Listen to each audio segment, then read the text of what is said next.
ನಮಸ್ಕಾರ ಸ್ನೇಹಿತರೆ. ನಾನು ಮುಂಚೆನೇ ಹೇಳ್ಬಿಡ್ತಾನೆ, ನಾನು ವಾಗ್ಮಿ ಅಲ್ಲ, ನಾನೊಬ್ಬ ವಾಚಾಳಿ. ಎರಡರ ನಡುವಿನ ವ್ಯತ್ಯಾಸ ನಿಮ್ಗೆ ಚೆನ್ನಾಗಿ ಗೊತ್ತಿದೆ ಅಂತ ಅಂದ್ಕೊಂಡಿದ್ದೀನಿ. ಹಾಗಾಗಿ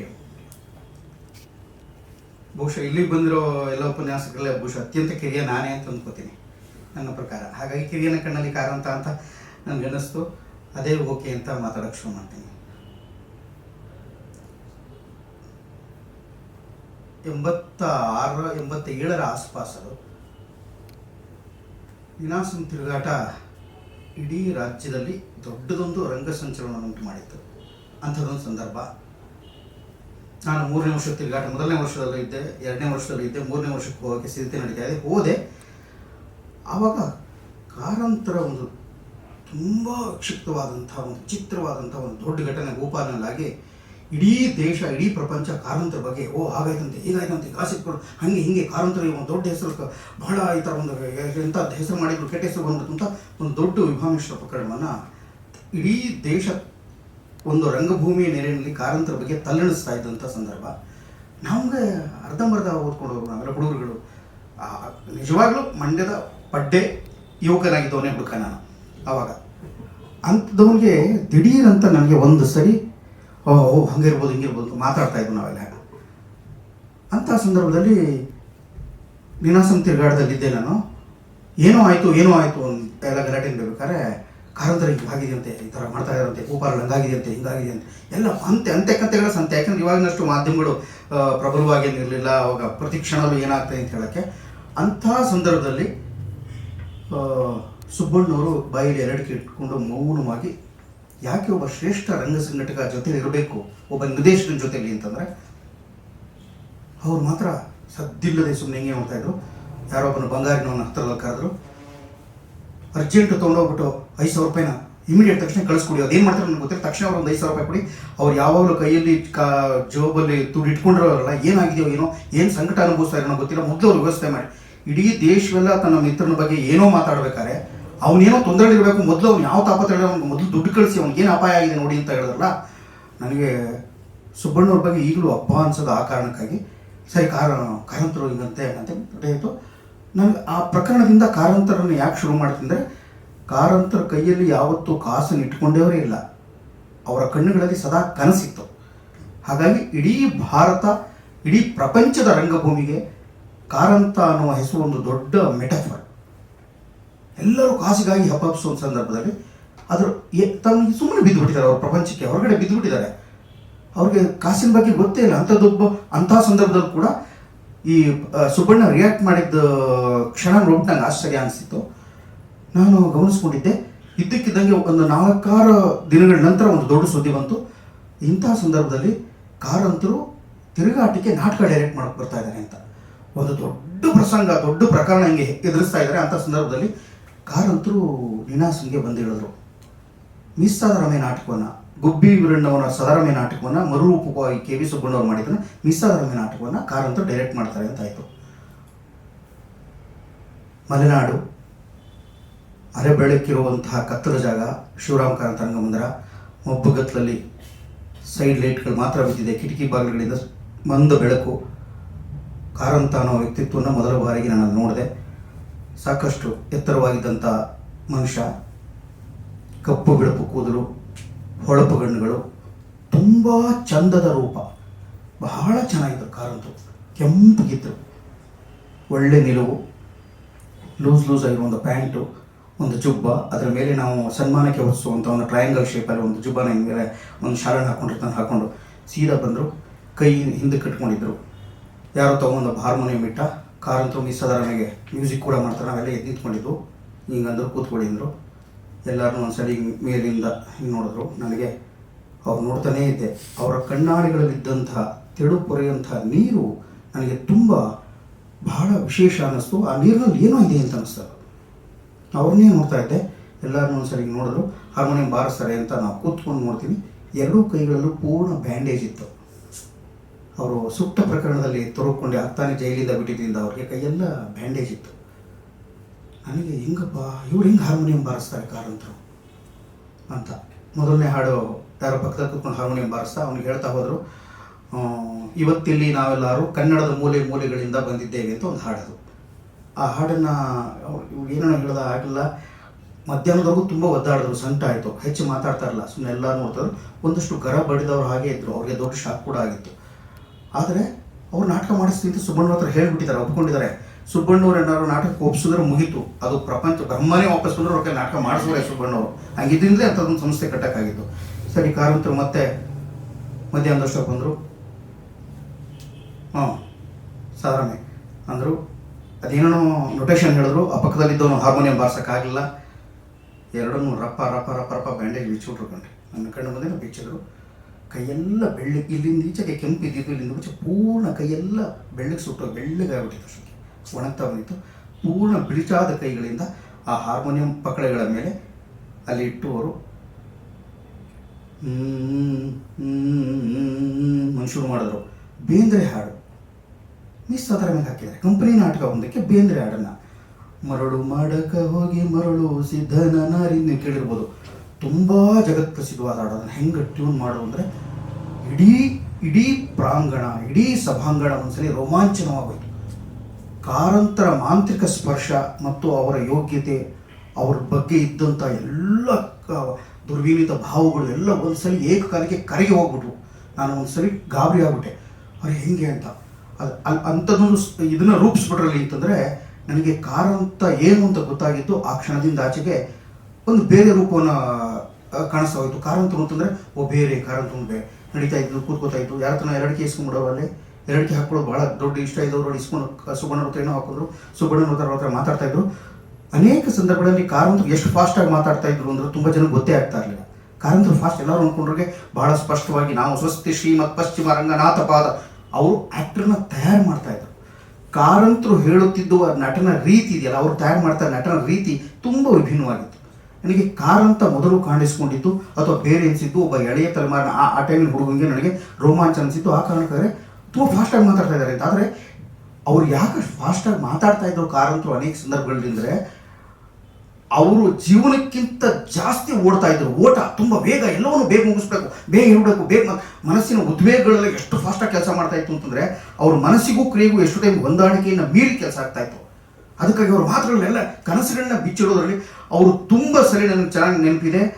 ಅಂಥದ್ದೊಬ್ಬ ಮನುಷ್ಯ ಒಂದಷ್ಟು ವಿಕ್ಷಿಪ್ತತೆ, ಒಂದಷ್ಟು ಉಚಿತನಗಳು, ಒಂದು ವಿರಾಟ್ ಸ್ವರೂಪದ ಅಗಾಧವಾದಂಥ ಪ್ರತಿಭೆ ಮತ್ತು ಇಡೀ ಪ್ರಪಂಚವೇ ಬೆಚ್ಚಿ ಬೀಳುವಷ್ಟು ಸರಳತೆ ಇರುವಂತಹ ಸೌಂದರ್ಯ. ಎಂಥ ಸೌಂದರ್ಯಯುತವಾದ ಮನುಷ್ಯ ಅಂತಂದ್ರೆ, ಸರಳತೆಯಲ್ಲಿ ಎಲ್ಲ ರಸ್ತೆ ಬದಿನಲ್ಲಿ ಕೂತ್ಕೊಂಡ್ಬಿಟ್ಟು ಯಾರು ಟೀ ಇಡ್ಲಿ ಏನಾರು ಕೊಟ್ಬಿಟ್ರೆ ತಿನ್ಬಿಡೋರು. ತುಂಬ ಚಂದವಾಗಿ ಭಾಳ ಒಳ್ಳೆ ಸೆಂಟ್ ಹಾಕೊಂಬರೋರು, ಭಾಳ ಜನ ಗೊತ್ತಿದ್ರು. ಭಾಳ ಒಳ್ಳೆ ಸೆಂಟ್ ಹಾಕೊಂಬರೋರು, ಬಹಳ ರಸಿಕರು. ಯಾವುದೇ ಹೆಣ್ಣು ಮಕ್ಕಳನ್ನ, ಭಾಳ ವಯಸ್ಸಾದವ್ರನ್ನ, ಸಣ್ಣ ಮಕ್ಕಳನ್ನ, ಪುಟಾಣಿ ಮಕ್ಕಳನ್ನ, ಎಲ್ಲ ಹೆಣ್ಮಕ್ಳು ಮೇಲಿಂದ ಕೆಳವರೆಗೂ ಪೂರ್ಣವಾಗಿ ನೋಡಿ, ಇವಳು ಬಾಲಚಂದ್ರ ಹಾಸಕ್ಕೆ ಸೂಟ್ ಆಗ್ತಾಳ, ಇವಳು ವಿಷಯಕ್ಕೆ ಸೂಟ್ ಆಗ್ತಾಳ, ಅವಳು ಸೌಂದರ್ಯತೆ ಆಗಿದ್ದಾಳ, ಇವಳು ಇಲ್ವಾ ಅಂತ ಚಾಚು ತಪ್ಪದಾಗೆ ಭಾಳ ಚಂದವಾಗಿ ನೋಡೋರು. ನಾವು ಅಲ್ಲೇ ನಾವು ಕಲ್ತ್ಕೊಂಡಿದ್ದೀವಿ ಅದನ್ನ. ತುಂಬ ಪ್ರೀತಿಯಿಂದ ನೋಡಿ ಆಸ್ವಾದಿಸುತ್ತಾ, ಇವನು ರಾಜ್ಕುಮಾರ, ಇವನು ತುಂಬ ಶಕ್ತಿಯುತ, ಅವನು ಬಾಹುಕ ತುಂಬ ಚೆನ್ನಾಗಿ ಮಾಡ್ತಾನೆ ಅಂತ ಆಶೀಶ್ ವಿದ್ಯಾರ್ಥಿ ನನ್ನ ಮುಂದೆನೇ ಹೇಳಿದ್ರು. ಮೈಸೂರು ಚಂದ್ರಹಾಸ ಟ್ರೈನಿಂಗ್ ಬಂದಿದ್ರು ಆಶೀಶ್ ವಿದ್ಯಾರ್ಥಿ ಮತ್ತು ಇಡೀ ಗ್ಯಾಂಗು. ಆಶೀಶ್ ವಿದ್ಯಾರ್ಥಿನ ತಯಾರು ಮಾಡ್ತಾ ಇವನು ಇದಕ್ಕೆ ಸೂಟ್ ಆಗ್ತಾನೆ, ಇವನು ಬಹರುಲ್ ಇಸ್ಲಾಂ ಭಾಳ ಒಳ್ಳೆ ನಟ ಆಗ್ತಾನೆ ಅಂತ ಹೇಳಿದವ್ರು ನಮ್ಮ ಮುಂದೆನೆ. ಅವರೆಲ್ಲ ನನ್ನ ತಿಂಗಳಾನ್ಗಟ್ಲೆ ರೂಮಲ್ಲಿದ್ದರು ರಂಗಾಯಣದಲ್ಲಿದ್ದಾಗ. ನಾವು ನಿನಾಸಂನಲ್ಲಿ ಅವರು ಹಾಕಿಕೊಟ್ಟಂಥ ಹೆಜ್ಜೆ ಏನೇನು ತೊಗೊಂಡು ಇಡೀ ತಿರುಗಾಟ ಮಾಡ್ತಾ ಮಾಡ್ತಾ ಮಾಡ್ತಾ ಮಾಡ್ತಾ ಅವ್ರಿಗೆ ತುಂಬ ಯಾಕೆ ಇಷ್ಟ ಆಗೋಗಿದ್ದು ಆದಿಮೂರ್ತಿ ಪಾತ್ರ ಅಂದರೆ, ನಾನು ಆದಿಮೂರ್ತಿ ಪಾತ್ರನ ಮೇಲ್ನೋಟಕ್ಕೆ ಭವಿಷ್ಯದ ಹುಡುಗನಾಗಿ ಮಾಡ್ತಾ ಮಾಡ್ತಾ ಮಾಡ್ತಾ ಮಾಡ್ತಾ ಇವತ್ತಿನ ವಿದ್ಯಮಾನಗಳನ್ನ ಹೇಳ್ತಾ ಇದ್ದೆ. ಕಾರಂತರು ಎಂಥದ್ದೇ ನಾಟಕವನ್ನು ಮಾಡಿಸಿದ್ರು ಅದರಲ್ಲಿ ಸಮಕಾಲೀನ ಪ್ರಜ್ಞೆ ಇಟ್ಕೊಳ್ಳದೆ ನಾಟಕ ಮಾಡಿಸ್ತಾನೆ ಇರಲಿಲ್ಲ. ನನಗೆ ಇವತ್ತಿಗೂ ತುಂಬ ಇಷ್ಟವಾದ ಗುಣ ಅವ್ರು ಹೇಳ್ತಾ ಇದ್ದಂಥ ಪ್ರತಿ ಮಾತಿನಿಂದ ಇವತ್ತಿನ ಪೊಲಿಟಿಕಲ್ ಸಿಚುವೇಶನ್ಸ್ ಏನಿತ್ತು. ಇವತ್ತೇನಾದ್ರು ಕಾರಂತ ಇದ್ದರೆ ನಾಳೆ ಒಂದು ಸಂಜೆ ಅತ್ಯದ್ಭುತ ನಾಟಕ ಮಾಡ್ತಾ ಇದ್ದಾರೆ ಅಂತಂದರೆ ಅವರು ಖಂಡಿತವಾಗಿ ಹೆಂಗೆ ಕಡೆಗಾಲದಲ್ಲಿ ಎಲ್ಲ ವಾಜಪೇಯಿಯವರ ಗುಣಗಳು ಇವತ್ತಿನ ಸಾವು ನಡುವಿನ ಜೀವನದ ನಡುವೆ ಬದುಕಿದಾಗ ಒದ್ದಾಟಿದ ಕ್ಷಣಗಳು, ಅವ್ರನ್ನ ಹೆಂಗೆ ಕಾರ್ನರ್ ಮಾಡಲಾಯಿತು, ಅವ್ರೆಂಥ ನೋವು ಅನುಭವಿಸಿದ್ರು, ಆಮೇಲೆ ಅವ್ರನ್ನ ಸಾವನ್ನು ಕೂಡ ಎಷ್ಟು ನಾಟಕೀಕರಣಗೊಳಿಸಲಾಯಿತು. ಇದನ್ನೆಲ್ಲ ಒಂದು ನಾಟಕಕ್ಕೆ ಸೃಷ್ಟಿ ಮಾಡಬಲ್ಲಂಥ ಯೋಗ್ಯತೆ ಇತ್ತು ಅಂತ ಆ ಕ್ಷಣಕ್ಕೆ ಬಹಳ ಚಂದವಾಗಿ ಪೊಲಿಟಿಸೈಸ್ ಮಾಡಿ ಅದನ್ನು ಪ್ರತಿಕ್ರಿಯಿಸುವಲ್ಲಿ ಕಾರಂತರು ಸಿದ್ಧಹಸ್ತರು. ಅವರು ಸದರ ಮೇಲೆ ಕೂಡ ಅದನ್ನು ಮಾಡಿದ್ರು. ಅವರು ಮಿಸ್ ಸದರ ಅಂತ ಯಾಕೆ ಹೆಸರಿಟ್ಟರು ಅಂತಂದರೆ, ಮೇಲ್ನೋಟಕ್ಕೆ ಅವಳು ಯಾರಿಗೂ ಸಿಗದ ಸದಾರಮೆ ಆಗ್ತಾಳೆ, ಕಡೆಯವರೆಗೂ ಮಿಸ್ ಆಗೇ ಉಳಿತಾಳೆ ಅಂತ ಎಲ್ಲರಿಂದಲೂ ಬಚಾವಾಗಿ ಯಾರಿಗೂ ಸಿಗದೆ ಗಂಡನಿಗೂ ಸಿಗದೆ ಕಡೆಗೆ ಒಂದು ಪ್ರಗತಿಪರ ಹೆಣ್ಣಾಗಿ ನಿಂತ್ಕೋತಾಳೆ ಅನ್ನೋ ಕಾರಣಕ್ಕಾಗಿ ಮಿಸ್ ಸದಾರಮೆ ಅಂತ ಇಟ್ಬಿಟ್ಟಿದ್ರು. ಕಡೆ ಕೋರಿಯಾಗಿಯೇ ಉಳಿದ್ಲು ಮತ್ತು ಎಲ್ಲರಿಗೂ ಮಿಸ್ ಆಗ್ಬೋದ್ಲು ಅವಳು. ಅವ್ರು ಯೋಚನೆ ಮಾಡ್ತಾ ಇದ್ದ ರೀತಿನೇ ಆಗಿತ್ತು ಕಾರಂತರು. ಎಂಥದೇ ನಾಟಕ ತುಂಬಾ ಚೆನ್ನಾಗಿ ಅತ್ಯದ್ಭುತವಾಗಿ ಚಂದ್ರಹಾಸ ಮಾಡಿಸಿದ್ರೆ ಕಾರಂತರು ಅದನ್ನು ಮಾಡಿಸ್ತಾ ಕಡೆಯಲ್ಲಿ ದುಷ್ಟು ಬುದ್ಧಿ ಸತ್ತು ಕೆಳಗಡೆ ಬೀಳ್ತಾನೆ, ನಾಟಕ ಮುಗಿತು ಅಂತೆಲ್ಲ ಜೋರಾಗಿ ಚಪ್ಪಾಳೆ ತರ್ತಾರೆ. ಬಿದ್ದ ದುಷ್ಟು ಬುದ್ಧಿ ಟಕ್ ಅಂತ ಮತ್ತೆ ಮೇಲೆ ಕೆತ್ಬಿಟ್ಟು ಮತ್ತೊಮ್ಮೆ ಹುಟ್ಟಿ ಬಂದೇ ಬರುತ್ತೇನೆ ಅಂತ ಮಾಡ್ಕೊಂಡ್ಬಿಟ್ಟು ನಾನು ಇದು ಯಾಕೆ ಸೇರಿಸಿದ್ರು, ಕುವೆಂಪು ಸೇರಿಸಿಲ್ವಲ್ಲ ಅಂತ ನನಗೆ. ಅದ್ರ ಕಾರಂತರು ಕುವೆಂಪು ಏನು ಬಂದು ಕೇಳಲ್ಲ, ಸುಮ್ಮನೆ ಮಾಡೇ ಅವ್ರು ಇಂಟರ್ಪ್ರಿಟ್ ಮಾಡ್ತಾ ಇದ್ದ ರೀತಿ ಹಂಗಿತ್ತು. ಇವತ್ತು ದುಷ್ಟು ಬುದ್ಧಿ ಇದ್ರೆ ನಮ್ಮೊಳಗೆ ಅವನ್ನ ಯಾರು ಬಚಾವ್ ಮಾಡೋಕ್ಕಾಗ್ತಾ ಇಲ್ಲ ಅದನ್ನ ಕಾರಂತರು ಈ ಥರ ಅವರೆಲ್ಲ ನಾಟಕಗಳು ಹೇಳೋರು. ನನಗೆ ಈಗಲೂ ಅಲ್ಲಿಂದ ರಂಗಾಯಣಕ್ಕೆ ಅಪ್ಲೈ ಮಾಡಿಸಿದ್ರು. ನೀವೆಲ್ಲ ಮಾಡಿ ಅಷ್ಟೊಂದು ಇಂಟರ್ವ್ಯೂ ಆಗೋಗಿದೆ. 500 ಜನ ಅಪ್ಲೈ ಮಾಡಿದ್ರು ಸ್ವಾಮಿ ರಂಗಾಯಣಕ್ಕೆ. ಸರ್ಕಾರನೇ ದುಡ್ಡು ಕೊಡ್ತದೆ, ನೀವು ನಾಟಕನೂ ಮಾಡ್ಕೊಂಡಿರ್ತೀರಿ ಅಂದರೆ ಯಾರಿಗೆ ಬೇಡ ಹೇಳಿ. 500 ಜನ, ನಾವೆಲ್ಲ ನಮ್ಮ ಥರ ಈಗ 500 ಜನ ಅಪ್ಲೈ ಮಾಡ್ಕೊಂಡಿದ್ರು. ಅದ್ರಲ್ಲಿ 300 ಜನದ ಇಂಟರ್ವ್ಯೂ ಆಗೋಗಿದೆ, 200 ಜನ ಇದ್ದಾರೆ. 3ನೇ ಇಂಟರ್ವ್ಯೂ ಹೇಗೆ ಮಾಡಿದ್ರು, ಇವತ್ತಿನ ಇಂಟರ್ವ್ಯೂಗಳು ಹೇಗಾಗ್ತವೆ, ನಿಮ್ಮ ಆಡಿಷನ್ಗಳು TV ಸೀರಿಯಲ್ ನೋಡೋದು ಅವತ್ತು ಹೇಗಾಗ್ತವೆ ಅಂತ ನಿಮ್ಗೆ ಗೊತ್ತಿರಲಿ, ಅದಕ್ಕೋಸ್ಕರ ಹೇಳ್ತೀನಿ. ಅವ್ರು ಎಂಥ ಚಂದದ ಇಂಟರ್ವ್ಯೂ ಮಾಡಿದ್ರು ಅಂತಂದರೆ, 3ನೇ ಇಂಟರ್ವ್ಯೂನ ಕೊಂಡಜ್ಜಿ ಅನ್ನೋ ಕಡೆ ದಾವಣಗೆರೆಯಲ್ಲಿ ಮಾಡಿದ್ರು.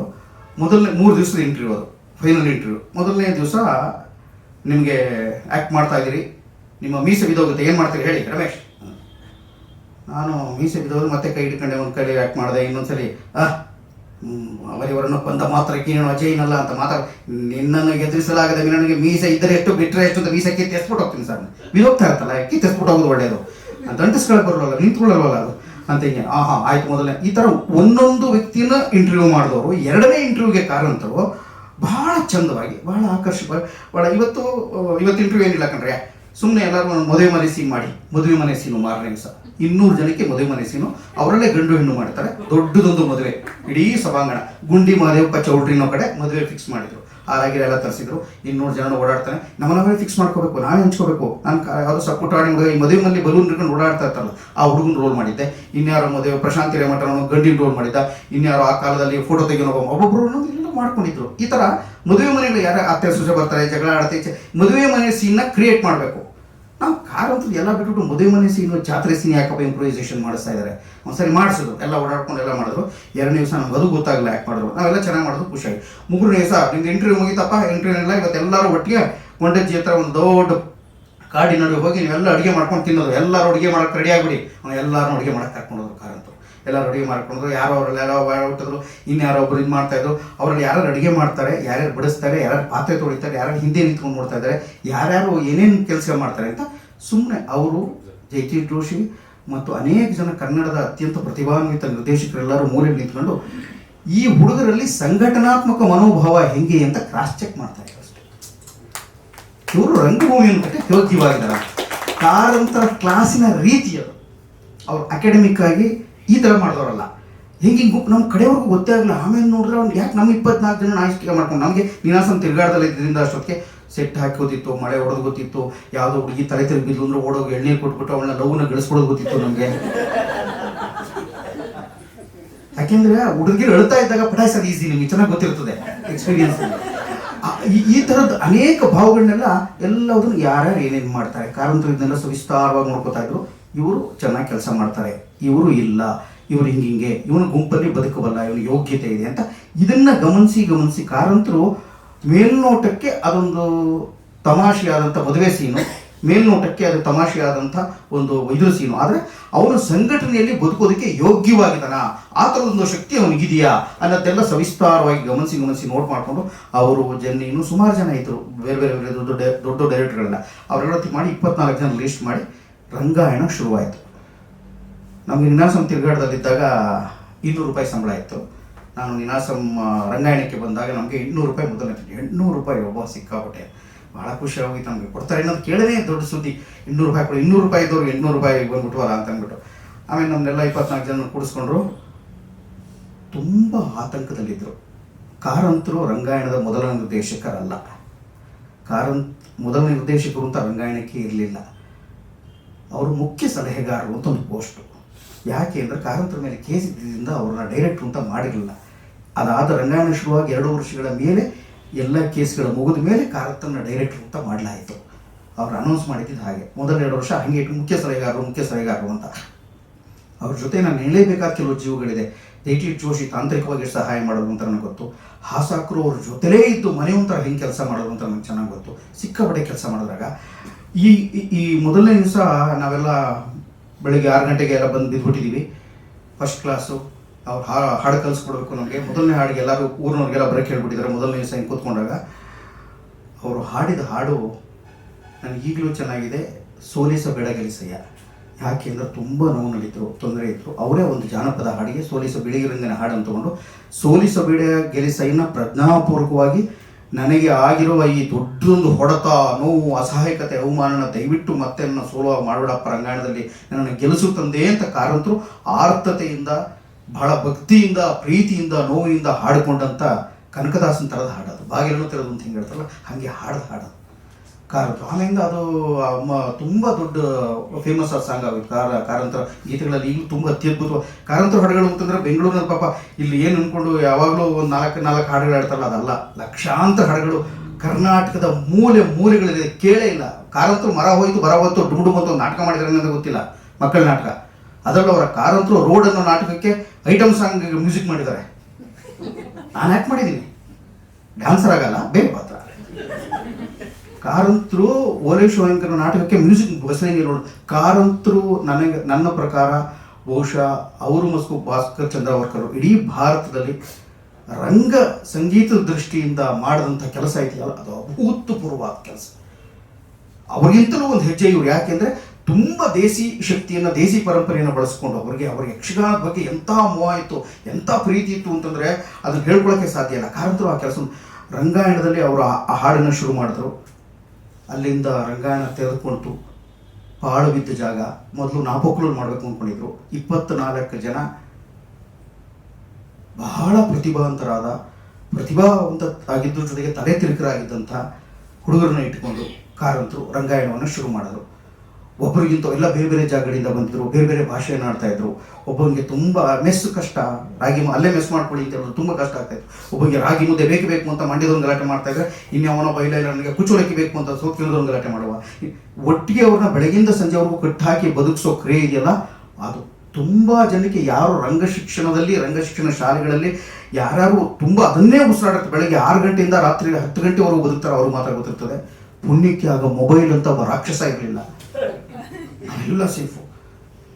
ದೊಡ್ಡ ಧ್ಯಾನ. ಅಲ್ಲಿ ಹಿಂದೆ ಕಿಂಗ್ಲಿಯರ್ ಅಂತ ಒಂದು ನಾಟಕ ಮಾಡಿದ್ರು. ಆ ಜಾಗವನ್ನು ಆರಿಸ್ಕೊಂಡು ರಂಗಾಯಣದ ಹಿಂಭಾಗ, ಅಲ್ಲಿಯ ಅಧಿಕಾರಿಗಳು, ಅಲ್ಲಿಯ ಕೆಲಸಗಾರರು ತಾವು ಕದ್ದಿಟ್ಟಂತಹ ಇದನ್ನು ಸಿಮೆಂಟ್ ಮೂಟೆಗಳನ್ನ ಇಡಕ್ಕೆ ಕೆಳಗಡೆ ಒಂದು ಜಾಗ ಮಾಡ್ಕೊಂಡಿದ್ರು. ಅದನ್ನೆಲ್ಲ ಒಡೆದು ತೆಗೆದು ಆ ಎಲ್ಲ ಮೂಟೆಗಳನ್ನ ನಾವೇ ಹೊರಗಡೆ ಎತ್ತಾಕೋದು, ಅಲ್ಲಿ ಕ್ಲೀನ್ ಮಾಡಿ ಒಂದು ದೊಡ್ಡ ಜಾಗ.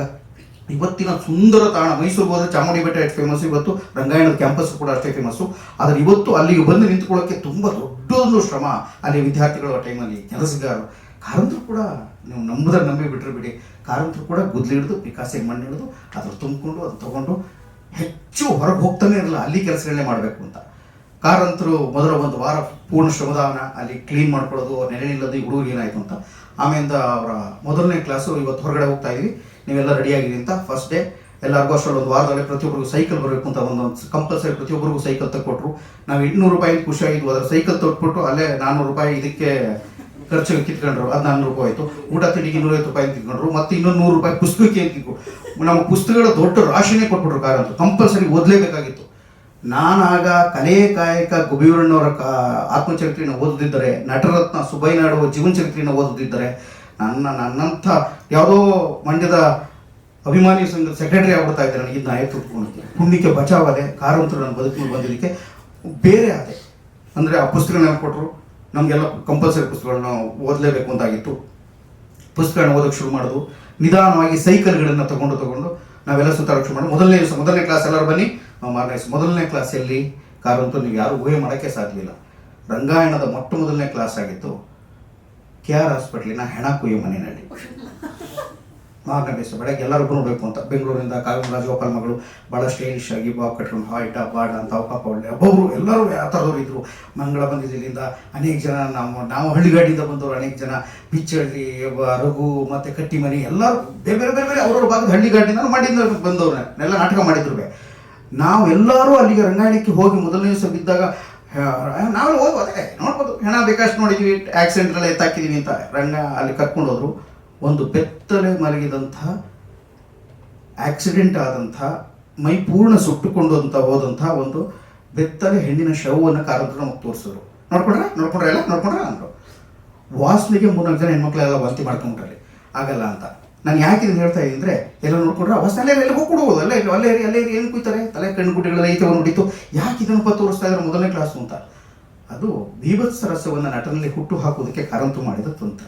ಇವತ್ತು ಅಸಹ್ಯ ಅಂದರೆ ಏನೇನೋ ತೋರಿಸ್ತೀವಿ ಮ್ಯಾಕ್ಸಿಮಮ್ಮು, ಅದು ಕಾರಂತರು ಮೊದಲು ನಮಗೆ ಹೆಣ ಕೊಯ್ಯೋ ಮನೆ ಕ್ಲಾಸ್ KR ಹಾಸ್ಪಿಟಲ್. ನಾನು ಚೆನ್ನಾಗಿ ನೆನಪಿದೆ, ನಾನು ಬರೆದಿಟ್ಕೊಂಡಿನಿ. ಯಾಕೆ ಬರೆದಿಟ್ಕೊಂಡಿನಿ ಅಂತಂದರೆ ನನ್ನ ಸಂತೋಷ. ಇವತ್ತು ನಮ್ಮ ಹುಡುಗರ ನಟನಲ್ಲಿ ತಯಾರು ಮಾಡೋಕೆ ಹಾಗೆ ಮಾಡ್ತಾ ಇರ್ತೀವಿ ನಾವು. ಹೀಗಾಗಿ ನನಗೆ ಅಪ್ಪ ಅನ್ನಿಸ್ಬಿಟ್ಟಿತ್ತು. ಈಗಲೂ ಕಣ್ಣಿಗೆ ಕಟ್ಟಿದ ಅದು ಹೇಳಿದೆ, ಬಟ್ ಕಾರಂತರು ಅದನ್ನು ಯಾಕೆ ಮಾಡಿಸು ಅಂತ ಆಮೇಲೆ ನಮ್ಗೆ ಆ ಮಹತ್ವಗಳೆಲ್ಲ ಗೊತ್ತಾಗ ಶುರುವಾಗಿದ್ದು ಆಮೇಲೆ ಎಷ್ಟೋ ವರ್ಷಗಳ ನಂತರ, ಎಷ್ಟೋ ತಿಂಗಳುಗಳ ನಂತರ. ಆಮೇಲೆ ಆ ಥರದೊಂದು ಕ್ಲಾಸು ಇದು ಎಂಥ ಕ್ಲಾಸ್ ರೀ ಇದು ಅಂತ. ಆಮೇಲೆ ಯಾವುದೋ ಒಂದು ರಾಜಕೀಯದ ಭಾಷಣಕ್ಕೆ ಕರ್ಕೊಂಡೋದ್ರು, ಅದು ನೆಕ್ಸ್ಟ್ ಕ್ಲಾಸು. ಇನ್ನೇನು ಹೆಂಗೆ ಅವನು ಒಬ್ಬ ರಾಜಕಾರಣಿ ಮಾತಾಡ್ಬೇಕಾದ್ರೆ ಮಾಡಿರ್ತಕ್ಕಂಥ ನನ್ನ ಪ್ರೀತಿ ಬಂಧುಗಳೇ ಇವತ್ತೇನಾಗ್ತಾ ಇದೆ ಅಂತಂದರೆ ಅಂತ ಎದುರಿಗೆ ಆರಾಮಾಗಿ ನಮ್ಮ ಮುಂದೆ ಕೂತಿರು ಕಿರುಚ್ಕೊಂಡು ಮಾತಾಡ್ತಾ ಇರ್ತಾರೆ. ನರ ಕೇಳೋದು ಅಂತೀವಲ್ಲ, ಕಿರುಚ್ಕೊಳ್ಳೋದು. ಯಾಕೆ ಅಂದರೆ ಅವನಿಗೆ ಮೆದುವಾಗಿ ಮೃದುವಾಗಿ ಆಪ್ತ ಭಾವದಿಂದ ಹೇಳಿದ್ರೆ ಕೇಳಿಸದೇ ಹೋಗ್ಬೋದು, ಅವನನ್ನು ಓಟ್ ಹಾಕದೆ ಹೋಗ್ಬೋದು. ಕಿರುಚಿ ಹೇಳಿದ್ರೆ ಅವನ ಮನಸ್ಸಿಗೆ ಒಡೆದಂಗೆ ಆಗುತ್ತೆ ಅನ್ನೋ ಕಾರಣಕ್ಕೆ ಕಿರುಚ್ಕೋತಾ ಇರ್ತಾರೆ ಮುಂದೆ ಮಕ್ಕಳು ಅಂತ ಹೇಳ್ಕೊಡೋದು. ಅವ್ರ ಶೈಲಿಗಳನ್ನೆಲ್ಲ ಬಹಳ ಆಪ್ತವಾಗಿ ಪ್ರತಿಯೊಂದು ಪ್ರೀತಿಯಿಂದ ಮಾತನಾಡುವ ವೈಖರಿಯಿಂದ ಪ್ರತಿಯೊಬ್ಬರ ಭಾಷಣವನ್ನು ಗಮನಿಸಲೇಬೇಕು ಅನ್ನೋದು ರೂಲ್ಸಾಗಿತ್ತು. ಯಾರು ಹಿಂಗೆ ಮಾತಾಡ್ತಾರೆ, ಇರುವೆ ಚಲಿಸುವುದರಿಂದ ಹಿಡಿದು ಆನೆ ಗೀಳಿಡುವವರೆಗೆ ಅವರ ಚಲನೆ, ಅದರ ಶಬ್ದ, ಅದರ ಎಲ್ಲವನ್ನು ಕೂಡ ಗಮನಿಸಿ ಅಂತ ಹೇಳ್ತಾ ಇದ್ರು. ಅದನ್ನು ಚಾಚು ತಪ್ಪದ ಹಾಗೆ ಕಂಪಲ್ಸರಿ ಗಮನಿಸಬೇಕಾಗಿತ್ತು. ನಾವು ಆ ಕೆಲಸ ಮಾಡ್ತಾ ಇದ್ವಿ ಹಗಲು ರಾತ್ರಿ. ಯಾವ್ದು ಇಂಪ್ರೂವೈಸೇಷನ್ನು, ಜಾತ್ರೆ, ಆಮೇಲೆ ಮಧ್ಯರಾತ್ರಿ 12 ಗಂಟೆ ಕ್ಲಾಸ್. ಒಂದು ದಿವಸ 12 ಗಂಟೆಗೆ ಎಲ್ಲರೂ ಬಸ್ ಸ್ಟ್ಯಾಂಡ್ಗೆ ಹೋಗಬೇಕು, ರೈಲ್ವೆ ಸ್ಟೇಷನ್ ಬೇರೆ ಬೇರೆ ಗುಂಪುಗಳನ್ನ ಮಾಡಿಬಿಟ್ಬಿಡ್ತಾ ಇದ್ರು. ಅವತ್ತು ರಾತ್ರಿ 12:30-1 ಗಂಟೆಯಲ್ಲಿ ನಾವು ಸ್ಮಶಾನದಲ್ಲಿ ಹೋಗಿದ್ದಾಯಿತು. ಸ್ಮಶಾನ ನೋಡ್ಕೊಂಬಂದು ಮಾರನೇ ದಿವಸ ಸ್ಮಶಾನನ ಯಥಾವತ್ ಇಂಪ್ರೂವೈಸೇಷನ್ ಮಾಡಬೇಕಾಗಿತ್ತು. ಆಮೇಲೆ ಇನ್ನೊಂದು ದಿವಸ ಬೇರೆ ಬೇರೆ ಕಡೆ ಅವ್ರು ಎಲ್ಲೆಲ್ಲಿ ಬಿಡ್ತಾರಲ್ಲ ಹೋಗೋದು, ರಾತ್ರಿ ನೋಡ್ಕೊಳ್ಳೋದು, ಎದ್ದಿರೋದು, ಎಷ್ಟೋ ಬೈಕೊಂಡ್ರು ಮಾರನೇ ದಿವಸ ಬಂದು ಅದನ್ನು ಆಶು ವಿಸ್ತರಿಸಲೇಬೇಕಾಗಿತ್ತು. ಇಂಪ್ರೂವೈಸೇಷನ್ನಲ್ಲಿ ಚಾಚು ತಪ್ಪದ ಹಾಗೆ ತುಂಬ ಚಂದವಾಗಿ ತೋರಿಸ್ಬೇಕಾಗಿತ್ತು. ಆ ಥರದ ಅನೇಕ. ಒಂದು ಬಸ್ ಸ್ಟ್ಯಾಂಡ್ನಲ್ಲಿ ಒಬ್ಬ ರಾತ್ರಿ ತುಂಬ ಸುಸ್ತಾಗಿ ಹೋಗುವ ಕಂಡಕ್ಟರ್ ಹೆಂಗಿರ್ತಾನೆ, ಡ್ರೈವರ್ ಹೆಂಗಿರ್ತಾನೆ, ಅಲ್ಲೇ ತೋರಿಸ್ಕೊಂಡು ಮಲಗಿರುವಂತಹ ರೈತನ ಮಗ ಹೇಗೆ ಮಲಗಿದ್ದಾನೆ, ಅಲ್ಲಿ ಅವ್ನಿಗೆ ಸೀಟ್ ಸಿಕ್ಕದೇ ಇದ್ದಾಗ, ಬಸ್ ಸಿಕ್ಕದೇ ಇದ್ದಾಗ ಒದ್ದಾಡೋನು ಹೆಂಗಿರ್ತಾನೆ, ಬಂದಾಗ ಬಸ್ಸಿಗೆ ಕಾದು ಹೆಣ್ಣಾಗಿರ್ತಾನೆ ಒಬ್ಬ ಅಧಿಕಾರಿ ಸೀಟ್ ಸಿಗದೇನೆ, ಅವ್ನು ಹೆಂಗೆ ಅಲ್ಲೇ ಮುದುಕೊಂಡು ಬಿದ್ದಿರ್ತಾನೆ. ಮತ್ತು ಅಲ್ಲಿ ಓಡಾಡುವ ಸೂಳೆ ಹೇಗಿರ್ತಾಳೆ, ಮತ್ತು ಅವಳ ಪಕ್ಕದಲ್ಲಿ ಚಲಿಸುವಂಥ ಪೊಲೀಸನು ಏನು ಅವಳ ಹತ್ರ ಕೇಳಕ್ಕೆ ಟ್ರೈ ಮಾಡ್ತಾ ಇರ್ತಾನೆ. ಎಲ್ಲವನ್ನು ಗಮನಿಸುವುದು ಮತ್ತು ಪುನರ್ನಿರ್ಮಿಸುವುದು ನಮ್ಮ ಅವಶ್ಯಕವಾದ ಕೆಲಸ ಆಗಿತ್ತು. ಕಾರಂತರ ಸಿಲೆಬಸ್ ಅದನ್ನು ನಾವು ರೀಕ್ರಿಯೇಟ್ ಮಾಡಬೇಕಾಗಿತ್ತು. ನನಗೆ ಕಾರಂತ ಪ್ರತಿ ಕ್ಷಣಕ್ಕೂ ಅಷ್ಟು ವರ್ಷಗಳಲ್ಲೂ ನಾನು ನೋಡಿದಾಗ ಏನು ಮಾಡ್ತಾ ಇದ್ದಾರೆ ಕಾರಂತರು ಅಂತ ಅನಿಸ್ತಾ ಇತ್ತು. ಆಮೇಲೆ ನಮ್ಮ ಅರಿವಿಗೆ ಬರೋಕ್ಕೆ ಶುರುವಾಯಿತು, ಓಹೋ, ಒಬ್ಬ ನಟ ಆಗೋದಕ್ಕೆ ನಾವೆಷ್ಟೇ ಓದಿಕೊಂಡರೂ ಅನುಭವಜನ್ಯವಾದಂಥ ಅನುಭವವೇದ್ಯವಾದಂಥ ಭಾವಗಳಿಂದಲೇ ನಟ ಸೃಜಿಸುವುದು ಅದು ತುಂಬ ಮುಖ್ಯ ಅಂತ ಬಲವಾಗಿ ಅನಿಸ್ತೊಡಗಿದ್ದು ನನಗೆ. ಆಗ ನನಗೆ ಆ ಎಲ್ಲ ದಿನಗಳೂ ಕಾರಂತರು ಯೋಚನೆ ಮಾಡ್ತಾ ಇದ್ದ ರೀತಿಯೇ ಬಹಳ ಭಿನ್ನವಾಗಿತ್ತು. ನನಗೆ ಅಲ್ಲಿಂದ ಆಚೆಗೆ ಕಾರಂತ ಮತ್ತೆ ಅವರು ಒಬ್ಬ ಸಂಘಟಕನಾಗಿ ಹೆಂಗೆ ತಿರ್ಕೋತಾ ಹೋದರು. ನಮಗೆ ಸೈಕಲ್ ತಗೊಳಕ್ಕೆ ಯಾವುದೋ ನಮ್ಮ ಹತ್ರ ದುಡ್ಡಿರಲಿಲ್ಲ, ಫಸ್ಟು ಎಲ್ಲ ಏನೇ ಕಟ್ಟಿಸ್ಕೊಂಡ್ರು ನಮಗೆ ಒಬ್ಬ ಬ್ಯಾಂಕ್ ಮ್ಯಾನೇಜರ್ ಹತ್ರ ಸೈನ್ ಮಾಡಿಸೋದು. ಆ ಬ್ಯಾಂಕ್ ನಾಳೆ ಬೆಳಗ್ಗೆ ಎಲ್ಲರೂ ಬ್ಯಾಂಕ್ ಮ್ಯಾನೇಜರ್ ಮನೆಗೆ ಹೋಗೋರು. ಅಷ್ಟು ಜನ 24 ಜನ ಹೋಗಿ ಬ್ಯಾಂಕ್ ಮ್ಯಾನೇಜರ್ ಮನೆಗೆ ನಾವು ಕಾರಂತರು ಎಲ್ಲ ಶಿಷ್ಯರು ಬಂದಿದ್ದೇವೆ, ಎಲ್ಲರೂ ತಿಂಡಿ ಕೊಡಬೇಕು ಅಂತ. ಯಾವುದೇ ನಿರ್ಭೀಡೆ ಇಲ್ಲದೆ ಮಗು ಹಾಗೆ 24 ಜನಕ್ಕೂ ನಮಗೆ ಚೆನ್ನಾಗಿ ತಿಂಡಿ ತಿನ್ನಿಸೋರು. ನಾವು ಕೈ ತೊಡ್ಕೊಂಡು ಒರೆಸ್ಕೊಂಡು ಅವ್ರ ಜೊತೆ ಮಾತಾಡ್ಕೊಂಡು ಬರೋವು. ಇನ್ಯಾರೋ DC ಮನೆ, ಯಾರೋ ಬಳಿಗಾರ ಅಂತ ಒಬ್ಬರಿದ್ರು DC ಆಗ, ಅವ್ರ ಮನೆಗೆ ಕರ್ಕೊಂಡು ಹೋಗೋರು. ಇವತ್ತು DC ಮನೆ ತಿಂಡಿ. ಆಮೇಲೆ ನಾಡಿದ್ದು ಬೆಳಗ್ಗೆ ಎಲ್ಲ ರೆಡಿಯಾಗಿರಬೇಕು, ಅಷ್ಟೊತ್ತಿಗೆ ಎಲ್ಲಿಗೆ ಹೋಗಬೇಕು. ನಾವು ನಾಡಿದ್ದು ಬೆಳಗ್ಗೆ ಎಲ್ಲರೂ ನಾವು ಇಲ್ಲಿ ವಾಸು ಅಂತ ಒಬ್ಬರಿದ್ದಾರೆ, ವಾಸು ಅವರ ಮಗನ ಮುಂಜಿ ಇದೆ, ನಾವೆಲ್ಲರೂ ಅಲ್ಲಿಗೆ ಹೋಗಬೇಕು. ವಾಸು ಮಗನ ಮುಂಜಿ, ಈ ಗಂಗಾಧರ ಸ್ವಾಮಿ ಮಗನ ನಾಮಕರಣ, ಇನ್ಯಾರೊಬ್ಬರು ಮಗನ ಮುಂಜಿ, ಏನೇನೇನೇನೇನು ಏನು ಮುಂಜಿ, ತಿಥಿ, ನಾಮಕರಣ. ಆ ಊರಲ್ಲಿ ಮೈಸೂರಿನಲ್ಲಿ ಹವ್ಯಾಸಿಗಳು ಯಾರು ಪಾಪ ಏನು ಮಾಡ್ತಾ ಇದ್ರು, ಯಾವುದೇ ನಿರ್ಬೀಡಿ ಇಲ್ಲದೆ ಅವ್ರ ಮನೆಗಳಿಗೆ ಕರ್ಕೊಂಡೋಗಿ ಅಲ್ಲಿ ಊಟ ಹಾಕಿಸಿ ಅವ್ರನ್ನೆಲ್ಲ ಚೆನ್ನಾಗಿ ತಿನ್ನಿಸಿ ಅವ್ರು ನೋಡ್ಕೊಂಡು ಸಂಬಂಧ ಇದೆಯಲ್ಲೋ ಅವ್ರು ಕೈ ಬರೆಸ್ಕೊಂಡು ಎದ್ದು ಬಂದು ಥ್ಯಾಂಕ್ಸ್, ತುಂಬ ಒಳ್ಳೆ ಊಟ, ಥ್ಯಾಂಕ್ಸ್, ನಮ್ಮ ಹುಡುಗರಿಗೆ ಒಳ್ಳೆ ತಿಂಡಿ ಕೊಟ್ರಿ, ಅವ್ರ ಮನೆಗೆ ಚೆನ್ನಾಗಿತ್ತು, ಕೇಸರಿ ತುಂಬ ಚೆನ್ನಾಗಿ ಮಾಡ್ತೀನಿ, ನಿಮ್ಮ ಬಜ್ಜಿ ತುಂಬ ಚೆನ್ನಾಗಿ ಮಾಡ್ತೀನಿ ಅಂತ ಹೇಳ್ಕೊಂಡು ತಿನ್ಸ್ಕೊಂಡು ಆರಾಮಾಗಿ ಕರ್ಕೊಂಡ್ಬಂದು ಮತ್ತೆ ನಮ್ಮಲ್ಲಿ ಎಷ್ಟೋ ಜನ ಹುಡುಗರಿಗೆ ಮೈಸೂರಿನ ಬೇರೆ ಬೇರೆ ಬೇರೆ ಬೇರೆ ಹೋಟ್ಲ್ಗಳು, ರಾಘವೇಂದ್ರ ಹೋಟ್ಲನ್ನು ತೋರಿಸ್ಕೊಟ್ಟಿದ್ದವರು. ರಾಘವೇಂದ್ರ ಹೋಟ್ಲಲ್ಲಿ ಬೋನಲ್ಲಿ ತುಪ್ಪ ಹಾಕ್ತಾರೆ, ಇವತ್ತು ಹಾಕ್ತಾರೆ ಅನ್ನೋ ಗೊತ್ತಿಲ್ಲ, ತುಪ್ಪ ಹಾಕ್ತಾ ಇದ್ದು. ಈಗ ಒಂದು ವೇಳೆ ತುಪ್ಪ ಕಮ್ಮಿ ಆದ್ರೆ 2 ಸ್ಪೂನ್ ಇವತ್ತು ಕಮ್ಮಿ ಹಾಕಿದ್ದಾನೆ, ಮೋಸ ಮಾಡಿದ್ದಾನೆ ಅವನು, ಹಾಗೆ ಅಂದರೆ ನನಗೆ ಈಗಲೂ ಕಾರಂತರು ಅಂತಂದರೆ ಮಗುವಿನ ಹಾಗೆ ಕಾಣಿಸ್ತಾರೆ. ಅವ್ರು ಯೋಚನೆ ಮಾಡ್ತಾರೆ. ಆಮೇಲೆ ಅವ್ರು ಯಾವಾಗಲೂ ಹೇಳ್ತಾ ಇದ್ರು, ಒಬ್ಬ ಒಳ್ಳೆ ಕಲಾವಿದ ಆಗೋಕ್ಕೆ ಯಾವಾಗಲೂ ಅವನು ಚೈಲ್ಡ್ ಲೈಕ್, ಮಗು ಥರ ಇರಬೇಕು, ನಾಟ್ ಚೈಲ್ಡಿಶ್. ನಾವು ಅವನು ಬಾಲಿಶವಾಗಿರಬಾರ್ದು, ಮಗು ಥರ ಇರಬೇಕು. ಎರಡು ವ್ಯತ್ಯಾಸ ಇದೆ. ಒಬ್ಬ ನಟ ಆಗೋದಕ್ಕೆ ಅದು ತುಂಬ ಮುಖ್ಯ ಅಂತ. ಕಾರಂತರಂತಂದರೆ ನನಗೆ ದೊಡ್ಡದೊಂದು ರೂಪದ ಜೊತೆಗೆ ಅವರ ಒಳಗೆ ಒದಗಿರಬಹುದಾದಂಥ ಅನೇಕ ತುಂಬ ಮೆಲುವಾದ ಪ್ರೀತಿಪೂರ್ವಕ ಮಗು ನೆನಪಾಗ್ತದೆ ನನಗೆ.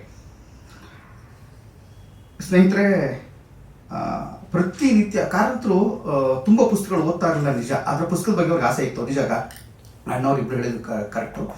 ಆದರೆ ನ್ಯೂಸ್ ಪೇಪರು ದಿವಸಕ್ಕೆ 13 ನ್ಯೂಸ್ ಪೇಪರ್ ಓದೋರು. ಅದಕ್ಕೆ ನಾನು ಸಾಕ್ಷಿ. 13 ನ್ಯೂಸ್ ಪೇಪರ್ ಓದೋರು. ಆಮೇಲೆ ತರಂಗ, ಸದಾ, ಮಯೂರ, ಇದೇನೇನು ಬರ್ತದೆ ಎಲ್ಲ ಓದೋರು. 13 ನ್ಯೂಸ್ ಪೇಪರ್ ಯಾಕೆ ಓದೋರು ಅಂದರೆ ಕಂಪಲ್ಸರಿ ಆ ತರಿಸಿದ್ದು ವೇಸ್ಟ್ ಆಗಬಾರ್ದು ಅಂತ ವಿದ್ಯಾರ್ಥಿಗಳಿಗೆ ಎದುರುಗಡೆ ಅಪಾರ್ಟ್ಮೆಂಟ್ ಕೊಡ್ತಿರಲ್ಲ, ಪ್ರತಿಯೊಬ್ಬರು ಓದಬೇಕು ಅಂತ ರೂಲ್ಸ್ ಮಾಡಿಬಿಟ್ಟಿದ್ರು. ಅದನ್ನು ತಗೊಂಡು ಹೋಗೋಕ್ಕೆ ಆ ಕಾಲದಲ್ಲಿ ಒಂಚೂರು ಪುಸ್ತಕ ಓದ್ತಾನೆ ಬಿಡಿ ಮಗ ಅಂತ ನನ್ನ ನೇಮಿಸಿದ್ರು. ನನ್ನ ದಿವಸ ಕೆಲಸ ಕಾರಂತರು ಪಟ್ಟಶ್ರೀ ಯಾಕಾಗೋದೆ ಅಂದರೆ ಹೋಗೋದು, ಆ ನ್ಯೂಸ್ ಪೇಪರ್ ತಗೊಳ್ಳೋದು, ಬರೋದು, ಇಲ್ಲೆಲ್ಲ ನೀಟಾಗಿ ಜೋಡಿಸಿಟ್ಟು ಯಾರು ಓದಿದ್ದಾರೆ ಯಾರು ಇಲ್ಲ ಅಂತ ಚೆಕ್ ಮಾಡ್ಕೊಳ್ಳೋದು. ಆ ನ್ಯೂಸ್ ಪೇಪರ್ ಓದಿ ಓದಿ ಓದಿ ಓದಿ ಇಪ್ಪತ್ತು ಲಂಕೇಶ್ ಪತ್ರಿಕೆಯಲ್ಲಿ ಏನು ಬಂತು, ಮತ್ತು ಆ ಕಾಲದಲ್ಲಿ ಬೇರೆ ಬೇರೆ ಪತ್ರಿಕೆಗಳಲ್ಲಿ, ರಂಗಪತ್ರಿಕೆಗಳಲ್ಲಿ ಏನು ಬರ್ತಾ ಇದೆ, ಇದನ್ನೆಲ್ಲ ವಿವರಿಸಿ ಓದಿ ಗ್ರಹಿಸಿ ಅದನ್ನು ಹುಡುಗರು ಓದ್ತಾ ಇದ್ದಾರೆ ಏನೋ ಚೆಕ್ ಮಾಡ್ತಾ ಇದ್ರು. ಸಂಘಟನೆಗಾಗಿ ತುಂಬ ದೊಡ್ಡ ದೊಡ್ಡ ತ್ಯಾಗಗಳನ್ನ ಅಂದರೆ ತಮ್ಮ ವೈಯಕ್ತಿಕ ಬದುಕಿನ ಅನೇಕ ಪುಸ್ತಕಗಳನ್ನೆಲ್ಲ ಅವ್ರದೇ ಒಂದು ಲೈಬ್ರರಿ, ತಮ್ಮ ಪುಸ್ತಕಗಳನ್ನೆಲ್ಲ ತಮ್ಮ ಒಂದು ಲೈಬ್ರರಿ ಮಾಡಿ ಪ್ರತಿಯೊಬ್ಬರು ಓದ್ತಾ ಇದ್ದಾರೆ. ಅಪಾರ್ಟ್ಮೆಂಟಲ್ಲಿ ಹುಡುಗರು ಹುಡುಗಿಯರು ಉಳಿದಂಥ ಅಪಾರ್ಟ್ಮೆಂಟಲ್ಲಿ ಪುಸ್ತಕಗಳನ್ನ ಇಟ್ಟೋದಕ್ಕೆ ಕಂಪಲ್ಸರಿ ಓದ್ಬೇಕು ನೀವು ಅಂತ ಅನೇಕ ಜನ ಓದ್ಕೊಂಡು ಇದ್ರು. ಆಮೇಲೆ ಈ ಪೇಪರ್ಗಳಲ್ಲಿ ಓದೋದು ಗಮನಿಸ್ತಾರೆ. ನಾನು ದಿವಸ ತರಕ್ಕೆ ಹೋದಾಗ ಒಂದು ಘಟನೆ ನಡೀತು. ಅದು ನಾನು ನಿಮ್ಗೆ ಹೇಳಬೇಕು. ನನಗೆ ಈಗಲೂ ಒಂದು ಅರ್ಥವಾಗದ ಘಟನೆ.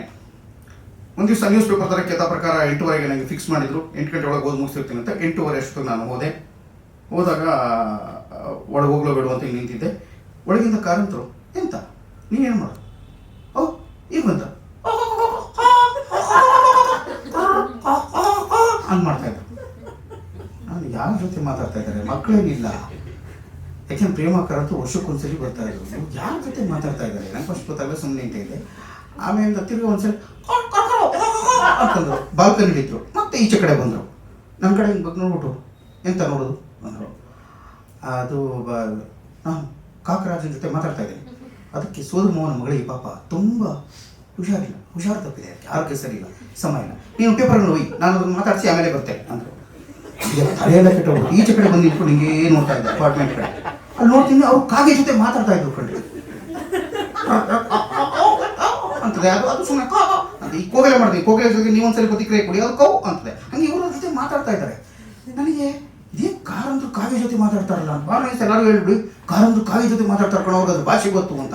ಅವರು ಕಾಗೆ ಜೊತೆ ಮಾತಾಡ್ತಾರಲ್ಲ, ನೀನು ಹೋಗಿದ್ದೆಲ್ಲ ನಾಯಿ ನಿನ್ನ ನೋಡ್ಬಿಟ್ಟು ನಗ್ತಾ ಇದ್ರು ಅವರು ನಮ್ಮ ಹುಡುಗರು. ನನಗೆ ಅದೊಂದು ಬೆರಗು ಈಗಲೂ. ಆಮೇಲೆ ಅವ್ರು ಎಷ್ಟೋ ದಿವಸಗಳಲ್ಲಿ ನೋಡಿದೆ ರಂಗಾಯಣದಲ್ಲೂ ಮರ ಗಿಡಗಳೆಲ್ಲ ಸುತ್ತಲೂ ಎಲ್ಲ ರಂಗಾಯಣ ಸುತ್ತ ಇವತ್ತು ಅತ್ಯದ್ಭುತವಾದ ಕಲಾವಂತರ ಸುತ್ತ ಜಾಗ ಆಗಿದೆ ಅಂತ ಬಂದವರೆಲ್ಲ ಸಂಭ್ರಮಿಸ್ತಾರೆ. ಮೈಸೂರು ಹವ್ಯಾಸಿಗಳನ್ನ ಕರೆದು ಅಷ್ಟೂ ಗಿಡಗಳನ್ನ ನಡೆಸಿದವರೇ ಕಾರಂತರು. ಗಿಡಗಳು ಪ್ರತಿ ಒಂದು ದಿವಸ ಅದೇ ಉದ್ಯೋಗ, ಎಲ್ಲ ಗಿಡಗಳನ್ನ ನಡೆಸೋದು, ಅಲ್ಲಿ ಕ್ಲೀನ್ ಮಾಡಿಸೋದು. ಅವರು ಕಲಾವಿದನಾದವನಿಗೆ ಸಾಮಾಜಿಕ ಜವಾಬ್ದಾರಿ ಇರಬೇಕು, ಪರಿಸರ ಜ್ಞಾನ ಇರಬೇಕು ಅಂತ ತುಂಬ ಆದರ್ಶಮಯವಾಗಿ ಹೇಳ್ತಾ ಇದ್ರು ಅದನ್ನು. ಆಮೇಲೆ ಹಾಗೆ ನಡ್ಕೊಂಡ್ರು ಕೂಡ ತುಂಬ ಕ್ಲೀನಾಗಿ ಇರ್ತಾ ಇದ್ರಪ್ಪ ಕಾರಂತರು. ಬಹಳ ನೀಟು, ಅಚ್ಚುಕಟ್ಟು. ನಾಟಕದವರು ಅಂತಂದ್ರೆ ಹೆಂಗೆಂಗೋ ಏನೋ ಬಿದ್ದು ಎಲ್ಲ ನಾಟಕದವರು ಅಂತ ನಾವು ಎಷ್ಟೋ ದಿನ ಬೆಳಗಿನ ಸಂಜೆವರೆಗೂ ಜೋಲ್ ಸುರಿಸ್ಕೊಂಡೆ, ಗಲೀಜಾಗಿ ಕಣ್ಣುಗಳೆಲ್ಲ ಹೊರಗಡೆ ಬಿದ್ದು, ಜಿಗುರು ತೊಡಿದೆ, ಮುಖ ತೊಡಿದೆ, ಹಳೆಯ ಕೊಳೆತನಾರು ಒಂದು ಜುಬ್ಬ ಒಂದು ಹಾಕೊಂಡು ಹಂಗೆಲ್ಲ ಇದ್ದಿರಲಿಲ್ಲ. ಕಾರಂತರ ಬಗ್ಗೆ ಹಂಗೆ ಹೇಳಿದ್ರೆ ದಯವಿಟ್ಟು ನಾ ಕಾರಂತರು ತುಂಬ ಸ್ಟೈಲಿಶ್ ಆಗಿರ್ತಾರೆ. ಸ್ಟೈಲಿಶ್ ಮಾಡಲ್ಲ, ಹಂಗೆ ಚೆನ್ನಾಗಿ ನೆನಪಿದೆ. ಪಳ ಹೊಡಿತಾ ಇದ್ರು, ತುಂಬ ಹಾಕೋತಾ ಇದ್ರು, ಡ್ರೆಸ್ಗಳೆಲ್ಲ ನೀಟಾಗಿರ್ತಾ ಇತ್ತು. ಎಂಥದ್ದೇನೋ ಬಟ್ಟೆ ಹಾಕ್ತಾರಲ್ಲ, ಒಳ್ಳೊಳ್ಳೆ ಬಟ್ಟೆಗಳನ್ನೇ ಹಾಕೋರು. ಖದ್ದರಲ್ಲಿ ಭಾಳ ಖಾದಿಯಲ್ಲಿ ಆರಿಸ್ಬಿಟ್ಟು ಕೂಡ ಕಲರ್ ಸೆನ್ಸ್ ತುಂಬ ಚೆನ್ನಾಗಿತ್ತು. ಯಾಕೆಂದರೆ ಆಮೇಲೆ ಅಡುಗೆ ತುಂಬ ಚೆನ್ನಾಗಿ ಮಾಡೋರು ಕಾರಂತರು. ನಿಮ್ಗೆ ಗೊತ್ತಿರಲಿ, ಅತ್ಯದ್ಭುತವಾಗಿ ಅಡುಗೆ ಮಾಡೋರು. ಕೇಳಿದ್ರೆ ಟೀಗಿ ಮಾಡಿಕೊಡೋರು ಅರ್ಜೆಂಟ್. ಯಾಕೆಂದರೆ ಅಲ್ಲಿ ಎಷ್ಟೋ ದಿವಸಗಳಲ್ಲಿ ಪ್ರೇಮ ಆಂಟಿ ಇಲ್ಲದೆ ಇದ್ದಾಗ ಅವರೇ ನಿಂತ್ಕೊಂಡು ಅದನ್ನು ಮಾಡಿ ಬಂದವ್ರಿಗೆ ಎಲ್ಲರೂ ಕೊಟ್ಟಿದ್ದಿದೆ.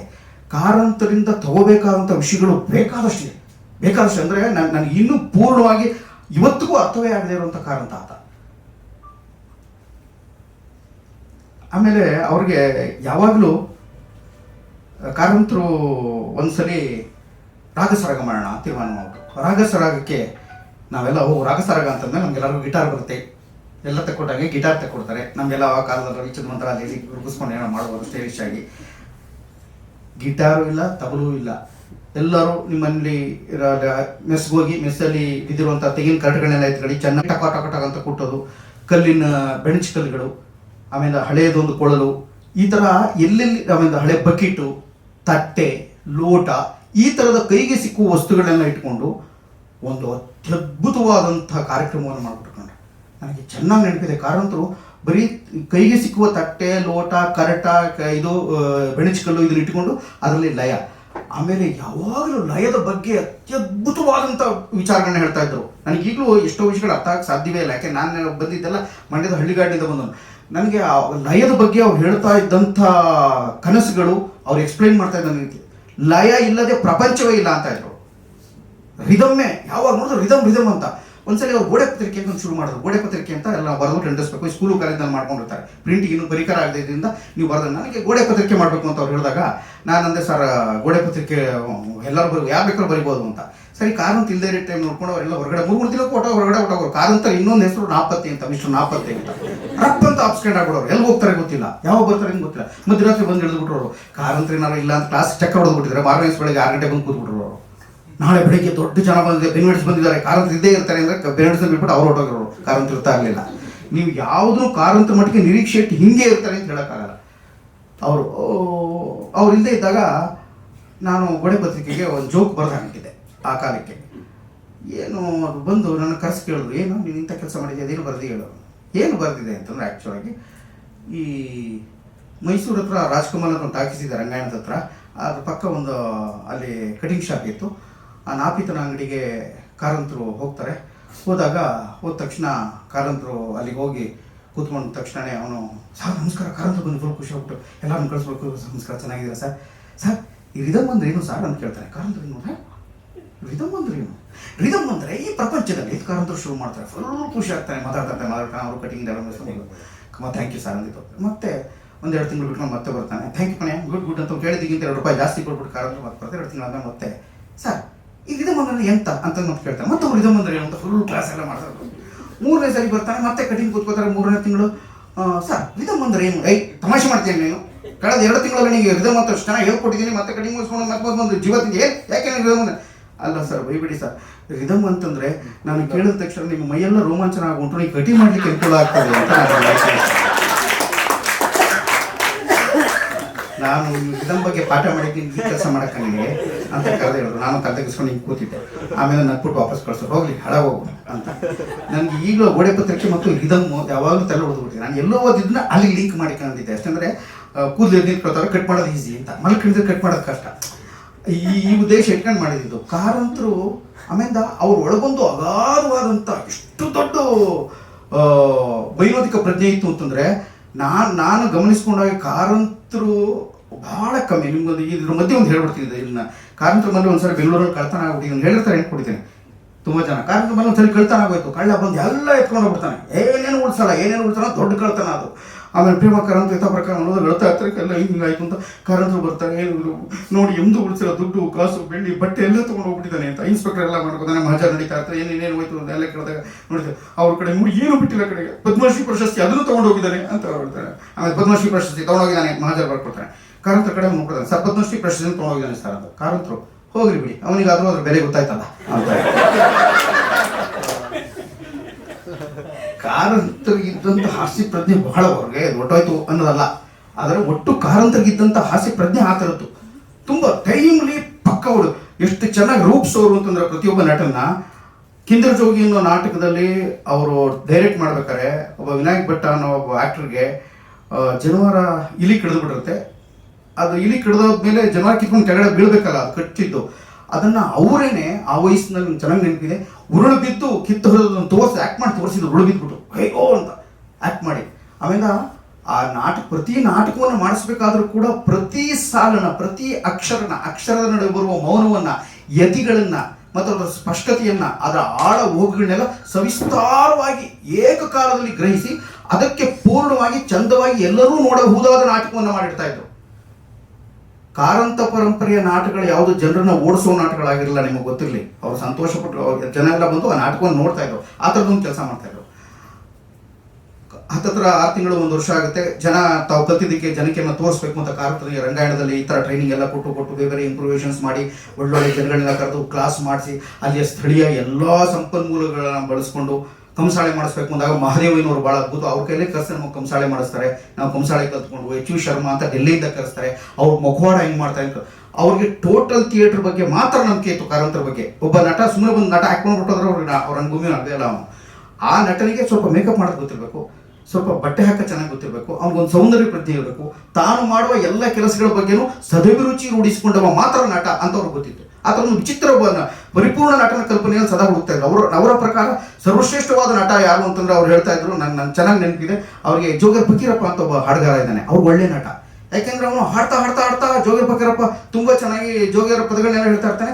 ಏಕದಮ್ ಇವತ್ತಿನ ಪೊಲಿಟಿಕಲ್ ಏನೇನಾಯ್ತು, ಹೆಂಗೆ ಮೋದಿ ಜನಗಳನ್ನ ನಂಬಿಸ್ತಾನೆ, ಹೆಂಗೆ ಮತ್ತೊಬ್ಬ ಅನ್ಯಾಯ ಮಾಡ್ತಾನೆ, ಮತ್ತೊಬ್ಬ ಹೆಂಗೆ ಹುಚ್ಚರ ಏನ್ ಮಾಡ್ತಾರೆ, ಇವು ಎಲ್ಲ ಅದನ್ನ ಹೇಳ್ತಾ ಇರ್ತಾನೆ, ಇವತ್ತಿಗೆ ತರ್ತಾನೆ. ಆಮೇಲೆ ತಾಳಮದ್ದಲೆ ನಟಗಳು ಸರ್ವಶ್ರೇಷ್ಠವಾದ ನಟರು ಅಂತ ಹೇಳ್ತಾರೆ ಅವರು ಕಾರಂತರು. ಜಾನಪದದಿಂದ ಎದ್ದು ಬಂದಂಥ ದ್ವಾರಕಾ ಪ್ರಸಾದ್ ಅವರ ಫೇವರೇಟ್ ಆಕ್ಟರ್ ಯಾವಾಗಲೂ. ಟ್ರೈಬಲಿಂದ ಬಂದವನು ಭಾಳ ಅತ್ಯದ್ಭುತ ನಟ. ಅವ್ರಿಗೆ ಅವರ ಪ್ರಕಾರ ಅವ್ರು ಭಾಳ ಒಳ್ಳೆ ಮಾತಾಡೋರು. ಅವ್ರಿಗೆ ನಟ ತುಂಬ ಇಂಟೆಲಿಜೆಂಟ್ ಆಗಿರಲೇಬೇಕಾಗಿತ್ತು. ನಟನಿಗೆ ಸಭಾಪ್ರಜ್ಞೆ ಮತ್ತು ಸಮಯ ಸ್ಫೂರ್ತಿ ಖಂಡಿತವಾಗಲೂ ಬೇಕು ಅಂತ ಹೇಳೋರು. ಸಭಾಪ್ರಜ್ಞೆ ಮತ್ತು ಸಮಯ ಸ್ಫೂರ್ತಿ ತುಂಬ ಚೆನ್ನಾಗಿರ್ಬೇಕು ಅಂತ. 5,000 ಜನ ಬಂದು ಕೂತಿದ್ದಾರೆ ಅಂತ ಅವ್ನು ಹಿಂಗಿಂದ ಎಂಟ್ರಿ ತಂದು ನಿಲ್ಬಿಟ್ಟಿಲ್ಲ, 5 ಜನ ಇದ್ಬಿಟ್ಟು ಅವ್ನು ಹೆಂಗೆ ಮಾತಾಡ್ತಾನೆ ಗೊತ್ತಾಗಲ್ಲ. ಆದ್ರೆ 5 ಜನಕ್ಕೆ ಬೇಕಾಗೋ ಥರನೇ ಮಾತಾಡ್ಬೇಕಲ್ಲ. ಅವರ ಮನಸ್ಥಿತಿ ಹೇಗಿದೆ ಅಂತ ಒಂದು 10 ನಿಮಿಷದಲ್ಲಿ ಅವನು ಗ್ರಹಿಸ್ಕೋಬೇಕಲ್ಲ. ಅದನ್ನೆಲ್ಲವನು ನಟನಿಗೆ ಹೇಗೆ ಆಕ್ಟ್ ಮಾಡಬೇಕು ಅನ್ನೋ ಸಮಯ ಸ್ಫೂರ್ತಿ ಮತ್ತು ಸಭಾಪ್ರಜ್ಞೆಯನ್ನು ತುಂಬಾ ಚೆನ್ನಾಗಿ ಚಾಚೂತಪದ ಹಾಗೆ ಗ್ರಹಿಸ್ಕೊಂಡಿದ್ದ ಮನುಷ್ಯ. ಅದೊಂದು ವಿರಾಟ್ ಸ್ವರೂಪದ ಪ್ರತಿಭೆ. ಈಗಲೂ ಹೆಂಗೆ ಮಿಕ್ಕದ ಎಷ್ಟೋ ಜನ ನಾನು ಆದ್ಮೇಲೆ ಬೆನಿಫಿಟ್ಸ್ ನೋಡಿದೆ. ತುಂಬ ಪ್ರಸನ್ನ ಅಂತವ್ರ ಜೊತೆ ತುಂಬ ವರ್ಷಗಳಿಗೆ ಕೆಲಸ ಮಾಡಿದ್ದೀನಿ. ಕನ್ನಡದ ನಂಬರ್ 1 ಎಲ್ಲ ನಿರ್ದೇಶಕರ ಜೊತೆ ಕೆಲಸ ಮಾಡಿದ್ದೀನಿ.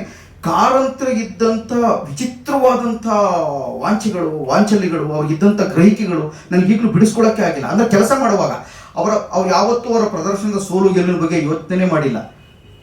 ಮೈಸೂರು ರಮೇಶ್ ಸತ್ತವನ ಸಂತಾಪ ಅಂತ ಒಂದು ಬೋರ್ಡ್ಗೆಲ್ಲ ನಾಟಕ ಮಾಡಿಸ್ಬಿಡ್ತಾರೆ ಕಾರಂತರು. ತುಂಬ ತೋಪು ನಾಟಕ. ಆದರೆ ಮಾರನೇ ಕ್ಷಣನೇ ಯೋಚನೆ ಮಾಡಲ್ಲ, ಮತ್ತೆ ವಿನಾಸಂಗೆ ಹೋಗ್ಬಿಟ್ಟು ಅಲ್ಲಿ ಇನ್ನೊಂದು ಒಂದು ನಾಟಕ ಮಾಡಿಸ್ಬಿಡ್ತಾರೆ. ನಮಗೆ ಮಕ್ಕಳು ನಾಟಕ ಮಾಡಲೇಬೇಕು, ಒಂದು ನಾಟಕನೇ ಮಾಡಿಸ್ಬೇಕು ಗ್ಯಾರಂಟಿ, ನಿಮ್ಗೆ ಗೊತ್ತಿಲ್ಲ ಅದು ಅಂತ ಅಂದ್ಬಿಟ್ಟು ಮರ ಹೋಯ್ತು ಬರವಂತು ಡುಮ್ ಡುಮ್ ಡುಮ್ ಅಂತ ಒಂದು ನಾಟಕ ಮಾಡಿಸ್ಬಿಡ್ತಾರೆ ಮಕ್ಕಳದು. ತುಂಬ ಕೆಟ್ಟ ನಾಟಕ. ಮರುಕ್ಷಣವೇ ಚಂದ್ರಹಾಸನ ಕೈ ತಗೊಂಡು ಸ್ವತಃ ಕಾರಂತ ಕುವೆಂಪು ಅವರೇ ರಾಗಗಳನ್ನ ಕೇಳ್ಬಿಟ್ಟು ಏನು ಚೆಂದಾಗಿದೆ ಇದರಲ್ಲಿ, ಹೆಂಗೆ ಸೃಷ್ಟಿ ಮಾಡಿದ್ರು ಕಾರಂತರಿದ್ರು ಅಂತ ಬೆಚ್ಚಿ ಬಿಡೋಂಗೆ ಮಾಡ್ತಾರೆ. ಕಾರಂತರು ಮೊಟ್ಟ ಮೊದಲನೇ ನಾಟಕವನ್ನು ರಂಗಾಯಣಕ್ಕೆ ಪ್ಲ್ಯಾನ್ ಮಾಡಬೇಕು ಅಂತ ಶುರು ಮಾಡ್ತಾರೆ. ಕಾರಂತಿ ದಾಖಲೆಗಳೇನೇ ಇರಲಿ ಅಲ್ಲಿ ಬದುಕಿದವನಾಗಿ ನಾನು ಹೇಳ್ತೇನೆ. ರಂಗಾಯಣದ ಮೊಟ್ಟ ಮೊದಲ ನಾಟಕ ಗೋವಿನ ಹಾಡು ಅಂತ ಮಕ್ಕಳ ಹಾಡು. ಕಾರಂತರು ಅವರು ಡೈರೆಕ್ಟ್ ಮಾಡಲಿಲ್ಲ. ನಿಮ್ಮಲ್ಲಿ ನೀನು ಕೊರಿಯೋಗ್ರಾಫ್ ಮಾಡು ಎಂ ರಮೇಶ, ನೀವು ಯೋಗಣ್ಣ ಮ್ಯೂಸಿಕ್ ಮಾಡಿ, ಮತ್ತೊಬ್ರು ಎಲ್ಲರೂ ಮಾಡಲಿ, ನಾನು ಈ 15 ದಿವಸ ಇರೋಲ್ಲ, ನೀವೇ ಇದನ್ನು ಮಾಡ್ತೀರಿ. ಆ ನಾಟಕವನ್ನು ಡೈರೆಕ್ಟ್ ಮಾಡಿದವ ನಾನು. ಕಾರಂತರ ಮೊದಲ ಕೊಟ್ಟ ನನಗೊಂದು ಅವಕಾಶ ಗೋವಿನ ಹಾಡನ್ನ ನಾನು ತುಂಬ ಚೆನ್ನಾಗಿ ಮಾಡಿದ್ದೀನಿ ಅಂತ ಭಾಳ. ಯಾಕೆಂದ್ರೆ ಮೊದಲನೇ 2 ಶೋ ಸೂಪರ್ ಹಿಟ್ಟು, ಜನ ಎಲ್ಲ ಚಪ್ಪಾಳೆ ಹೊಡಿತಾರೆ, ಮಕ್ಕಳೆಲ್ಲ ಅಂತ ಇರ್ತಾ ಇದ್ದಾರೆ. ₹2 ಟಿಕೆಟು, ಅಬ್ಬಬ್ಬ ನನಗೆ ಎಂಥ ಎಕ್ಸ್ಪೀರಿಯನ್ಸು, ಕಾರಂತ ಎಂಥ ಚಾನ್ಸ್ ಕೊಟ್ಟರು ಅಂತ ಬೆರೀತಾ ಇದ್ದೀನಿ ನಾನು. ಮಂಗಳ ಕರು ರೋಲ್ ಮಾಡಿದ್ದು, ಯಾನ್ ಆಹಾ ಅಂತ. ಆಡಿಯನ್ಸ್ ಕಡೆ ಹೋಗಿ ಕೂತ್ಕೊಂಡು ಒಂದ್ಸರಿ ನೋಡು ಅಂತ ಹೇಳಿದ್ರು. ಹೋಗಿ ಆಡಿಯನ್ಸ್ ಮಧ್ಯದಲ್ಲಿ ಕೂತ್ಕೊಂಡು ನೋಡ್ತಾ ಇದ್ದೆ ಭಾಳ ಗರ್ವದಿಂದ, ಹೆಂಗೆ ಮಾಡಿಸಿ ನನ್ನ ಭಾರಿ ದೊಡ್ಡ ಡೈರೆಕ್ಟ್ರು ಅಂತ. ಪಕ್ಕದಲ್ಲಿ ಕೂತಿದ್ದೊಂದು ಹುಡುಗ ಅವ್ರ ಅಮ್ಮನ ಕೇಳ್ತಾ ಇತ್ತು, ಅಮ್ಮ ಕೊಟ್ಟಿಗೆ ಅಂದರೆ ಏನು? ಅವ್ರ ಅಮ್ಮ ಕೊಟ್ಟಿಗೆ ಅಂದರೆ ಅಲ್ಲಿ ಹಸು ಕರು ದನ ಕರು ಕೋಳಿ ಎಲ್ಲರೂ ಕೂಡ ಹಾಕ್ತಾರಲ್ಲ, ಅದಕ್ಕೆ ಕೊಟ್ಟಿಗೆ ಅಂತಾರಪ್ಪ, ಅಲ್ಲಿ ಎಲ್ಲ ಇರ್ತವೆ ಅಂತ ಹೇಳ್ತಾ ಇದ್ದರು. ಆ ಹುಡುಗ ಮೇಲಿಂದ ಸುತ್ತಲೂ ನೋಟು, ಮಮ್ಮಿ ಅಲ್ಲಿ ಮತ್ತೆ ಒಂದು ಎಮ್ಮೆನೇ ಇಲ್ಲ, ಬರೀ ಹಸುನೇ ಇದೆ ಅಂತ. ಬರ್ದ ಯಾವ ಜಾನಪದ ಕವಿನೂ ಆ ಕೊಟ್ಟಿಗೆಯಲ್ಲಿ ಎಮ್ಮೆ ಇತ್ತು ಅಂತ ಬರದೇ ಇಲ್ಲ ಕಣ್ರಿ, ಎಮ್ಮೆ ಕರನೇ ಇಲ್ಲ, ಬರೀ ಹಸುಗಳ ಬರೋದನ್ನ ಯಾಕೆ? ಮತ್ತೆ ಇವ್ರು ಯಾರು ಬಾಲನೇ ಹಾಕೊಂಡಿಲ್ಲ ಅಂದರು. ಕಾರಂತರು ಕರೆದು 2 ಹಾಕೊಂಡು ಚೆನ್ನಾಗಿ ಹೋದ್ರು. ಯಾಕ್ರೆ ಬಾಲ ಹಾಕಳ್ದೆ ಹೋಗಿರಿ ಎಲ್ಲರೂ. ಮಾರನೇ ದಿವಸದಲ್ಲಿ ಯಾರಿಗೂ ಬಾಲ ಬಂತು. ಆಮೇಲೆ ಮತ್ತೆ ಹುಲಿ ಉಳಿಸಿ ಅಂತ ಅಭಿಯಾನ ಶುರುವಾಗಿತ್ತು. ಹುಲಿ ಉಳಿಸಿ ಅಂತ ಎಲ್ಲ ಕಡೆ ಹೇಳ್ತಾರೆ, ಹುಲಿ ಸತ್ತೋಗುತ್ತೆ ಅಂತ. 2ನೇ ದಿವಸ ಮಗು ಇನ್ನೊಂದು ಆಪಾದನೆ. ಅಯ್ಯೋ ಒಳ್ಳೆ ಕೆಲಸ ಆಗ್ಬಿಡ್ತಲ್ಲ. ಕಾರಂತರಿಗೆ ಹೇಳಿದೆ ಭಾಳ ಸಿಂಪಲ್, ಯೋಚನೆ ಮಾಡಬೇಡ. ಈ ನಾಟಕದಲ್ಲಿ ಕಡೆಯಲ್ಲಿ ಎಲ್ಲ ಶುರುವಾದಾಗ ಹುಲಿ ಬರೀ ಕಿರ್ಚಿ ನಿಂತ್ಕೊಂಡಿರುತ್ತೆ, ಕಡೆಯಲ್ಲಿ ಆಡಿಯನ್ಸ್ ಕಡೆಗೆ ಹುಲಿ ಹಸು ಎರಡೂ ಜೊತೆಗೆ ಡ್ಯಾನ್ಸ್ ಮಾಡ್ತಾ ಜೊತೆಗೆ ಹೋಗ್ತವೆ, ಮಕ್ಕಳೆಲ್ಲ ಜರಕ್ಕಿರ್ತವೆ, ಚಪ್ಪಳೆ ಹೊಡೆದ್ಬಿಟ್ರು. ಎಂಡಿಂಗ್ ಈಸಿ ಆಗೋಯ್ತು, ಹುಲಿ ಬದುಕ್ಬಿಡ್ತು. ಹುಲಿ ಅನ್ನುವ ಪ್ರತಿಮೆ ಮಾತ್ರ ಸತ್ತರೆ ಸಾಕು, ಹುಲಿಯನ್ನೇ ಸಾಯಿಸಬೇಕಾಗಿಲ್ಲ, ಹುಲಿಯನ್ನು ಸಾಯಿಸಬಾರದು ಅಂತ ಕಾರಂತರು ಅವಾಗ ಕಲಿಸ್ಕೊಟ್ಟು ನನಗೆ ಇನ್ನೊಂದು ಪಾಠ. ಮತ್ತು ಮೌನದ ವಿಷಯವನ್ನು, ಸಂಗೀತ ನಡುವ ಗೆಜ್ಜೆಯ ನಾದದ ವಿಷಯವನ್ನು ಬಹಳ ಸೂಕ್ಷ್ಮವಾಗಿ ಒಂದು ಸಭೆಯಲ್ಲಿ ತರೋದಕ್ಕೆ ಬಹಳ ದೊಡ್ಡ ಶಕ್ತಿಯನ್ನು ಪಡೆದುಕೊಂಡಿದ್ದವರು ಕಾರಂತರು. ಅದನ್ನು ಸಂಗೀತದಲ್ಲಿ ಬಹಳ ದೊಡ್ಡ ಪ್ರಯೋಗಗಳನ್ನ ಮಾಡೋರು. ಅವರು ಹಿಪೋಲಿಟಸ್ ಅನ್ನುವ ಸರ್ವಶ್ರೇಷ್ಠವಾದಂಥ ದೊಡ್ಡ ನಾಟಕದಲ್ಲಿ ಮ್ಯೂಸಿಕ್ ಮಾಡೂ ಗೆಲ್ಲಬಲ್ಲರು. ಗೋವಿನ ಹಾಡು ತಗೊಂಡು ಬಹಳ ವಿಭಿನ್ನವಾಗಿ ಇನ್ನೊಂದು ಶೈಲಿಯಲ್ಲಿ ಜನಕ್ಕೆ ಹೇಳಿ ನಂಬಿಸಲು ಬಂದರು. ಅವರೇ ಹೋಗ್ಬಿಟ್ಟು ಯೋಗಣ್ಣ ಸಿಕ್ಕಿದ್ದು ನಮಗೆ, ಯೋಗ ಯೋಗ ಅಂತ ಯೋಗಣ್ಣವ್ರನ್ನ ಕರ್ಕೊಂಬಂದು ಪ್ರೀತಿ ಮಾಡಿ ನಮಗೆಲ್ಲ ಸಾಪಾಸ ಕಲಿಸ್ಕೊಟ್ಟು ಕಾರಂತರೇನೆ ಮರುಕ್ಷಣವೇ ಕಂಸಾಳೆ ಮಾದೇನವ್ರ ಹತ್ರ ಹೋಗಿ ಅವ್ರ ಪಾಪ ಅವ್ರು ಯಾರು ಕಂಸಾಳೆ ಮಾದೇನವ್ರಿಗೆ ಕಾರಂತರ ಯಾರು ಅನ್ನೋದೇ ಗೊತ್ತಿರಲ್ಲ, ಅವ್ರನ್ನ ಕರ್ಕೊಂಬಂದು ನಮ್ಮ ಹುಡುಗರು ನೀವು ಕಂಸಾಳೆ ಹೇಳ್ಕೊಡ್ಬೇಕು ಅಂತ ಬೀಸು ಕಂಸಾಳೆ ಕಲಿಸ್ಕೊಟ್ರು. ಅಂದರೆ ಕಾರಂತರು ಯಾವ ತುದಿಗೆ ಕೂಡ ಸಂಘಟನೆಗೋಸ್ಕರ ಮಾಡಬಲ್ಲವರಾಗಿದ್ದರು. ಅದು ತಮ್ಮ ಮಕ್ಕಳಿಗೆ, ತಮ್ಮ ವಿದ್ಯಾರ್ಥಿಗಳಿಗೆ ಅನುಕೂಲ ಆಗಬೇಕು, ಇವರು ಕಲಿಯುತ್ತಿರುವ ಶೈಲಿ ಬದಲಾಗಬೇಕು, ರೆಗ್ಯುಲರ್ ಆಗಿ ಎಲ್ಲರೂ ಇರುವ ಒಂದು ಅಕಾಡೆಮಿಕ್ ಆದ ಒಂದು ಸಿಲೆಬಸ್ಗಳನ್ನ ಇವರು ರೂಪಿಸಬಾರ್ದು ಅಂತ ತಾವೇ ವಿಶಿಷ್ಟವಾದಂಥ ಬೇರೆ ಒಂದು ಸಿಲೆಬಸ್ಸನ್ನು ರೂಪಿಸ್ಕೊಂಡಿದ್ರು. ಕಾರಂತರು ರಂಗಾಯಣದಲ್ಲಿ ಸೃಷ್ಟಿ ಮಾಡಿದ್ದು ಅದು. ನನಗೆ ಅದಕ್ಕಾಗಿ ಅವರು ರಾಗಸರಾಗವನ್ನು ಯೋಚನೆ ಮಾಡ್ಕೊಂಡಿದ್ದು ಮತ್ತು ಬಹಳ ವಿಭಿನ್ನವಾಗಿ ಹೇಳ್ತಾ ಇದ್ದಂಥ ರೀತಿ ನನಗೆ ದೊಡ್ಡ ಸಾಹಸ ಅಂತ ಅನಿಸಿತ್ತು. ಮತ್ತು ಸ್ಪೀಚ್ ಬಗ್ಗೆ ತುಂಬ ಚೆನ್ನಾಗಿ ಮಾತಾಡೋರು ಕಾರಂತರು. ಎಷ್ಟೋ ದಿವಸಗಳ ಮೇಲೆ ವಾರ 15 ದಿವಸ ಬಿಟ್ಕೊಂಡ್ಬಂದು ಒಂದು ಹಾರ್ಮೋನಿಯಂನಾಗ ಇಟ್ಕೊಂಡು ಕೂತ್ಕೊಂಡ್ರೆ ಅವರು ಹಾರ್ಮೋನಿಯಂ ಸಂಗೀತ 2 ಸಲ ಹಿಂಗೆ ಅಂದ್ಕೊಂಡು ಹಿಂಗನ್ನೋರು ಇಷ್ಟನೇ, ನೀವು ಮಾತಾಡೋದು ನೀವು ಕಣ್ಣಲ್ಲೇ ಹಿಂಗೆ ಹೇಳ್ತಾ ಇದ್ದವರು, ನೀನು ಹೇಳು ಅಂತ ಹೇಳ್ತಾ ಇಲ್ಲ. ಅದೇ ಪಿಚ್ಚು ವಾಲ್ಯೂಮ್ ಎಲ್ಲ ಗಮನಿಸ್ಕೊಂಡು ಏನೋ ಮಾಡಿದ್ಮೇಲೆ ಅದನ್ನು ಹಾರ್ಮೋನಿಯಂನ ಹಾಗೆ ಇಟ್ಟಿರೋರು. ಬೆಳಿಗ್ಗೆ 10:30 ಕ್ಲಾಸ್ ಶುರು ಆದರೆ ಸಂಜೆ 4 ಗಂಟೆ ತನಕ ತಮ್ಮ ಅನುಭವವನ್ನೇ ಮಾತಾಡ್ತಾ ಇದ್ರು. ಅವರ ಅನುಭವವೇ ನಮಗೆ ತರಗತಿ, ಅವರ ಅನುಭವವೇ ತರಗತಿ. ಮಾತಾಡ್ತಾರೋ ತುಂಬ ವಿಷಯಗಳು. ನನಗಂತೂ ಕಣ್ಣು ಒಂದ್ಸಲಿ ಮುಚ್ಚಿಬಿಟ್ರೆ ಎಲ್ಲೂ ಹೋಗುತ್ತೆ, ಒಂದು ಕ್ಷಣ ನೀರಿಗೆ ಎದ್ದೋಗ್ಬಿಟ್ರೆ ನೀರು ಕುಡಿಯೋಕೆ ಹೋಗ್ಬಿಟ್ರೆ ಅಯ್ಯೋ ಅವರು ಪಾಠ ಹೊಟ್ಟೋಗುತ್ತಲ್ಲ ಅಂತ ಕಾರಂತರು. ಅಷ್ಟು ಆಕರ್ಷಕವಾಗಿ ತುಂಬ ಪ್ರೀತಿಯಿಂದ ಬಹಳ ಆಪ್ತಭಾವದಿಂದ ಮತ್ತೊಂದು ತಲೆಮಾರಿಗೆ ರಂಗ ಚಳುವಳಿಯನ್ನು, ರಂಗ ಆಂದೋಲನದ ಎಲ್ಲ ಮಹತ್ವವನ್ನು ಮತ್ತು ಜಗತ್ತಿನಲ್ಲಿ ಮನುಷ್ಯ ಬದುಕಬೇಕಾದ ರೀತಿಯನ್ನು ಸೊಗಸಾಗಿ ಮಂಡಿಸಬಲ್ಲಂಥ ದ್ವಿತೀಯವಾದ ಗುರು ಕಾರಂತ. ನನಗೆ ಬಹಳ ಆಪ್ತವಾಗಿ ನಾನು ಹೇಳ್ದೆ, ನನಗೆ ಗಾಬರಿ ಆಗುತ್ತೆ. ಅರೆ ಹೆಂಗೆ ಕೂಡಿಸ್ತಾ 4 ಗಂಟೆ 5 ಗಂಟೆ ರೀಸಸ್ಗೂ ಹೋಗ್ತಾ ಇಲ್ಲ, ನೀರು ಕುಡಿಯೋಕೆ ಹೋಗ್ತಾ ಇಲ್ಲ, ಜನ ಊಟಕ್ಕೆ ಹೋಗ್ತಾ ಇಲ್ಲ, ಅನ್ನ ಎಲ್ಲ ತಣ್ಣಗಾಗೋಗ್ಬಿಟ್ರೋದು. ಅಲ್ಲಿ ಮೆಸ್ಸೆಲ್ಲ ಹೊಡ್ಕೋತಾ ಇರೋ, ಮೆಸ್ ಮಾಡೋದು ಸರ್ ಒಳ್ಳೆ ಆದರೆ ಇವ್ರು ಮಾತ್ರ ಹಂಗೇ ಕೇಳ್ತಾ ಕೂತಿರು. ಮತ್ತು ಅವರು ಎದ್ದೋಗು, ಅವರು ಮಧ್ಯದಲ್ಲಿ 2 ಸಲ ಎದ್ದೋಗೋರು. ನಾನು 2 ಸಲ ಯಾಕೆ ಎದ್ದೋಗ್ತಾರೆ ಅಂತ ಕ್ಲಾಸ್ಗಳಿಗೆ ಹೋದಾಗ ಒಂದ್ಸಲಿ ಚೆಕ್ ಮಾಡಿ ಸಿಕ್ಕು ಬಿದ್ದುಬಿಟ್ಟೆ. ಆಮೇಲೆ ತಗೊಂಡು ಅವರು ಬ್ಯಾಗಲ್ಲಿ ಗೋಡಂಬಿ, ದ್ರಾಕ್ಷ, ಖರ್ಜೂರನ್ನು ಇಟ್ಕೊಂಡ್ರು ಅವರು. ನಾನು ಅವರ ಬ್ಯಾಗಿಂದ ಗೋಡಂಬಿಯನ್ನು, ಖರ್ಜೂರವನ್ನು ಕದ್ದಿದ್ದೇನೆ, ದ್ರಾಕ್ಷಿಯನ್ನು ಕದ್ದಿದ್ದೇನೆ. ಈ ಥರದ್ದು ಕೆಲಸಗಳೆಲ್ಲ ಮಾಡೋರು.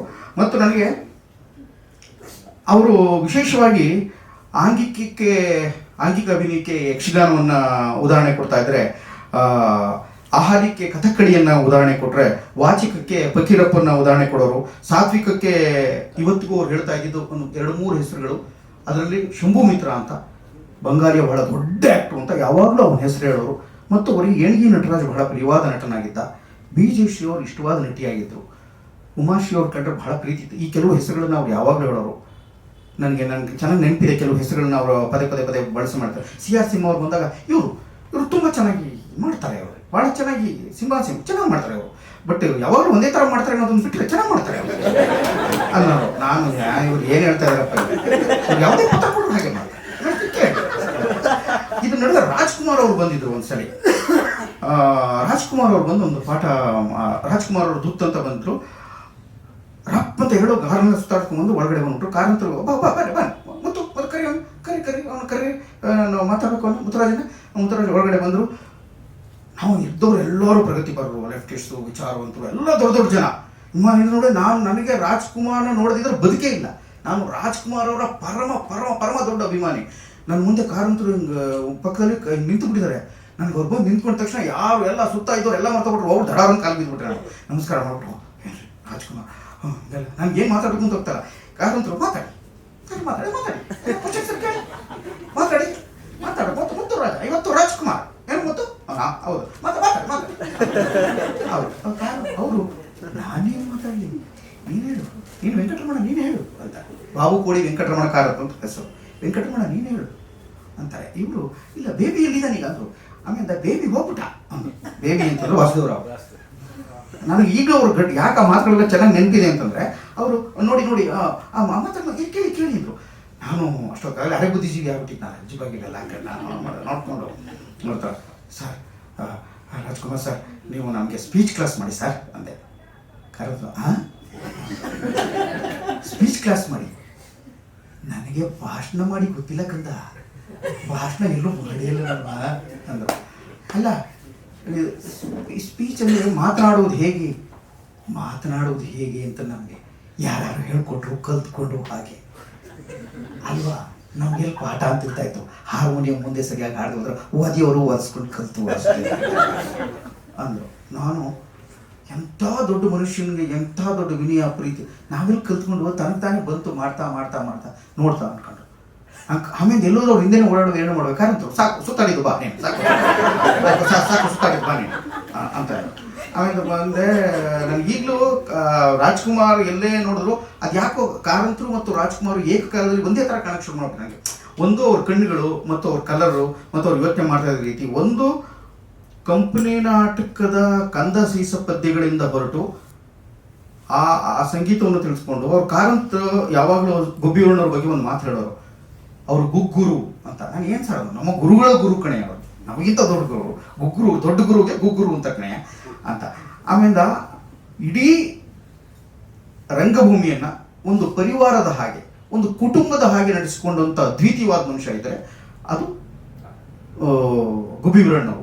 ಅವರು ಚಂದವಾಗಿ ನಡೆಸ್ಕೊತಾ ಇದ್ರು ಎಲ್ಲಾರನ್ನೂ ಅಂತ. ಯಾಕೆಂದ್ರೆ ಕಾರಂತರಿಗೆ ಹಿಂದಿ ತುಂಬ ಚೆನ್ನಾಗಿ ಗೊತ್ತಾಗಿದೆ ಅಂತ ಗೊತ್ತ ತಕ್ಷಣ ಅದನ್ನ ಹೋಗಿ ಹಿಂದಿ ಕಲ್ತ್ಕೊಂಬ, ನಿಂಗೆ ಸಂಗೀತ ಗೊತ್ತಾ ಹೋಗು ವಾರಾಣಸಿಯಲ್ಲಿ ಕಲ್ತ್ಕೊಂಬ ಅಂತ ಕಲಿಸ್ಕೊಟ್ಟರು. ಅವಾಗ ಕಾಲದಲ್ಲಿ ಅವರು ಕೊಟ್ಟವರು ಹೇಳೋರು. ಹಾಗಾಗಿ ಕಲ್ತ್ಕೊಂಡ್ ಬಂದ್ಮೇಲೆ ಕಾರಂತರು ಅವ್ರನ್ನ ತುಂಬ ಆರಾಧಿಸ್ತಾ ಇದ್ರು ಮನಸ್ಸಿನಲ್ಲಿ. ಯಾವಾಗಲೂ ಗುಬ್ಬಿ ವೀರಣ್ಣನ ಹೆಸರು ಅವ್ರು ಹೆಚ್ಚು ಹೆಚ್ಚು ಹೇಳಿದ ಹೆಸರು ನನಗೆ ಇದ್ದಷ್ಟು ವರ್ಷಗಳಲ್ಲಿ ನಂಗೆ ನೆನಪಿರೋ ಹಾಗೆ ಗುಬ್ಬಿ ವೀರಣ್ಣನ ಹೆಸರು ಪದೇ ಪದೇ ಪದೇ ಪದೇ ಹೇಳ್ತಾ ಇದ್ರು ಕಾರಂತರು. ನನಗೆ ಅದು ಯಾವಾಗಲೂ ರೋಮಾಂಚನ ಅನ್ನಿಸ್ತಾ ಇತ್ತು. ಮಿಕ್ಕದ ಕಂಪನಿ ನಾಟಕಗಳ ಹೆಸರು ಹೇಳಿದ್ರು ವಿಶೇಷವಾಗಿ ಅವ್ರ ಹೆಸರು ಹೇಳುವಾಗ ಅವರು ಬರುವಾರ ಥರ ನಡೆಸ್ಕೊಂಡ್ರು. ಅವರು ಚಾಕ್ಲೇಟ್ ಹಂಚೋರು. ಕಾರಂತರಿಗೆ ಆ ಥರದ್ದು ಈ ಯಾರು ಒಂದು ಸಣ್ಣ ಸಹಾಯ ಮಾಡಿದ್ರು ಅದನ್ನು ತುಂಬ ಮನಸ್ಸಿನಲ್ಲಿ ಬಹಳ ಜತನದಿಂದ ಕಾಪಿಟ್ಟುಕೊಂಡು ಪ್ರೀತಿಯಿಂದ ನೆನ್ಕೋತಾ ಇದ್ದಂಥ ಮನುಷ್ಯ. ಬಹುಶಃ ಅವ್ರು ತುಂಬ ಒಳ್ಳೆಯವರಾಗಿದ್ದಕ್ಕೆ ಅವ್ರು ತುಂಬ ಒಳ್ಳೆಯ ಮ್ಯೂಸಿಕ್ಗಳನ್ನ ಕೂಡ ಮಾಡೋಕ್ಕೆ ಸಾಧ್ಯ ಆಗಿತ್ತು ಅಂತ. ನಾವು ತುಂಬ ಕರಪ್ಟ್ ಆಗ್ಬಿಟ್ರೆ, ತುಂಬ ಅಸಹ್ಯವಾಗಿಬಿಟ್ರೆ, ತುಂಬ ದಾಷ್ಟ್ಯ ಇದ್ದರೆ, ತುಂಬ ಅಹಂಕಾರ ಇದ್ದರೆ ಒಂದು ಮಟ್ಟದವರೆಗೂ ಓಕೆ. ಆದರೆ ಆಮೇಲೆ ಸೃಷ್ಟಿಕ್ರಿಯೆಗೆ ಅಡ್ಡ ಬರ್ತಾ ಹೋಗ್ತಾರೆ. ಯಾಕೆಂದ್ರೆ ನಾನು ಒಳಗಿನ ಅಹಂಕಾರನ ಅಡ್ಡಿ ಬರ್ತಾ ಇರ್ತಲ್ಲ, ಸೃಷ್ಟಿಕ್ರಿಯೆ ಮಾಡೋಕ್ಕಾಗಲ್ಲ. ಅದಾದ್ರು ತುಂಬ ಒಳ್ಳೆ ಮನುಷ್ಯ, ಒಂದಷ್ಟು ಒಳ್ಳೆ ಮನುಷ್ಯನೂ ಆಗಿರ್ಬೇಕಾಗ್ತದ್ದು ಸೃಷ್ಟಿಶೀಲವಾದ ಮನುಷ್ಯನಿಗೆ. ಅದು ನನ್ನ ನಂಬಿಕೆ. ಕಾರಂತರು ನೋಡಿ ಅನಿಸಿದ್ದು ನನಗೆ. ಆಮೇಲೆ ಇದ್ದಕ್ಕಿದ್ದಂಗೆ ಒಂದು ದಿವಸ ಒಂದು ಟಾಸ್ಕ್ ಕೊಟ್ಬಿಟ್ರು ಕಾರಂತರು ರಂಗಾಯಣದಲ್ಲಿ. ಬಿರುದಂತೆಂಬರ ಗಂಡ ಅಂತ ಒಂದು ನಾಟಕವನ್ನು ಸಂಸರ್ದು ನೀವು ಅಷ್ಟು ಜನರು ಇಡೀ ನಾಟಕ ಫುಲ್ಲು ಎಲ್ಲ ಗಟ್ ಮಾಡಿ ಪಿಚ್ಚು ವಾಲ್ಯೂಮ್ ಸಮೇತ ಒಂದು ಅಕ್ಷರ ತಪ್ಪದ ಹಾಗೆ ಇಡೀ ಕಲಾಮಂದಿರದ ಮಧ್ಯೆ ನಿಂತ್ಕೊಂಡು ಒಬ್ಬರೇ ಓದ್ತಾ ಇರ್ತೀವಿ, ನಾವು ಮುಂದೆ 8 ಜನ ಮಾತ್ರ ಇರ್ತೀವಿ ಅಂತ. ಇಡೀ ಸ್ಕ್ರಿಪ್ಟ್ನಲ್ಲಿ ಒಂದು ಪುಟ ಅರ್ಧ ಪುಟ ಅಲ್ಲ, ಇಡೀ ಸ್ಕ್ರಿಪ್ಟನ್ನು ಕೊಟ್ಬಿಟ್ಟು ನಾವು ಎಲ್ಲಿ ಅವತ್ತಿಂದ ಎಲ್ಲರಿಗೂ ಚಳಿ ಜ್ವರ ಶುರು ಆಗ್ಬಿಟ್ಟು ಹೋದಲ್ಲಿ ಕೂತಲ್ಲಿ ಯಾರು ನಾನು ನೋಡ್ತೀನಿ ಯಾರು ಏನೋ ಮಾತಾಡ್ತಾರೆ. ಸ್ವಸ್ತಿ ಶ್ರೀಮತ್ ಪಶ್ಚಿಮ ರಂಗನಾಥ ಪಾದಾರವಿಂದ ಮುದುಕರಾಯಿತ ಚಿತ್ತಮತ್ತರಿ ಕುಶಂಡ ಖಂಡನೋದ್ದಂಡ ದುರ್ದಂಡ ಅನ್ನೋದು. ಅಲ್ಲೆಲ್ಲ ಊಟ ಮಾಡ್ಬೇಕಾರೆ ಸ್ವಸ್ತಿ ಶ್ರೀಮತ್ ಪಶ್ಚಿಮ ರಂಗನಾಥ, ಅಲ್ಲೆಲ್ಲ ಟಾಯ್ಲೆಟ್ ಹೋಗೋದ್ರೆ ಸ್ವಸ್ತಿ ಶ್ರೀಮತ್ ಪಶ್ಚಿಮ ರಂಗನಾಥ, ಎಲ್ಲೆಲ್ಲಿ ಹೋಗ್ತಾರೆ ಏನೇನು ಮಾಡ್ತಾರೆ ಯಾರು ಇನ್ನೇನು ಬರ್ತಾನೆ ಇಲ್ಲ. ಮಧುಕರಾಚಿತ ಮತ್ತರಿ ಕುಶಂಡ ಖಂಡನೋದ್ದಂಡ ದುರ್ದಂಡ ಅರ್ಚಿಜನ ಸೀತಾರ್ಧಾಮ ಶುಂಡ ಅಂಗನಾಥ ಕೋದಂಡ ಬಾಹುದಂಡ ಧೃತ ಯಾವ್ದ ಪ್ರಕಾಂಡ ಬಿರುದಂತೆಂಬರಗಂಡ ಮಿತ್ರಕೋಪರ ಮಾರ್ತಾಂಡ ಮನೆಗಾರ ಸುಗುಣ ಗಂಭೀರ ರಾಜಕಂದರ್ಪ ವೀರ ಶೂರ ಅಭಯ ಸಿಕ್ಕಲ್ಲಿ ಎಲ್ಲ ಬರೀ ಇದೆ ಶಬ್ದ ಭಾಷೆ. ಎಲ್ಲರೂ ಅರ್ಧರ್ಧ ಕಾಲ್ಕಾಲು ಮಾಡಿ ಸೋತು ಜಗದೀಶ್ ಮನೋವಾರ್ತಿ ಅನ್ನೊಬ್ಬ ನಟ ಮಾತ್ರ ರಂಗಾಯಣದಲ್ಲಿ ಈಗಲೂ ಇದ್ದಾನೆ, ಬಹಳ ಅದ್ಭುತವಾದ ನಟ. ಅವನು ಇಡೀ ಸ್ಕ್ರಿಪ್ಟನ್ನು ಸಂಸಾರ ಅಷ್ಟೂ ಈ ಬಿರುದಂತರ ಗಂಡವನ್ನ ಪೂರ್ಣವಾಗಿ ಒಬ್ಬನೇ ಆ್ಯಕ್ಟ್ ಮಾಡಿ ತೋರಿಸ್ತಾ, ಒಬ್ಬನೇ ನಿಂತ್ಕೊಂಡು ಮಾಡಿ ತೋರಿಸ್ತಾ. ಈಗಲೂ ಚೆನ್ನಾಗಿದೆ ಜಗದೀಶ್. ನಮ್ಮ ಒಳ್ಳೆಯದನ್ನ ಚೆನ್ನಾಗಿ ನೆನಪಿದೆ ನನಗೆ. ಆ ಕಾಲದಲ್ಲಿ ಅವರು ಗುಡ್ ಅಂದ್ಬಿಟ್ಟು ಹೋಗಿದ್ರು. ನಾವೆಲ್ಲರೂ ಅರ್ಧ ಮುಖಾಲು ಮಾಡ್ಬಿಟ್ಟು ಸೋತು ಆಗಲಿಲ್ಲ. ನಂಗೆ ಯಾಕಂದ್ರೆ ಅವ್ರು ಹೇಳಿದ್ರು ಅಂದರೆ ಅವತ್ತು ಅವರು ಹಾಗೆ ಮಾಡಿ ಹೇಳಿಕೊಳ್ಳದಿದ್ದರೆ ಇವತ್ತಿಗೂ ಬಹುಶಃ ನನ್ನ ಭಾಷೆ ನನ್ನ ಮಂಡ್ಯದಿಂದ ಹೊರಟೋದ್ರಿಂದ ದೇಶದ ಮೇಲೆ ದೇಶ ಬಿದ್ದರೆ ದೇಶವೇ ನಾಶ ವಿನಾಶ, ಹವಳು ಅಂಧಕಾರವನ್ನು ಬಯಸಿ ಹಿಂಗೆ ಮಾತಾಡ್ತಾ ಇದ್ದೆ. ತಂಗಿ ನನ್ನ ಬದುಕನ್ನು ಹಾಳು ಮಾಡಿಬಿಟ್ಟೆ, ತಂಗಿ ಇದೇ ಭಾಷೆ ಇರ್ತಾ ಇತ್ತು. ನನಗೊಂದು ಚೂರು ಭಾಷೆ ಬೇರೆ, ಅದು ಭಾಷೆಯ ಸಂತೋಷ ಬೇರೆ ಇದೆ. ಪ್ರತಿಯೊಂದು ಭಾಷೆಯು ಕರ್ನಾಟಕದ ಬರ್ತಿ 124 ಉಪಭಾಷೆಗಳು ಮತ್ತು ಅದರ ಬೇರೆ ಬೇರೆ ಶೈಲಿಗಳು, ಸ್ಲ್ಯಾಂಗ್ಗಳು, ಡೈಲೆಕ್ಟ್ಗಳು ಇದೆ ಅಂತ ಹೇಳ್ಕೊಟ್ಟಿದ್ದೆ ಕಾರಂತರು. ಅವರ ಪ್ರತಿ ಬಹಳ ಚೆನ್ನಾಗಿ ಹೇಳ್ತಾ ಇದ್ರು ನನಗೆ. ನಾವು ದಾಕ ಅವನು ಹೈದರಾಬಾದ್ ಕರ್ನಾಟಕ, ನಾವು ದಾಕ ದಕ್ಷಿಣ ಕನ್ನಡದವ್ರು, ಹಿಂಗೆಲ್ಲ ಹೇಳ್ಕೊಂಬಂದ್ರು. ಆಮೇಲೆ ನಾನು ನಂದು ಸಾರ್ ಅಂದೆ, ನೀನು ಮಂಕ ಯಾಕೆ ಸಾರ್ ಅಂದೆ, ಮಂಡ್ಯ ಕನ್ನಡ ಕಾಣಲ್ಲ, ಥ್ಯಾಂಕ್ ಯು ಸಾರ್ ನೀವು ಮಂಕ ಅಂದೆ. ಹೇ ಅಂದ್ರು, ಮಂಗಳೂರು ಕನ್ನಡ ಸಾರ್ ಅಂದೆ. ತುಂಬ ಬಹಳ ಅವ್ರ ಜೊತೆ ಸಂವಾದಿಸುವುದು ಕೂಡ, ಅವ್ರ ಜೊತೆ ಒಡನಾಡುವುದು ಕೂಡ ತುಂಬ ಆಹ್ಲಾದಕರವಾಗಿತ್ತು. ಗುರು ಶಿಷ್ಯರು ಅಂತ ಯಾವತ್ತೂ ಒಂದ್ಸೇ ಇಲ್ಲ. ಯಾವುದೋ ಒಂದು ತಿಂಗಳಗಟ್ಟಲೆ ಮನೆಗೆ ಎಲ್ಲೂ ರಜಾಗೆ ಸಿಗ್ತಾ ಇರಲ್ಲ, ವಾರಗಟ್ಟಲೆ ಎಲ್ಲೂ ಹೋಗಕ್ಕೆ ಆಗ್ತಾರೆ. ಈ ಮಂಡ್ಯದಲ್ಲೇ ಇದ್ರು, ಮೈಸೂರಿನಲ್ಲೇ ಇದ್ರು, ನಾನು ಮಂಡ್ಯಕ್ಕೆ ಹೋಗಿ 3 ತಿಂಗಳು 4 ತಿಂಗಳು ಹೋಗ್ಬಿಡೋದು. ದೀಪಾವಳಿ ಹಬ್ಬ ಬಂದ್ಬಿಡೋದು. ನಾವೆಲ್ಲ ದೀಪಾವಳಿ ಹಬ್ಬಕ್ಕೆ ಹೋಗ್ತಾ ಇಲ್ಲ ಸರ್, ನಾವೆಲ್ಲ ದೀಪಾವಳಿ ಅಂತ ದೀಪಾವಳಿ ಇಲ್ಲೇ ಎಲ್ಲ ದೀಪಾವಳಿ ಮಾಡಿ, ಎಲ್ಲ ದೀಪಾವಳಿಗೆ ಅಂತ ಹೋಗೋದಲ್ಲಿ, ದೀಪಾವಳಿಗೆ ಯಾರು ಹೋಗೋಂಗಿಲ್ಲ. ಸರಿ, ನಾವು ದೀಪಾವಳಿಗೆ ಎಲ್ಲರೂ ನಾವು ಪಟಾಕಿ ಹೊಡಿಬೇಕು ಅಂತ ಅವ್ರ ಹತ್ರ ಹೋಗೋದು. ಪಟಾಕಿ ಅಂತ ಹೋಗಿದ್ದು, ಬೇಡ ಬೇಡ ಬೇಡ ಇನ್ನಿತ್ತು ಎಲ್ಲ ಊಟ ಮಾಡ್ಬೋದು ಚೆನ್ನಾಗಿ ಅಂತ, ನಮ್ಗೆ ದುಡ್ಡು ಕೊಡಿ ಬೇಕು ಅಂತ ನಿಂತ್ಕೊಳ್ಳೋರು ಮುಂದೆ. ಅವ್ರು ಗೊತ್ತು ಜೋಬು ಕೈ ಹಾಕೋದ್ರೆ ಈ ಪರ್ಸ್ ತೆಗೆದ್ರು, ದುಡ್ಡು ಕೊಟ್ಟರು, ಅದು ದುಡ್ಡು ಕೊಟ್ಟರು, ಅವ್ರು ದುಡ್ಡು ಕೊಟ್ಟರು, ಯಾರೇನು ಎಲ್ಲ ಕೊಟ್ಬಿಟ್ಟು ಎಲ್ಲ ಏನೋ ತಗೊಳ್ಳಿ, ಸ್ವೀಟ್ ತಿನ್ನೋದು. ಅವರೇ ದೀಪ ಹಚ್ಚೋರು. ದೀಪಾವಳಿ ಅಂತ ಅವ್ರು ಆಚರಿಸ್ಕೊಳ್ಳೋದ್ರಲ್ಲಿ ಅವ್ರು ಪಟಾಕಿ ಹೊಡೋದಾಗಿರಲ್ಲ, ಎಲ್ಲರೂ ಒಟ್ಟಾಗಿ ಬದುಕುವುದೇ ಹಬ್ಬ ಅನ್ನುವುದು ಅವರ ಕಲ್ಪನೆ. ಸಂತೋಷ ಜೊತೆಗಿರ್ತಾರೆ, ನೀವೆಲ್ಲ ಒಟ್ಟಾಗಿದ್ದೀವಿ. ಆ ಥರದ್ದೊಂದು ಗುಣ ಅವ್ರಿಗೆ ಬಹಳ ಚೆನ್ನಾಗಿರ್ತಾ ಇತ್ತು. ನನಗೆ ಒಂದ್ಸಲಿ ಆಕ್ಸಿಡೆಂಟ್ ಆಗಿಬಿಡ್ತು. ಯೋಗ ಚೆನ್ನಾಗಿ ಮಾಡಿದ್ರಿಂದ ಪುಣ್ಯಕ್ಕೆ ಅವನು ಬಂದು ಕೂತ್ಬಿಟ್ಟು ಪಲ್ಟಿ ಹೊಡೆದು ಬಿದ್ದುಬಿಟ್ಟೆ ಮೇನ್ ರೋಡಲ್ಲಿ, ಕೈ ಕಾಲೆಲ್ಲ ತಿರ್ಚ್ಕೊಂಡಿತ್ತು. ಆಮೇಲೆ ಒಂಚೂರು ಒಳ್ಳೆ ಹದಿಹರಿಸಿ ನಿಮ್ಮ ವಯಸ್ಸಿನ ಹುಡುಗ ಹುಡುಗಿ ತಂಡದಲ್ಲಿ ಯಾರೋ ಹುಡುಗ ಆಕ್ಸಿಡೆಂಟ್ ಆಗೋಯ್ತು ಅಂದರೆ, ಹುಡುಗಂಗೆ ಆಕ್ಸಿಡೆಂಟ್ ಆಯಿತು ಅಂದರೆ ಸಹಜವಾಗಿ ಎಲ್ಲರೂ ಸ್ವಲ್ಪ ಜಾಸ್ತಿನೇ ಪ್ರತಿಕ್ರಿಯಿಸ್ತಾ ಇರ್ತೀವಿ. ಅಥವಾ ಇವತ್ತು ಅದು ಹೋಗಿರ್ಬೋದು, ಮನುಷ್ಯ ಸಂಬಂಧಗಳ ವಿಘಟನೆ ಜಾಸ್ತಿ ಆಗಿಬಿಟ್ಟೆ. ಆದರೆ ಅವಾಗ ಎಲ್ಲ ಬಿದ್ದರು.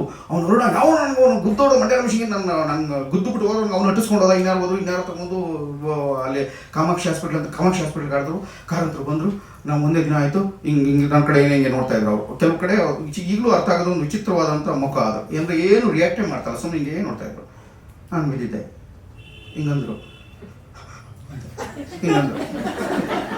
ಅದು ಏನಾಗಿಲ್ಲ, ಸುಮ್ಮನೆ ಮಲಕುಂತಲೂ ಆಗಿರ್ಬೋದು, ಮುಚ್ಕೊಂಡು ಮಲಕು, ಅತಿಯಾಗಿ ಮಾಡಬೇಡ, ಓವರ್ ಆ್ಯಕ್ಟ್ ಮಾಡಬೇಡ ಅಂತಲೂ ಆಗಿರ್ಬೋದು. ನನಗೆ ಈಗಲೂ ಕೈ ಹಿಂಗೆ ಅಂದಿದ್ದು ನೆನಪಿದೆ. ಸರಿ, ಸುಮ್ಮನೆ ಹಿಂಗೆ ನೋಡ್ತಾ ಇದ್ದೆ. ಮತ್ತೆ ನನಗೆ ನಾನು ಹೊಟ್ಟೆಗೆ ಮತ್ತೆ ಅವರೆಲ್ಲ ಹೋದ್ರು, ಬರಲಿಲ್ಲ. ಮಾರನೇ ದಿವಸ ಬಂದರು. 2 ದಿವಸ ಆಯಿತು, 3 ದಿವಸ ಆಯಿತು. ನಾನು ಹೇಳಲಿಲ್ಲ, ಹಂಗೆ ಮಲ್ಕೊಂಡು ಕೈ ಎಲ್ಲ 3 ದಿವಸ ಬಂದರು. ಎಂತ ನೀನು ಹೇಳೋದಿಲ್ವೋ ಅಂದರು. ಅದೇ ಕಾಲು ನೋವು ಸರಿ, ಹಂಗೊಂದು ವಾರ ಸಿಕ್ಕರೆ ಅಷ್ಟೇ ಬಿಡಿ, ಎಕ್ಸಸೈಸ್ ಮಾಡೋದು ತಪ್ಪಿಸ್ಬೋದು. ನೀವೆಲ್ಲ ತಪ್ಪಿಸ್ಕೋಬೇಕು. ಎಕ್ಸಸೈಸ್ ಮಾಡೋ ಟೈಮಲ್ಲಿ ಲೈಟಾಗಿ ಬರೋದು ಮಾಡೋದು ಎಲ್ಲರೂ ಮಾಡೋಂಗೆ ಎಕ್ಸಸೈಸ್ ತಪ್ಪಿಸ್ಕೋಬೋದು ಚೆನ್ನಾಗಿ ಅಂತ. ಅದೇ ಕೈ ಕಾಲನ್ನು ಆಗುತ್ತೆ ಸರಿ, ಏನೋ ನನ್ನ ಅಥವಾ ಪ್ರಕಾರ ಡ್ರಾಮಾ ಶುರು ಮಾಡಿದೆ. ಓಕೆ ಮಲಗು ಪರವಾಗಿಲ್ಲ, ಅಡ್ಡಿಲ್ಲ ಮಲಗು. ಇವತ್ತು ಮೂಕರ ಮಕ್ಕಳು ಕಾಸ್ಟಿಂಗ್ ಆಗ್ತಾ ಇದೆ, ಪಾಪ ನೀ ಇಲ್ಲಿದೆ, ನಿನಗೆ ಪಾತ್ರ ಇಲ್ಲ, ಎಂತ ಮಾಡ್ಲಿಕ್ಕಾಗ್ತದೆ. ನಾವು ಬದುಕಿದ್ದೇ ನಟರು ಪಾತ್ರಕ್ಕೋಸ್ಕರ, ಅದು ಅಲ್ಲಿಗೋಸ್ಕರನೇ ಮನೆ ಮಾಟ ಎಲ್ಲ ಜೀವನ ಎಲ್ಲ ಬಿಟ್ಬಿಟ್ಟು ಅಲ್ಲ ಅದಕ್ಕೋಸ್ಕರ ಸತ್ಕೊಂಡು ಬಂದಿದ್ಬಿಟ್ಟಿವಿ. ಪಾತ್ರ ಕೊಡದೆ ಹೋಗ್ಬಿಟ್ರೆ ನಾನು ಇಲ್ಲ ಪರವಾಗಿಲ್ಲ ಸರ್, ಏನಿಲ್ಲ ಬರ್ತೀನಿ, ಬರೋದು ಬೇಡ ಪಾಪ, ತುಂಬ ಏಟಾಗಿದೆ ಏನು ಬರೋದು ಎಲ್ಲ ನೋಡ್ತೀನಿ ಓಕೆ ಅಂದರು. ಮತ್ತು ನಾನು ಅವರು ಹೇಳಿ ವಾಪಸ್ಸು ಅವ್ರ ಮನೆಗೆ ಹೋಗುವಷ್ಟರಲ್ಲಿ ನನ್ನ ಕ್ಲಾಸ್ಗೆ ಹಾಜರು. ಎಲ್ಲ ಬ್ಯಾಗ್ ಕಿತ್ಕೊಂಡು ನನ್ನಪ್ಪ ಏನೋ ಮಾಡ್ಕೊಳ್ಳಿ, ಏನೋ ನನಗೆ ಏನಾಗಿಲ್ಲ, ನನಗೆ ಏನಿಲ್ಲ, ಬರ್ತೀನಿ ಕುಂಡ್ಕೊಂಡೇ ಪಾತ್ರ ಮಾಡಿದೆ. ಬದುಕೊಂಡು ಹೋಗೋದು ಕಷ್ಟ ಆಗ್ತಾ ಇತ್ತು. ಆದರೆ ನಟರನ್ನ ರಂಗದ ಮೇಲೆ ತರಲಿಕ್ಕೆ, ಅವರೊಳಗಿನ ಇಚ್ಛಾಶಕ್ತಿಯನ್ನು ಪ್ರಬಲಗೊಳಿಸಲಿಕ್ಕೆ, ಆತ್ಮವಿಶ್ವಾಸವನ್ನು ತುಂಬಲಿಕ್ಕೆ ಆತ ತೆಗೆದುಕೊಳ್ಳುತ್ತಿದ್ದಂಥ ಅನೇಕ ಶಕ್ತಿಗಳು, ಮಾಡ್ತಿದ್ದಂಥ ತಂತ್ರಗಳು ತುಂಬ ಸೊಗಸಾಗಿರ್ತಾ ಇದೆ. ಬಹಳ ಚೆನ್ನಾಗಿ ಮಾಡೋರು ಅದನ್ನ ಅನೇಕ ಜನರಿಗೆ. ಇದ್ರ ನಡುವೆ ಇನ್ನೊಂದು ಹೇಳ್ಬೇಕು, ಇದೇ ಥರ ಕಾಲು ಮುರ್ಕೊಂಡು ಒಂದ್ಸಲಿ ನಮ್ಮ ಅರುಣ್ ಸಾಗರ್ ಇದ್ದಾನಲ್ಲ, ಅವನು ಒಂದ್ಸಲಿ ಒಂದು ಕಾಲು ಮುರಿದೋಯ್ತು. ಅದೇನೋ ಆಗ್ಬಿಟ್ಟು ಆಕ್ಸಿಡೆಂಟ್ ಆಗ್ಬಿಟ್ಟು ಭಾಳ ಏಟ್ ಆಗ್ಬಿಟ್ಟು ಕಾಲು ಮುಂದೋಗಿತ್ತು. ಅವನು ನನಗೆ ಏಟಾಗಿದೆ ಅಂತ ಕಾರಂತರಿಗೆ ಒಂದೊಂದು ಲೆಟ್ರ್ ಎಲ್ಲ ಬರೆದ್ಬಿಟ್ಟು ಹೋಗಿದ್ದ. ಮತ್ತು ಬಂದರು ಕಾರಂತರು, ಅವ್ನಿಗೆ ದುಡ್ಡು ಕೊಟ್ಟು ಕಳಿಸಿ ಅಂತ ಒಂದು 8,000 ರೂಪಾಯಿ ತಗೋ ಆದಿತಾ ಅಂತ ಅವ್ನಿಗೆ 8,000 ರೂಪಾಯಿ ಕೊಟ್ಬಿಟ್ಟು ಅವ್ನು ಕಳಿಸಿದ್ರು. ಅವರೆಲ್ಲ ಇವನು 8,000 ರೂಪಾಯಿ ಅದ, ಒಂದು 2 ತಿಂಗಳು 3 ತಿಂಗಳು ಏನೋ ಆಯಿತು. ಅವನು ವಾಪಸ್ ಕಾಲೆಲ್ಲ ಸರಿ ಆದಮೇಲೆ 8,000 ರೂಪಾಯಿ ತೊಗೊಂಡು ಕಾರಂತರಿಗೆ ಹಾಸಾಕ್ರು ಕೊಟ್ಟಿದ್ರು. ನಾನು ಪೇಪರ್ ತರೋಕ್ಕೆ ಅಂತ ಅವ್ರನ್ನ ಅಲ್ಲೇ ಅಪಾರ್ಟ್ಮೆಂಟ್ ಈಚೆ ಕಡೆ ಇರುತ್ತೆ ತೊಗೊಂಡು ಹೋಗ್ಬಿಟ್ಟು ಕಾರಂತರಿಗೆ ಅವನು ಹಿಂಗೆ ಕೊಟ್ಬಿಟ್ಟು, ಸರ್ ಅದು ತಪ್ಪು ತಿಳ್ಕೊಬೇಡಿ ಸರ್, ನಾನು 8,000 ರೂಪಾಯಿ ಇಸ್ಕೊಂಡಿಲ್ಲ, ನಿಮ್ಗೆ ಕೊಡಕ್ಕೆ ಬಂದಿದ್ದು. ತಕ್ಷಣ ಕಾರಂತ, ನನಗೆ ದುಡ್ಡು ಕೊಡುವುದ ನೀನು, ಎಂತ ಕೆಲಸ ನೋಡಿ ಹೊಸಕ್ರು, ನನಗೆ ಎಂತ ಒಂದು ಭಾವನಾತ್ಮಕ ಮೇಲೆ ಅಪ್ಪ ಅಂತ ಒಂದು ಇದಿಲ್ಲ ಅಂತ ನನ್ನ ಹತ್ರ ದುಡ್ಡು ಕೇಳ್ತಾರವ, ಅವನಿಗೆ ನಾಚಿಕೆ ಇಲ್ಲ. ನಾನು ದುಡ್ಡು ಕೊಟ್ಟು ನಿನ್ನ ದುಡ್ಡು ನಾನು ತೆಗೆದುಕೊಡ್ಬೋದಾ? ಮಗನಿಗೆ ದುಡ್ಡು ಯಾರು ಅಪ್ಪ ತೆಗೆದುಕೊಡ್ತಾರೆ, ನಾನು ಕೊಟ್ಟಿದ್ದನ್ನು ಪ್ರೀತಿಯಿಂದ ಹೋಗೋ, ನೀನು ಕೊಡೋದು ಬೇಡ, ಹಂಗೆ ಹಿಂಗಿದಲ್ಲಿ ಕಿರ್ತೀವಿ. ಎದುರ್ಕೊಂಡು ಆಯ್ತು ವಾಪಸ್ ಹಿಂಗೆ ಹೋಗ್ತಾ ಇದ್ದು ಮತ್ತೆ ವಾಪಸ್ ಉಂಟು ಅವಾಗ ಬೈಲಿ, ನೀನು ದುಡ್ಡು ಇರ್ತದೆ ಬೈಲಿ ದುಡ್ಡು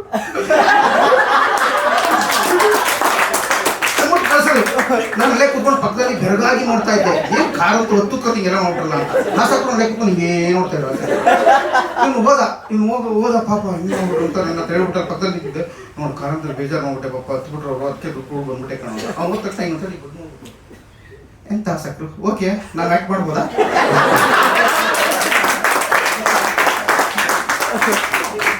ನಾನು ಗರ ಬಡ್ದೋಗ್ಬಿಟ್ಟೆ. ಎಂತ ಓಕೆ ಮಾಡ್ಬೋದ, ನಾನು ಅಭಿನಯಿಸ್ಬೋದು, ಪಾತ್ರ ಕೊಡ್ಲಿಲ್ಲ ಅಷ್ಟೇ ನಂಗೆ ಯಾರು, ನಾನು ಒಳ್ಳೆ ನಟ ಹೌದಾ, ಸರಿ ಕಣಪ್ಪ ಅಂತ. ಕಾರಂತರದು ಈ ಥರದ್ದು ದಿನಕ್ಕೊಂದು ಅನುಭವಗಳಾಗ್ತಾ ಇತ್ತು ನನಗೆ. ಎಲ್ಲರೂ ಒಂದು ದಿವಸ ಎಲ್ಲ ಹುಡುಗರು ಕಾರಂತರು ಸಿಕ್ಕಾಬಿಟ್ಟೆ ಎಲ್ಲ ಹುಡುಕ್ತಾರೆ ಅವ್ರು ಬೇಕಂದ್ರೆ ಎಲ್ಲರನ್ನು ಹೇಗೆ ಹುಡುಕಿಸಿಬಿಟ್ಟೆ ನೋಡಿ ಆಯ್ತಾ ಅಂತ ಒಂದು ದಿವಸ ದಿವಾನ್ ಕೆಳಗೆ ಮಾಡ್ಕೊಂಡ್ಬಿಟ್ಟಿದ್ರು. ಎಲ್ಲ ಜೀವನ ಹುಡುಕ್ತಾರೆ, ಎಲ್ಲ ಹುಡುಕ್ತಾರೆ, ಊರು ಹುಡುಕ್ತಾರೆ, ಎಲ್ಲ ಕಾಣ್ತಿಲ್ಲ, ಪತ್ತೆ ಇಲ್ಲ, ಎಲ್ಲ ಹೊಡೆದ್ರು ಎಲ್ಲ ಹೊಡೆದ್ರೆ. ಒಂದು ದಿವಸ ಒಂದರಂಗದಲ್ಲಿ ಎಲ್ಲರನ್ನು ಕಳಿಸ್ಬಿಟ್ಟು ಇಲ್ಲಿ ಯಾರು 9 ಗಂಟೆ ಮೇಲೆ ಬರ್ಕೊಡ್ದು ನಮಗೆಲ್ಲ ಆರ್ಡರ್ ಆಗಿತ್ತು. 10 ಗಂಟೆ ಮೇಲೆ ಆರಾಮ ಒಂದರಂಗದ ಕಟ್ಟೆ ಮೇಲೆ ಮಲ್ಕೊಂಬಿಟ್ಟಿದ್ರು ಒಬ್ಬರೇ. ಬೆಳಿಗ್ಗೆ ಜಾವ ತನಕ ಆಕಾಶ ನೋಡ್ತಾ, ಅದೇನೋ ಇದನ್ನು ಎಣಿಸ್ತಾ, ನಕ್ಷತ್ರಗಳನ್ನ ಎಣಿಸ್ತಾ, ಅಲ್ಲಿ ಸೌಂಡ್ಗಳನ್ನ ಗಮನಿಸ್ತಾ, ಅಲ್ಲಿ ವಾಸನೆಗಳೇಗಿದೆ ಅಂತ ಗ್ರಹಿಸ್ತಾ, ನಾನು ಅವರನ್ನು ಒಂದು ಮೂಸೆಯೊಳಗೆ, ಒಂದು ಪಾತ್ರದ ಇದರೊಳಗೆ, ಚೌಕಟ್ಟಿನೊಳಗೆ ಅವ್ರನ್ನ ಗ್ರಹಿಸಲೇ ಸಾಧ್ಯವಾಗದೇ ಇದ್ದಿದ್ದು ಈ ಕಾರಣಕ್ಕಾಗಿ ಅವ್ರಿಗೆ ಆ ಥರದ್ದು. ಆಮೇಲೆ ಇದೇ ಥರದ್ದು ನನಗೆ ಇನ್ನೊಂದ್ಸಲಿ ಯಾವುದೋ ಒಂದು ಹಸಿಯಾದಂಥ, ಮತ್ತು ರಂಗಾಯಣಕ್ಕೆ ಎಷ್ಟೇ ಗೌರ್ಮೆಂಟ್ ದುಡ್ಡು ಕೊಟ್ಟರು ಸಾಧ್ಯವಿದ್ದಷ್ಟು ದುಡ್ಡನ್ನು ಮಿಕ್ಸಿ ಸರಳವಾಗಿ ಅದು ನಾಟಕ ಮಾಡಬೇಕು ಅಂತ ತುಂಬ ಪ್ರಯತ್ನ ಮಾಡ್ತಾಯಿದ್ರು. ಹಾಗಾಗಿ ಆ ಥರದ್ದು ನಾಟಕ ಮಾಡುವಾಗ ಒಂದೊಂದು ನಾಟಕಕ್ಕೆ 4 ಕಾಸ್ಟಿಂಗ್ ಮಾಡಿದ್ರು. ನಾನು ಕಿಂದರ್ ಜೋಗಿಲಿ ಕುಂಟನ್ ಪಾತ್ರ ಮಾಡಿದ್ದೆ, ಅವ್ರಿಗೆ ತುಂಬ ಇಷ್ಟ ಆಗಿತ್ತು, ನಂಗೆ ಚೆನ್ನಾಗಿ ನೆನಪಿದೆ ಅದು. ಕಿಂದರ್ ಜೋಗಿಲಿ ಕುಂಟನ್ ಪಾತ್ರ ಮಾಡಿದವ್ರಿಗೆ ಇಷ್ಟ ಆಯಿತು. ಆಮೇಲೆ ಅದೇ ಥರ 4 ಕಾಸ್ಟ್ ಮಾಡಿದಾಗ ಮೊದಲನೇ ಕಾಸ್ಟ್ ಹಿಪೋಲಿಟಸಲ್ಲಿ ರಂಗಾಯಣ ರಘು, ಅವತ್ತಿನ KC ರಘುನಾಥ್, ಇವತ್ತಿನ ರಂಗಾಯಣ ರಘು, ಅವ್ನು ಮಾಡ್ತಾ ಇದ್ದ. ಕೊಲಿಗೆ ಭಾಳ ಚೆನ್ನಾಗಿ ಮಾಡಿದ್ದ. ರಂಗಾಯಣ ರಘುನ ಸ್ಟೇಜ್ ಮೇಲೆ ನೋಡೋದೇ ಒಂದು ದೊಡ್ಡ ಹಬ್ಬ, ಸಿನಿಮಾದ್ರಲ್ಲ. ಅವನು ನನ್ನ ಅತ್ಯಂತ ಮೆಚ್ಚಿನ ನಟರಲ್ಲಿ ಅವನು ಒಬ್ಬ. ನನಗೆ ಭಾಳ ಖುಷಿ ಆಗೋದು, ಅವನು ಅಷ್ಟು ಚಂದ ಮಾಡಿದ ಅದನ್ನ. ನಾವು ಆಮೇಲೆ 4ನೇ ಕಾಸ್ಟ್ ನಮಗೂ ಇತ್ತಲ್ಲ, ಅವ್ರು ನೋಡಿ ಒಳ್ಳೇದೇನಿದೆ ಅವ್ನು ತೊಗೊಂಡು ನಾವು ಮಾಡ್ತಾ ಹಿಂಗೆ ಹೊರಟು. ನನಗೆ ಒಂದ್ಸಲಿ ಕಾಲು ಏಟಾಗ್ಬಿಡ್ತು. ಇದು ಏಟಾಗಿದೆ ಅಂತ ತೊಗೊಂಡಿದ್ದು ಔಷಧಿಯಿಂದ ಗಂಟ್ಲು ಕೆಟ್ಟೋಯ್ತು. ಅವತ್ತು CR ಸಿನಿಮಾ ಎಲ್ಲ ನಾಟಕ ನೋಡೋಕೆ ಬಂದಿದ್ದಾರೆ. ಇಡೀ ಸಭಾಂಗಣ ತುಂಬಿದೆ. 4ನೇ ಕಾಸ್ಟ್ ನಂದು ಹಿಪೋಲಿಟಸ್ಸು. ನಾನು ಮೇಲಿಂದ ಇಳ್ಕೊಂಡು ಬಂದು ಮಾತಾಡಬೇಕು, ಧ್ವನಿ ಫುಲ್ ಅಬ್ಸಲ್ಯೂಟ್ಲಿ ಒಂದು ಮೇಜರ್ ಹೀರೋ ರೋಲ್ ಮಾಡ್ತಾ ಇದ್ದಂಗೆ ಗಂಟ್ಲು ಫುಲ್ ಹೋಗ್ಬಿಟ್ಟಿದ್ರೆ ಹೇಗಿರ್ಬೋದು. ನನ್ನ ಧ್ವನಿ ಪೂರ್ಣ ಹೋಗ್ಬಿಟ್ಟಿತ್ತು, ಆಗ್ತಾನೇ ಇಲ್ಲ. ನಾನು ಭಾಳ ದಮ್ ಕಟ್ಟು ಮಾಡಿ ಕಡೆಗೆ ಧ್ವನಿನಲ್ಲೇ ಎಲ್ಲ ಮಾಡಿ ಮುಗಿಸಿ ವಾಪಸ್ ಬಂದು ಹೊಡ್ತಾ ಮೂಲೆ ನಿಂತಿದ್ದೆ. ಕಾರಂತರ ಪಕ್ಕದಲ್ಲಿ ಬಂದರು, ನನಗೆ ಸಮಾಧಾನ ಮಾಡ್ತಾರೆ ಅಂತ. ಸೆಲ್ಫಿಟಿ ಗಳಿಸ್ಕೊಳ್ಳೋ ಇದಿರುತ್ತೆ ನೋಡಿ, ಮಕ್ಕಳಿಗೆ ಹೋಗಿಲ್ಲ ನಮಗೆ ಆ ಟೈಮಲ್ಲಿ ಸಮಾಧಾನ ಮಾಡ್ತಾರೆ ಅಂತ ನನ್ನ ಪಕ್ಕದಲ್ಲಿ ನೋಡಿದ್ರು. ಗೊತ್ತಾಯ್ತಾ ಅಂದರು. ಸುಮ್ಮನೆ ಹಿಂಗೆ ನೋಡ್ತಾ ಇದ್ದೆ. ಶತ್ರು ಹೊರಗಿರೋದಿಲ್ಲ, ನಮ್ಮ ಒಳಗೇ ಇರ್ತಾನೆ. ನಮ್ಮ ದೌರ್ಬಲ್ಯವೇ ನಮಗೆ ಶತ್ರು. ನಿನ್ನ ಧ್ವನಿಯನ್ನು ನೀನು ಚೆನ್ನಾಗಿ ನೋಡಿಕೊಳ್ಳಬೇಕಾದ್ದು ನಿನ್ನ ಕರ್ತವ್ಯ, ನಿನ್ನ ಧರ್ಮ. ನೀನು ಅದನ್ನು ಕಳ್ಕೊಂಬಿಟ್ಟು ಹೊರಗಿನವ್ರು ಯಾರೋ ನನಗೆ ಮೋಸ ಮಾಡಿಬಿಟ್ರು, ನನಗೆ ಯಾರೋ ಪಾತ್ರ ಕೊಟ್ಟಿಲ್ಲ, ಅವನು ಅನ್ಯಾಯ ಮಾಡಿಬಿಟ್ಟ ಅಂತ ಹೇಳ್ಕೊಳ್ಳೋದಲ್ಲ. ಮೊದಲು ನಾವು ನಮ್ಮನ್ನು ಗೆಲ್ಲಬೇಕಾಗಿದೆ.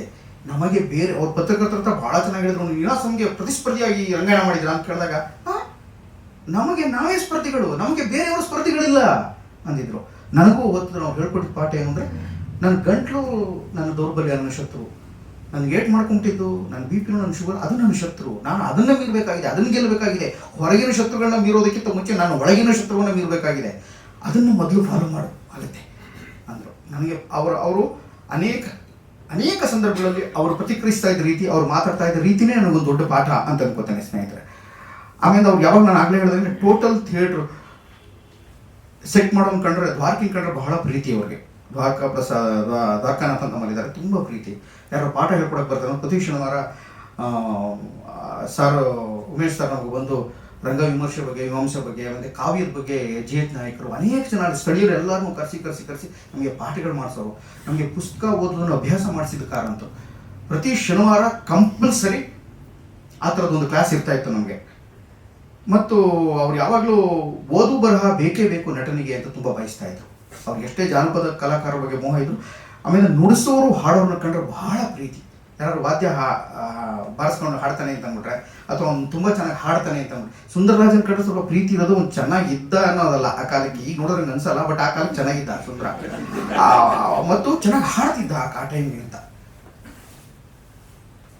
ಅದನ್ನ ಕಂಡ್ರೆ ತುಂಬ ಇಷ್ಟ ಆಗ್ತಾ ಇತ್ತು. ಮತ್ತು ತಮ್ಮ ಸುತ್ತಲ ಪರಿಸರ ಸಮಸ್ಯೆ ಇದನ್ನೆಲ್ಲ ಬಹಳ ಚೆನ್ನಾಗಿ ದೈನಂದಿನ ತಲ್ಲಣೆಗಳಿಗೆ ಸದಾ ಒಬ್ಬ ನಟ ಸ್ಪಂದಿಸಲೇಬೇಕು ಅನ್ನೋ ಹಠ ಇರ್ತಾ ಇತ್ತು ಅವ್ರಿಗೆ. ಸ್ಪಂದಿಸಲೇಬೇಕು ಅಂತ, ಅದಕ್ಕೋಸ್ಕರ ಇಂಪ್ರೂವೇಷನ್ ಎಲ್ಲ ಮಾಡಿಸೋರು. ಆ ಇಂಪ್ರೂವೇಷನ್ ಮತ್ತು ಒಂದು ವಿಚಿತ್ರವಾದಂಥ ಎಕ್ಸಸೈಸ್ಗಳನ್ನೆಲ್ಲ ಮಾಡಿಸ್ಕೊಂಡ್ರೆ, ದುತ್ ಅಂತ ಇದ್ದಕ್ಕಿದಂಗೆ ನಾಳೆ ಮಧ್ಯಾಹ್ನ ಎಲ್ಲ ಹೊರಡಿ ಅಂತ ಒಂದು ಬಸ್ ಮಾಡಿಸ್ಬಿಟ್ಟು ಎಲ್ಲ ಮಾಡಿಬಿಟ್ಟು ದುತ್ ಅಂತ ಉಡುಪಿ ಕರ್ಕೊಂಡು ಹೋಗ್ಬಿಡು. ಅಲ್ಲೆಲ್ಲ ಶೋ ತೋರಿಸೋರು. ಇಲ್ಲ ಅಂದರೆ ಸಮುದ್ರದ ಎದುರಿಗೆ ಎಲ್ಲರೂ ನಿಲ್ಲಿಸ್ಬಿಟ್ಟು ಶುರು ಮಾಡಿ ಎಲ್ಲ ವಾಯ್ಸ್ ಎಕ್ಸೈಸ್. ಸಮುದ್ರದ ಎದುರಿಗೆ ಜೋರಾಗಿ ಆರ್ಭಟ ತುಂಬ ಬರಿತಾ ಇದ್ದಾಗ ಅದು ನಿಂತ್ಕೊಂಡು ಕಿರ್ಚಿನವ್ರು ಎಷ್ಟು ಕಿರ್ಚಕ್ಕೆ ಸಾಧ್ಯ, ಜ್ವರ ಕಿರ್ಚಿ ಎಷ್ಟು ಬೇಕಾದ್ರು. ಮತ್ತು ಇಲ್ಲಿ ಚುಂಚನಕಟ್ಟೆ ಡ್ಯಾಮ್ ಮುಂದೆ ನಿಲ್ಲಿಸ್ಬಿಟ್ಟು ಜೋರಾಗಿ ಅದರ ಪ್ರತಿಸ್ಪರ್ಧೆ ಆಗಿ ಸಂವಾದಿ ಆಯ್ತಿರಿ, ಹೆಂಗ್ರಿ ಸಾಧ್ಯ? ಅದು ತುಂಬ ಕಷ್ಟ. ಆದರೆ ಅವ್ನ ನಟ ಓಪನ್ ಆಗಬೇಕು, ಒಂದು ಧ್ವನಿ ಗೊತ್ತಾಗಬೇಕು ಅಂತ. ಆದರೆ ನಿನ್ನದೇ ಧ್ವನಿಯಲ್ಲಿ, ನಿನ್ನದೇ ಸ್ವರದಲ್ಲಿ ಅದನ್ನು ಟ್ರೈ ಮಾಡಬೇಕು ಹೊರತು ನಿನ್ನದಲ್ಲದ ಧ್ವನಿಯಲ್ಲಿ ಟ್ರೈ ಮಾಡಬೇಡ, ಅವಾಗ ಧ್ವನಿ ಹೋಗ್ತದೆ ಅಂತ ನಾವು. ಅಂದರೆ ನಿನ್ನ ಪ್ರತಿಯೊಬ್ಬ ಧ್ವನಿಗೂ ಅವನ ತತ್ವಗಳಿಗೂ ಬೇಕಾದಂಥ ವಾಯ್ಸ್ ಟೆಕ್ಸ್ಚರ್ ಇರ್ತಾರೆ, ಅದನ್ನು ಕಳೆದುಕೊಳ್ಳೋದು ಹಾಗೆ ಎಕ್ಸಸೈಸ್ ಮಾಡಬೇಕು ಅಂತ ಕಾರಂತರ ರೂಪಿಸ್ತಾ ಇದ್ದಿದ್ದು ಆ ಥರ ನಟನೆ. ಅದರಲ್ಲೇ ನೀ ಎಲ್ಲ ಕೆಲಸನೂ ಮಾಡು, ಅಸಹಜ ಧ್ವನಿಲಿ ಮಾತಾಡೋದೆಲ್ಲ ಬೇಡ, ಎಕ್ಸ್ಪೆರಿಮೆಂಟ್ ಮಾಡ್ಬೋದು ಬೇಕಾದ್ರೆ, ಪ್ರಯೋಗಶೀಲತೆ ಅದನ್ನು ನಿರಂತರವಾಗಿ ಅದನ್ನು ಮಾಡಬೇಕು. ಆಮೇಲೆ ಆಟ ಆಡಕ್ಕೆ ಬಿಡೋರು. ನಾನು ಚೆನ್ನಾಗಿ ನೆನಪಿದೆ, ಒಂದ್ಸಲಿ ಸಮುದ್ರದ ಮಧ್ಯೆ ಎಲ್ಲರೂ ತಳ್ಕೊಂಡು ನಾನು ಮುಂದೆ ಮುಂದೆ ಮುಂದೆ ಈ ಗುಂಪಲ್ಲಿ ಹೋಗ್ಬೇಕಾದ್ರೆ ನಿಮ್ಗೆ ಗೊತ್ತಿರ್ತದೆ, ಎಲ್ಲರಿಗಿಂತ ಮುಂದೆ ಆಳದಲ್ಲಿ ನಾನು ಜಾಸ್ತಿ ಹೋಗ್ಬಿಟ್ಟು ಜಾಸ್ತಿ ತೋರ್ಪಡಿಸ್ಕೊಳ್ಬೇಕು ಅಂತ.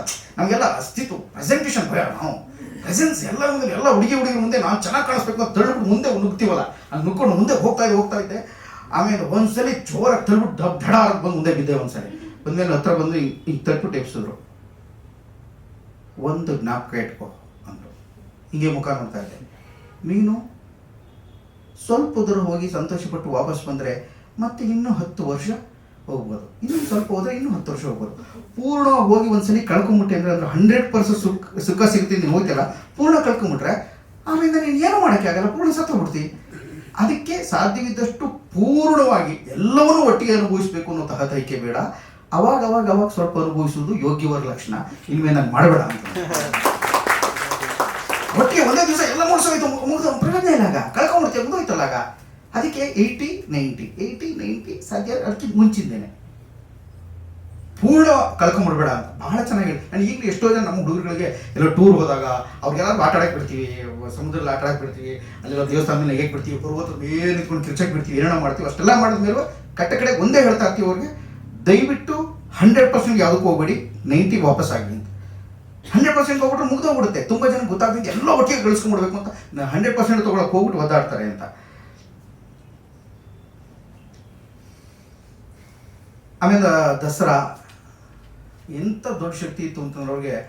ದಸರಾಗೆ ಮೊದಲನೇ ಸಾಲಲ್ಲಿ ನಮ್ಮ ಅಷ್ಟೋ ಜನ ಕರ್ಕೊಂಡು ಹೋಗ್ಬಿಟ್ಟು ಬಿಸ್ಮಿಲ್ಲಾ ಖಾನ್ ಇದ್ರೆ ಅವ್ರ ಮುಂದೆ ಮಾತಾಡ್ಸೋದು, ಬಿಸ್ಮಿಲ್ಲಾ ಖಾನ್ ಸಂಗೀತ ಕೇಳಿಸೋದು, ಅವ್ರು ರಂಗಾಯಣಕ್ಕೆ ಬರ್ತಾರೆ ಅಂತೇಳಿ ಅವರ ಕರ್ಕೊಂಬಂದ ಭೀಮಸೇನ್ ಜೋಶಿನ ರಂಗಾಯಣದಲ್ಲಿ ನೋಡೋದು.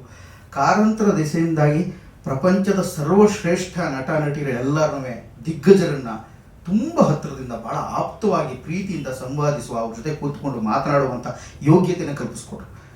ನನಗೆ ನೀನಾಸಂ ಮತ್ತು ರಂಗಾಯಣ ಯಾಕೆ ಈ ಜಗತ್ತಿನ ಸರ್ವಶ್ರೇಷ್ಠವಾದಂಥ ಅವಕಾಶ ಆಗೋಯ್ತು ನನ್ನಂಥವ್ನಿಗೆ ಅಂದರೆ, ನಾನು ಆಗಲೇ ಹೇಳ್ದಂಗೆ ಇಲ್ಲಾಂದರೆ ಏನೇನಾಗ್ಬಿಡ್ತಾ ಇತ್ತು ಅಂತ ಭಯ ಆಗ್ತಾ ಇತ್ತು. ಆ ಥರದೊಂದು ಅವಕಾಶ ಸೃಷ್ಟಿ ಆಯಿತು ನಿಮ್ಗೆ. ಅದಕ್ಕೆ ಇಲ್ಲಿ ಏನು ಸಿಗುತ್ತೆ, ಇದು ನಿಮ್ಮ ಸೌಭಾಗ್ಯ. ಇಲ್ಲಿ ಎಷ್ಟು ದಿನ ಇರ್ತೀರಿ, ಇದು ಸೌಭಾಗ್ಯ. ಈ ಕ್ಷಣಕ್ಕೆ ಪೂರ್ಣವಾಗಿ ಅಷ್ಟನ್ನು ಗ್ರಹಿಸಿಕೊಂಡು ಸವಿದು ಹೀರ್ಕೊಂಡು ನಿಮ್ಮಲ್ಲಿ ಅದನ್ನು ಸಂತೋಷಿಸಿಬಿಡಿ, ಅದನ್ನು ದಾಖಲಿಸ್ಕೊಂಡು ಬಿಡಿ ನಿಮ್ಮ ಮನಸ್ಸಲ್ಲಿ ಮತ್ತು ನಿಮ್ಮ ಪುಸ್ತಕದಲ್ಲಿ, ನಿಮ್ಮ ಮಸ್ತಕದಲ್ಲಿ ಎಲ್ಲ. ಅದು ಆನಂತರ ನಿಮ್ಮ ಸೃಷ್ಟಿಶೀಲವಾಗಿ ಬೇರೊಂದು ಕಡೆ ಅರಳಿಕೊಳ್ಳೋದಕ್ಕೆ ತುಂಬ ಅವಕಾಶ ಆಗುತ್ತೆ. ಅದರಲ್ಲಿ ಚೌಕಾಸಿ ಮಾಡಿದ್ರೆ ತುಂಬ ಕಳ್ಕೊಂಡ್ಬಿಡ್ತೀವಿ. ಆಮೇಲೆ ಹಿಪ್ಪೋಲಿಟಸ್ ಆ ಕಾಲದಲ್ಲಿ ಶೂಟಿಂಗ್ ಮಾಡಿಸ್ಬೇಕು ಅಂತ ಅವ್ರು ಅನಿಸ್ಬಿಟ್ಟು, ಹಿಪ್ಪೋಲಿಟಸ್ ನಾಟಕದ ತಯಾರಿಯೇ ಒಂದು ವಿಚಿತ್ರವಾದ ತಯಾರಿ. ನಾನು ಅದನ್ನು ಎಕ್ಸ್ಪ್ಲೈನ್ ಮಾಡೋಕ್ಕೆ ಅಂದರೆ ಇಡೀ ಸುತ್ತಲೂ ರಂಗಾಯಣದ ವನರಂಗವನ್ನು ನೋಡಿದವ್ರಿಗೆ ಗೊತ್ತು. ಅದರ ಬ್ಯಾರಿಕೇಡ್ಗಳೆಲ್ಲ ಹಾಕಿರೋದನ್ನೆಲ್ಲ ಓಪನ್ ಮಾಡಿಸ್ಬಿಟ್ಟು ಅಲ್ಲೆಲ್ಲೋ ದೂರದ 1 ಕಿಲೋಮೀಟರಿಂದ ಪಾತ್ರಗಳು ಎಂಟರ್ ಆಗ್ತಾ ಇದ್ವು. ಇಲ್ಲಿ ರಂಗಾಯಣದ ಗೇಟಿಂದ ರಂಗಾಯಣದ ಆವರಣಕ್ಕೆ ಸುಮಾರು ಒಂದು 100-200 ಗಜನ ಅಥವಾ ಜಾಸ್ತಿ ಆಗ್ಬೋದು, ಒಂದು ಅರ್ಧ ಕಿಲೋಮೀಟರ್, ಒಂದು 1/4 ಕಿಲೋಮೀಟರ್ ಉಂಟು. ಒಂದು 1/4 ಕಿಲೋಮೀಟರ್ ಅಷ್ಟು ದೂರ ಇದೆ ಅಂತ ಅಂದ್ಕೊಂಡ್ರೆ ನೀವು, ಆ ಗೇಟ್ನಿಂದ ಎರಡೂ ಬದಿನೂ ಎತ್ತರಕ್ಕೆ ರಾಶಿ ಹುಲ್ಲು ಹಾಕಿ ಬೆಂಕಿ ಹಾಕಿಬಿಟ್ರೋರು. ಮಧ್ಯದಲ್ಲಿ ಸರೋಜಾ ನಾನು ಪ್ರೇಮದ ಕಾಮದ ದೇವತೆ ಅಂತ ಇಲ್ಲಿ ಆಟೋಗ್ರಾಮ ಕೂತಿದ್ದೆಲ್ಲ ತಿರುಗಿ ನೋಡೋರು. ಅಂದರೆ ರಂಗಾಯಣದ ಆರಂಭದ ಗೇಟ್ನಿಂದ ಈ ತುದಿವರೆಗೂ, ರಂಗಮಂದಿರದವರೆಗೂ ಒಂದು ದೊಡ್ಡ ಜರ್ನಿ ಬರ್ತಾ ಇತ್ತಲ್ಲ, ಅದನ್ನು ಒಂದು ದಿವಸ ಶೂಟಿಂಗ್ ನಡೀತಾ ಇದೆ. ಫುಲ್ಲು ಬೆಂಕಿ ಹಾಕ್ಬಿಟ್ಟು ಕಾರಂತರು, ನಾನು ಮೂರಲ್ಲಿ ನೋಡ್ತೀನಿ, ಕಾರಂತರು ಒಂದು ಗೋಣಿ ಚೀಲ ಹಿಡ್ಕೊಂಡು ಹಿಂಗೆ ನಿಂತಿದ್ದಾರೆ. ಅವರು ಬೆಂಕಿ ಹಿಂದೆ ಅವ್ರು ನಡುತ್ತಾ ಇದ್ದಾರೆ, ಕೈ ಹಿಡ್ಕೊಂಡು. ಯಾಕೆಂದರೆ ಅವಾಗೇನೋ ಬೆಂಕಿ ಆಗ್ಬಿಟ್ರೆ ನಾನು ಅದನ್ನು ಆರಿಸ್ಬಿಡಬೇಕು ತಕ್ಷಣ ಗೋಣಿ ಚೀಲ ಇಟ್ಕೊಂಡು ಮಣ್ಣು ಹಚ್ಕೊಂಡು ಹಿಂಗೆ ಇಟ್ಕೊಂಡು ಹಿಂಗೆ. ನನಗೆ ಯಾಕೆ ತಕ್ಷಣ ನನಗೆ ಏನೆಲ್ಲ ನೆನಪಾಗ್ಬಿಡ್ತು ಅಂದರೆ, ಅವ್ರ ಜೀವನದಲ್ಲಿ ಆದ ಒಂದು ಸುಟ್ಟು ಅನುಭವ, ಒಂದು ಹೆಣ್ಣಿನ ಅನುಭವ, ಈ ಭಯ ಎಲ್ಲ ಆಗ್ಬಿಟ್ಟು ನನ್ನ ಮುಂದೆ ಇನ್ನೇನು ಕೆಟ್ಟದಾಗ್ಬಿಡ್ತು ಅಂತ ಎಲ್ಲ ಹೆಣ್ಮಕ್ಳನ್ನು ತನ್ನ ಮನೆಯ ಮಕ್ಕಳು ಇವರು, ತಮಗೆ ಗೊತ್ತಿರೋರು ಇವರು ಆಪ್ತವಾಗಿ ನೋಡ್ಕೋಬೇಕು ಅಂತ. ಅದಕ್ಕೋಸ್ಕರನೇ ಮಂಗಳ ಒಬ್ಬ ಈಚೆ ಬಂದಿದ್ದು ಬಿಟ್ಟರೆ 5 ಜನ ಹೆಣ್ಮಕ್ಳು 30 ವರ್ಷನೂ ಜೊತೆ ಉಳಿದ್ರು ನೋಡಿ.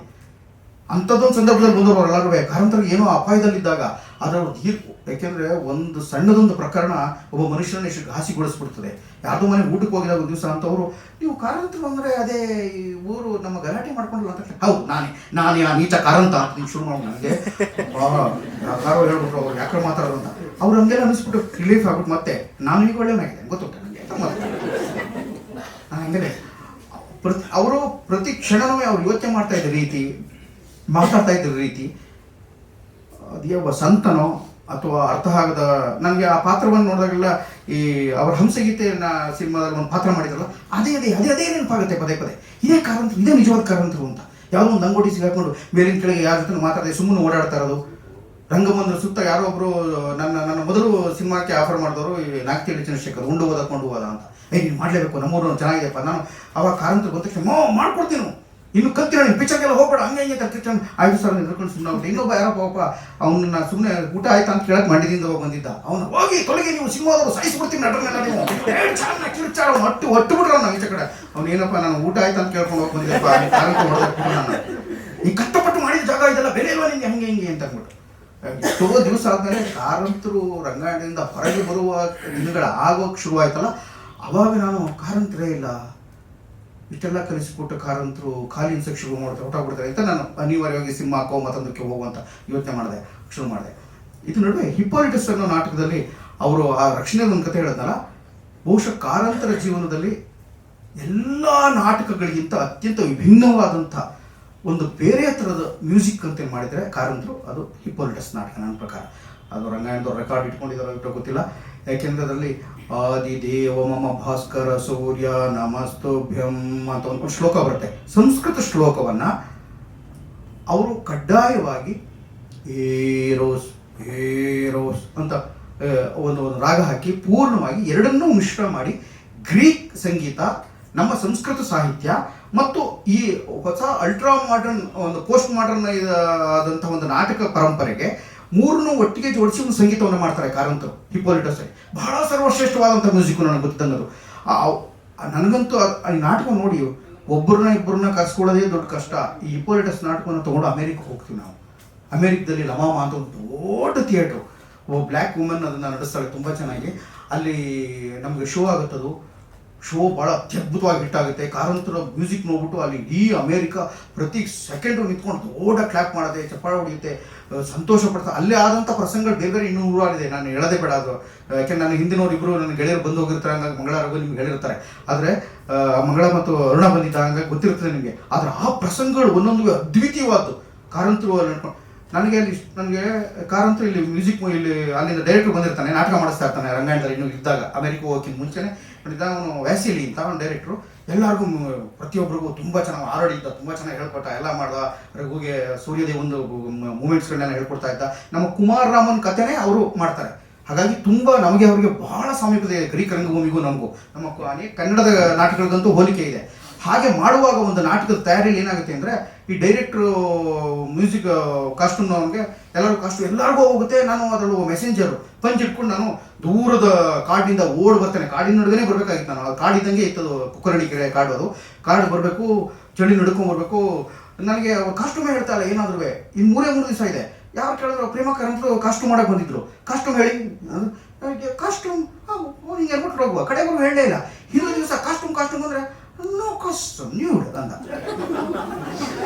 ಪ್ರೇಮ ಕಾರಂತ ಹಿಂಗೆ ಮುಖ ನೋಡ್ತಾ ಇದ್ವಿ. New completely bad. ಕಾರಂತರು ಎಂತವ್ನು ಹೇಳೋದು ಅಂತ ಅವನು ಬೆತ್ತಲೆ ಮಾಡಿ ಅಂತಾನೆ ಮಾಡೋಕ್ಕಾಗುತ್ತಂಗೆ ಅಂದರು. ಆಮೇಲೆ no problem, actors no problem ಅಂತ ಅನ್ಕೊಳ್ಳ. ಕಾರಂತ ನನ್ನ ಕಡೆ ನೋಡ್ಬಿಟ್ಟು ನೀವು ಅವನು ಬೆತ್ತಲೆ ಇರಬೇಡಿ, ಈ ಬಿಡಿ ಹಿಂಗೆ ಬಂದ್ಬಿಡ್ತಾನೆ, ಬೇಡ ಬೆತ್ತಲೆ ಅಂತ ಹೇಳ್ಬೇಡಿ ಅವನಿಗೆ ಅಂತಂದ್ರು. ನನಗೆ ಗೊತ್ತಾಗ್ತಾಯಿತ್ತು ಅವನು ನೋ ಬೆತ್ತಲೆ ಬರಬೇಕು ಅಷ್ಟೇ. ಅವನು ಸಿದ್ಧ ಆಗ್ಬಿಟ್ಟಿದ್ದಾನೆ. ನಾವು ಕಾರಂತ ಮುಖ ನೋಡಿದೆ ಹಿಂಗೆ. ನಮ್ಮಲ್ಲಿ ಆ ಪದ್ಧತಿ ಇಲ್ಲ. ನಟರನ್ನ ಬೆತ್ತಲೆ ತರುವ ಪದ್ಧತಿ ನಮ್ಮಲ್ಲಿ ಇಲ್ಲ. ಇದ್ರ ಮುಂಚೆ ಇನ್ನೊಂದು ಕೋಡ್ ನಿಮ್ಗೆ ಹೇಳ್ಬಿಡ್ತೀನಿ. ಕಾರಂತರಿಗೆ ಹಾಫ್ ಸೀನ್ಸ್ಗಳು ಇಷ್ಟ ಆಗ್ತಾ ಇರಲಿಲ್ಲ. ರಂಗದ ಮೇಲೆ ಕಕ್ಕಸ್ಗೆ ಹೋಗೋದು, ಉಚ್ಚೆಗೆ ಹೋಗೋದು, ಮುತ್ತು ಕೊಡೋದು, ತಬ್ಬಿಡೋದು, ಪ್ರೀತಿಯಾಗಿ ಅತಿರೇಕವಾಗಿ ಇವತ್ತಿನ ಆಧುನಿಕ ನಾಟಕದಲ್ಲಿ ನಾವು ಏನು ತೋರಿಸ್ಬಾರ್ದೆಲ್ಲ ತೋರಿಸ್ಬಿಟ್ಟು ಭಾಳ ಚೆನ್ನಾಗಿ ತೋರಿಸ್ತಾ ಇದ್ದ ಹೆಮ್ಮೆ ಪಡ್ಕೋತೀವಲ್ಲ, ಅದು ಕಾರಂತರಿಗೆ ಒಂಚೂರು ಇಷ್ಟ ಆಗ್ತಾ ಇಲ್ಲ. ಅವ್ರ ಸ್ಟೇಜ್ ಮೇಲೆ ಉಚ್ಚೆಗೆ ತೋರಿಸೋದು ಹೊಡೆದ್ಬಿಡ್ತಾ ಇದ್ರು. ಅವಧೂತನ ಪಾತ್ರ ಆದರೂ ಅತಿರೇಕವಾಗಿ ಬಟ್ಟೆ ಎಲ್ಲ ಬಿಚ್ಚಾಕೋದು ಅವ್ರಿಗೆ ಇಷ್ಟ ಆಗ್ತಾ ಇರಲಿಲ್ಲ. ಲಂಗೋಟಿ ಹಾಕೊಂಡು ಓಡೋಕೆ ಭಾಳ ಕಂಟ್ರೋಲ್ ಮಾಡ್ತಾ ಇದ್ರು. ಇಲ್ಲೂ ಕೂಡ ನೋ ಸಾಧ್ಯನೇ ಇಲ್ಲ ಅಂತ. ಇಲ್ಲ ಅವರು ಬೆತ್ತಲೆ ನಾನು ರೆಡಿಯಾಗಿ ನಿಂತ್ಕೊಂಡಿದ್ದೆ, ನನಗೇನಂತೆ ನೋ ಕಡೆಗೆ ಕಾರಂತರ ಕಡೆ ಕರೆದು ಒಂದು ತುಂಡು ಕಚ್ಚಿ ಹಾಕಿಸಿ ಎದೆ ಮೇಲೆಲ್ಲ ಬೇರೆ ಚಿತ್ತಾರಗಳೆಲ್ಲ ಬರೆದು ಕೈಯಲ್ಲಿ ಒಂದು ಪಂಚ್ ಕೊಟ್ಟು ಅಲ್ಲಿನ ದೂರದಿಂದ ಬರೋ ಮಾಡಿದ್ರು. ಭಾಳ ದೊಡ್ಡ ಕೈಯಲ್ಲಿ ಒಂದು ದೊಡ್ಡ ಪಂಚ್ ಕೊಟ್ಟಿದ್ರು. ಅಲ್ಲಿ ಥಿಯೇಟರ್ಗಳಲ್ಲಿ ಪಂಚ್ ಹಚ್ಚೋವಾಗಿರಲಿಲ್ಲ, ಬೆಂಕಿ ಹಚ್ಚೋವಾಗಿರಲಿಲ್ಲ, ಕೈಯಲ್ಲಿ ದೊಡ್ಡ. ಅವನು ಅಲ್ಲಿ ಹೋದ್ಮೇಲೆ ಒಂದು ಮೇಳ ಬಟ್ಟೆ ಇಟ್ಕೊಂಬರ್ಲಿ ಸಾಕಂದ. ಅವ್ರು ಕಾರಂತರಿ ಅದೇಂಗ್ರಿ ಕೈಯಲ್ಲಿ ಒಂದು ಪಂಚ್ಗೂ ಒಂದು ಮೇಳದ ಬತ್ತಿಗೆ ವ್ಯತ್ಯಾಸ ಇಲ್ವೇನ್ರಿ, ಒಂದು ಫೋರ್ಸ್ ಬೇಡವಾ? ಈಗ ನಿಮ್ಗೆ ಗೊತ್ತಿರೋ ರಂಗಶಂಕರದಲ್ಲಿ ಇದು ಬೆಂಕಿ ಹಚ್ಚೋಂಗಿಲ್ಲ. ಅಲ್ಲಿ ಯಾವ ಥಿಯೇಟ್ರಲ್ಲಿ ಹಾಕಿ ನಾವು ಬೆಂಕಿ ಅನಾಹುತ ಆಗ್ಬಿಡ್ತೇನೋ ಭಯ ಅವ್ರಿಗೆ. ನಾನು ಹೇಳ್ತಾ ಇರೋದು ಇದು 24 ವರ್ಷಗಳ ಹಿಂದಿನ ಮಾತು. ಸರಿ ಪಂಜ್ ಹಿಡ್ಕೊಂಬರ್ಬೇಕು. ಸರಿ ಆಯಿತು, ಕಾರಂತ ಏನೋ ಧೈರ್ಯ ಮಾಡಿ ಒಪ್ಕೊಂಡು ಕಡೆ ಪಂಜು ನಾನು ಒಳಗೈತಿ ಇಲ್ಲಿ ಬಿಡು ಹಾಕೊಂಬಿಡೋಣ ಅಂತ ಹಾಕೊಂಡು ಅದನ್ನ ಹತ್ತಿಸ್ಕೊಂಡು ಬಂದುಬಿಟ್ಟೆ. ನಾನು ಯಾಕೆ ಹೇಳ್ತಾರೆ, ಮಾಡಿದನಲ್ವಾ ಬಣ್ಣ ನನ್ನ ಮಗ ಹಚ್ಕೊಂಡು ನಾನು ಎಂಟು ತೊಗೊಂಡು ಎಲ್ಲ ಚೆನ್ನಾಗಿ ಹಿಂಗೆ ನೋಡ್ತಾಯಿದ್ರು. ಹಚ್ಕೊಂಡು ದೊಡ್ಡ ಮೂಮೆಂಟ್ ತೊಗೊಂಡು ಹಿಂಗೆ ಹೆಜ್ಜೆ ಇಟ್ಕೊಂಡು ಹಿಂಗೆ ಬರ್ತಾ ಇದ್ದೆ ಥಂಗಂದ್ರಿಂದ ಬೆಂಕಿ ಕೈ ಹಿಂಗೆ ಅನ್ನುವಾಗ ಹಾರ್ಬಿಟ್ಟು ಕೆಳಗಡೆ ಬಿದ್ದು ಎಲ್ಲ ಒಂದ್ಸರಿ ಹಿಂಗೆ ಗೊತ್ತಿದ್ದ ಆಡಿಯನ್ಸ್ ಎಲ್ಲ ಅಂತ ಹಿಂಗೆ ನೋಡೋರು. ನಾನು ಹಿಂಗೆ ಗೊತ್ತಿದ್ದ ಹೆಜ್ಜೆ ಇಟ್ಟನು ಕಣ್ಣಲ್ಲೇ ಇತ್ತು, ಕಾಲು ಮಾತ್ರ ಇಲ್ಲಿ ಹಾಕ್ಬಿಟ್ಟು ಬೆಂಕಿ ಹಿಂಗೆ ಬಿಚ್ಬಿಟ್ಟು ಹಿಂಗೆ ಬರ್ಬಿಟ್ಟು ಮತ್ತೆ ಹಾರಿಸ್ಬಿಟ್ಟು ಮತ್ತೆ ಮುಂದಕ್ಕೆ ಕೊಡ್ತಾ ಅಡ್ಡಿಲಾಗ ಹೇಳ್ತಾ. ಎಷ್ಟೋ ವರ್ಷ ಹೋಯ್ತಿದ್ದ ಆಗಿ ಕಾರಂತರು. ಮೊನ್ನೆ ಯಾರೊಬ್ಬ ವಿನಾಸ ಹುಡುಗ ಕಾರಂತರನ್ನು ಕ್ಲಾಸ್ ಮಾಡುವಾಗ ನಿಮ್ಮ ಹೆಸರು ಹೇಳಿದ್ರು ಸರ್ ಅಂದ. ಯಾಕಪ್ಪ ಏನು ನನ್ನ ಹೆಸರ ಕಾರಂತ ಹೇಳ್ಬಿಟ್ರೆ ಏನಪ್ಪ ಅಂತಂದೆ. ನೀವು ಅಮೇರಿಕದಲ್ಲಿ ಬೆಂಕಿ ಏನು ತುಳಿದ್ಬಿಟ್ಟು ಮುಂದೆ ಕೊಟ್ಟೋಗಿರಂತಲ್ಲ ಸರ್. ಹೌದೌದು, ಕಾರಂತರು ಒಬ್ಬ ಆ್ಯಕ್ಟ್ರಿಗೆ ಸಭಾಪ್ರಜ್ಞೆ ಹಿಂಗೆ ಇರ್ಬೇಕಂಡ್ರಿ. ಬೆಂಕಿ ಹಿಂಗೆ ಎತ್ಕೊಂಡ್ರೆ ಅವ್ನು ಆರಿಸ್ಬಿಟ್ಟು ಮುಂದೆ ಹೋಗಬೇಕು, ತಲೆ ಸುತ್ತ ಯಾರೋ ಬಿದ್ದೋದು ಅಂತ ಅವಳು ಅಲ್ಲೇ ಸ್ಟೇಜ್ ಮೇಲೆ ನೀರು ಕೊಟ್ಟು ಅವ್ನು ಬದುಕಿಸ್ಕೊಂಡು ನೋಡ್ಕೋಬೇಕು. ಬಿದ್ದಿದ್ರೆ ನನ್ನ ಪಾತ್ರವೇ ಮುಖ್ಯ ಅಂತ ಸತ್ರ ಸಾಯಿಲಿಗೆ ಮುಂದೆ ಕೊಟ್ಟೋಗೋದಲ್ಲ. ನೀವು ಎಷ್ಟೇ ಪಾತ್ರದ ಒಳಗಿದ್ದರೂ ರಂಗ ಮುಂದಕ್ಕೆ ಹೋಗುವ ಹಾಗೆ, ರಂಗ ಚಲಿಸುವ ಹಾಗೆ, ನಾಟಕ ಮುಂದಕ್ಕೆ ಹೋಗುವ ಹಾಗೆ, ಜನರಿಗೆ ಗೊತ್ತಾಗದ ಹಾಗೆ ಅದನ್ನು ವರ್ತಿಸ್ಬೇಕಾದ ನಿಮ್ಮ ಜವಾಬ್ದಾರಿ. ರಮೇಶ್ ಇದನ್ನು ಮಾಡಿದ್ದ. ನನಗೆ ಅಮೇರಿಕದಲ್ಲಿ ಖುಷಿ ಆಯಿತು. ಅವನು ಎಷ್ಟೋ ವರ್ಷಗಳ ಮೇಲೆ ಆ ನಟ ನನಗೆ ಟಿ ವಿನೆಲ್ಲ ರೆಗ್ಯುಲರ್ ಆಗಿ ಮಾಡ್ತಾನೊಬ್ಬ ಗಡ್ಡ, ಅವನ ಹೆಸರು ಮಾಡ್ತಾನೆ ವಿನಾಸ ಹುಡುಗ. ನನಗೆ ಹೇಳಿದಾಗ ಕಾರಂತರು ಎಷ್ಟು ಚೆನ್ನಾಗಿ ಜ್ಞಾಪಕ ಇಟ್ಕೊಂಡು ಎಷ್ಟು ಚೆನ್ನಾಗಿ ಹೇಳಿದ್ರು ಅವ್ರಿಗೆ ಅಂತ ಅನಿಸ್ತು ನನಗೆ. ಕಾರಂತರಿಗೆ ಆ ಥರದ್ದು ಪ್ರತಿ ಕ್ಷಣ ರಂಗದ ಮೇಲೆ ನಾವು ಹಿಂಗೆ ವರ್ತಿಸ್ತಾ ಇದ್ದೀವಿ, ಏನೇನು ಮಾಡ್ತಾ ಇದ್ದೀವಿ, ನಾವು ಕಾಮಿಡಿ ಮಾಡೋಕ್ಕಾಗತ್ತಾ, ನಮ್ಮ ಕಾಮಿಡಿ ಶಕ್ತಿ ಇದೆಯಾ ಅಲ್ವಾ, ನಾವು ಅಯೋಗ್ಯರ ಅನ್ನೋದೆಲ್ಲ ಜಡ್ಜ್ಮೆಂಟ್ ವಿಚಾರದಲ್ಲಿ ಮಾತ್ರ ಅದ್ಭುತ. ಸಣ್ಣದಾಗ ಎಲ್ಲ ಮನುಷ್ಯರಿಗೆ ಸಣ್ಣ ಸ್ವಲ್ಪ ಚೂರು ಹಿತ್ತಾಳೆ ಕಿವಿ ಇದ್ರು, ಅದು ನಾನು ಇಲ್ಲ ಅಂತ ಹೇಳಲ್ಲ. ಇದರ ನಂಬಿಸ್ಬಿಡ್ಬೇಕಾಗಿತ್ತು, ಅವ್ರ ಟೈಮಲ್ಲಿ ಯಾರು ಹೇಳ್ಬಿಟ್ಟು ನಂಬಿಸ್ಬಿಡ್ತಾ ಇದ್ರು. ಆಮೇಲೆ ಕೆಲಸ ಮಾಡೋರ ಕಡೆ ತುಂಬ ಪ್ರೀತಿ ಇತ್ತಾಯಿತು. ಅದಕ್ಕೆ ಅವ್ರು ಬಂದ ತಕ್ಷಣ ನಮ್ಮಲ್ಲಿ ಅನೇಕ ಜನ ಕೈಯಲ್ಲಿ ಪಕ್ಕ ಹಿಂಗೆ ಎತ್ಕೊಳ್ಳೋರು, ಹಿಂಗೆ ಕಸ ಗುಡ್ಸಕ್ಕೆ ಎಲ್ಲ ಟ್ರೈ ಮಾಡ್ತಾರೋ. ನಾನು ನೋಡಿ ಸರ್ ಇಷ್ಟೋ ತನಕ ನಾವು ಕಸ ಗುಡಿಸ್ಬಿಡ್ಬೋದು, ನೀವು ಅವ್ರನ್ನ ಓಕೆ ಅಂತೀರಿ. ನಾನು ಬಂದಾಗಲೇ ಕಸ ಪೊರ್ಕೆ ಹಿಡ್ಕೊ, ನನಗೆ ಕಸ ಗುಡಿಸು ನೀನು ಕಾಣಿಸ್ಬೇಕು, ಅವ್ರಿಗೆ ಹಿಡ್ಕೊ, ಇನ್ನೊಂದ್ಸಲಿ ಜಾಸ್ತಿ ಗುಡಿಸು ಅನ್ನೋರು. ಅವರಿಗೆ ಕಸ ಗುಡಿಸುವುದು ಮುಖ್ಯವಾಗಿತ್ತು, ಕಸ ಗುಡಿಸುವುದನ್ನು ತೋರ್ಪಡಿಸುವುದು ಮುಖ್ಯವಾಗಿತ್ತು. ಒಟ್ಟು ಕೆಲಸ ಮಾಡ್ತಾನೆ ಇರಬೇಕು ಜೊತೆಯಲ್ಲಿ ಅಂತ. 6 to 6 ನಮ್ಮ ಹತ್ರ ಕೆಲಸ ತೊಗೊಂಡಿದ್ದಾರೆ ರಂಗಾಯಣದಲ್ಲಿ. ಅವರು ಒಂದು ಕೆಲಸ ತೊಗೊಂಡಿರೋದಲ್ಲ, ಕೆಲಸ ಮಾಡಿದ್ವಿ. ಹಂಗೆ ಮಾಡಿದ್ರಿಂದ ನಮಗೆ ಮುಂದಿನ ಎಷ್ಟೋ ವರ್ಷಗಳ ತನಕನೂ ರಂಗಭೂಮಿ ಅಂದರೆ ಈ ಥರದೊಂದು ಕೆಲಸ ಮಾಡೋಕ್ಕಾಗುತ್ತೆ. ಕಾರಂತರಿಗೆ ಆ ಥರ ಬಹಳ ದೊಡ್ಡ ದೀರ್ಘವಾದ ಕನಸನ್ನು, ಭಾಳ ದೀರ್ಘವಾದಂಥ ಇದನ್ನು ಇಟ್ಕೊಂಡು ಮಾಡ್ತಾ ಇದ್ದವರು ಅವರು. ಆಮೇಲೆ ಕಾರಂತರು ನನಗೆ ಗೊತ್ತಿದ್ದ ಹಾಗೆ ಈ ಸಣ್ಣ ಪುಣ್ಣ ಎಕ್ಸ್ಪೀರಿಯನ್ಸ್ಗಳು ನನ್ನ ಅನುಭವ ಬಂದಿದ್ದು, ಒಂಚೂರು ಶಿವರಾಮ್ ಕಾರಂತರಿಗೆ ಹೆದರ್ಕೋತಾ ಇದ್ರು ಸ್ವಲ್ಪ. ಶಿವರಾಮ್ ಕಾರಂತರಿಗೆ ಹೆದರೋರು ನನ್ನ ಎಕ್ಸ್ಪೀರಿಯನ್ಸು. ಸುಬ್ಬಣ್ಣವ್ನ ಕಂಡ್ರೆ ಪ್ರೀತಿಯ ಭಯ. ಭಾಳ ದೊಡ್ಡ ಕೆಲಸ ಮಾಡಿರೋದು ಯಾವಾಗಲೂ ಸುಬ್ಬಣ್ಣವ್ರ ಬಗ್ಗೆ ಭಾಳ ಆಪ್ತವಾಗಿ ಹೇಳೋರು. ನನಗೆ ಚೆನ್ನಾಗಿ ನೆನಪಿದೆ ಅದು. ಆಮೇಲೆ ಪ್ರತಿಯೊಂದು ನಾಟಕಕ್ಕೂ ಇಂಟರ್ಪ್ರಿಟೇಷನ್ ನಾವು ಹೇಳ್ತಾ ಇದ್ದ ರೀತಿ, ಕಟ್ತಾ ಇದ್ದ ರೀತಿ ಬೇರೆ ಬೇರೆ ಇತ್ತು. ಬರ್ಣಮೋನದಲ್ಲಿ ಅವರು ಯಕ್ಷಗಾನವನ್ನು ಬಳಸ್ಕೊಂಡಿದ್ದ ರೀತಿ, NSDನಲ್ಲಿ. ಚಂದ್ರಹಾಸದಲ್ಲಿ